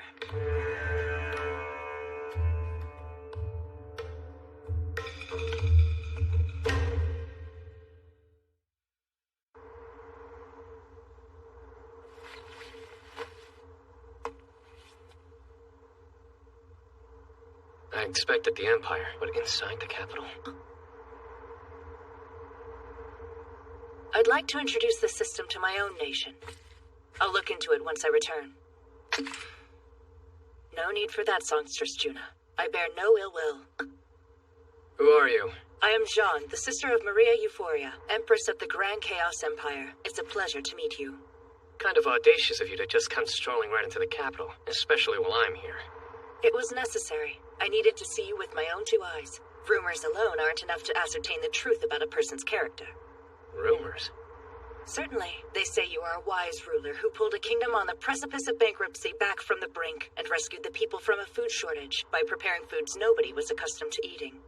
But also, there have been a number of salacious stories that have reached my ears. Just a minute! What do you mean? I've heard you are engaged to the former king's beautiful daughter, Princess Licia, yet continue gathering the kingdom's beauties, expanding your selection of consorts. I suppose I'm included as one of those?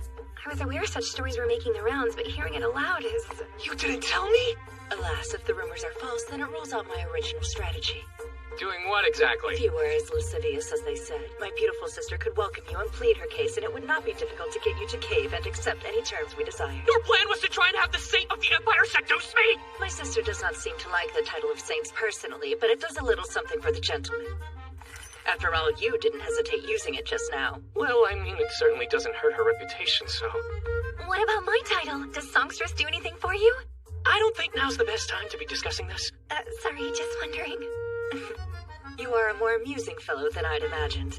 What you call amusing, others might see as unbelievably awkward. Not at all. A king being so close with his officers is evidence that the kingdom is in good hands. Speaking of, in the Empire, because my sister's a saint, everyone stays distant. Moreover, she is the Empress, but does her best to treat everyone equally, and yet she feels she must be guarded against everyone.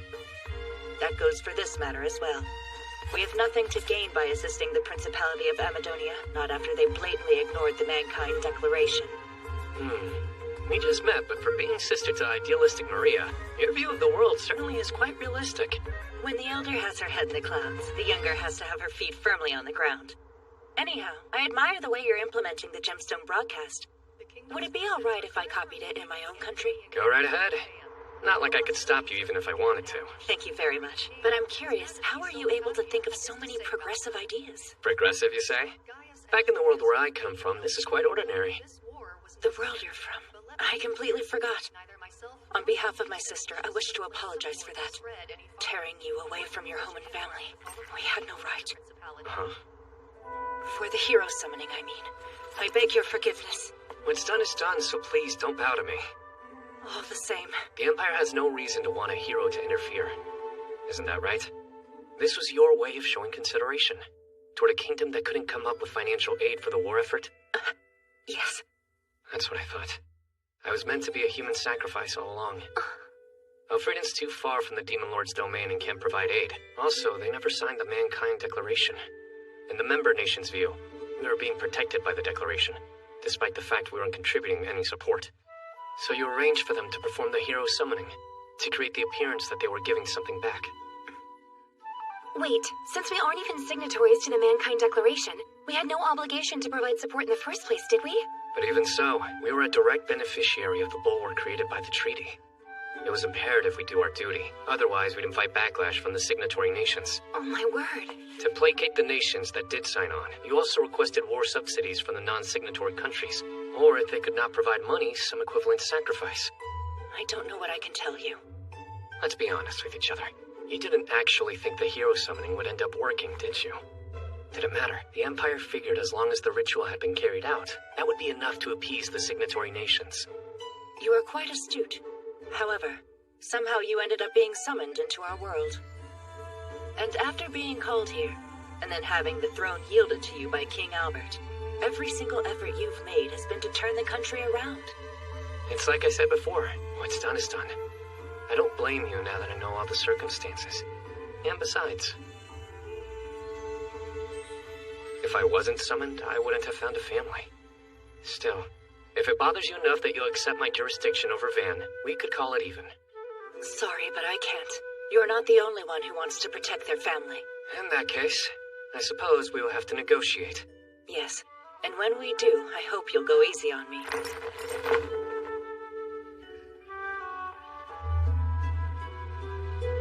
I suspect it won't be easy on me. Look at this beautiful dress! Big brother bought it for me at the market today. It's adorable. Oh, and Aisha, I got something for you as well. Your Majesty, I'm simply delighted you went to the trouble of buying me a present. First that dress, Aisha, and now makeup? If this keeps up, it could cause me to turn over a new feminine leaf. But no matter how I look, I will defend His Majesty's life. And Licia, he didn't think I forgot you. It's gorgeous, Soma!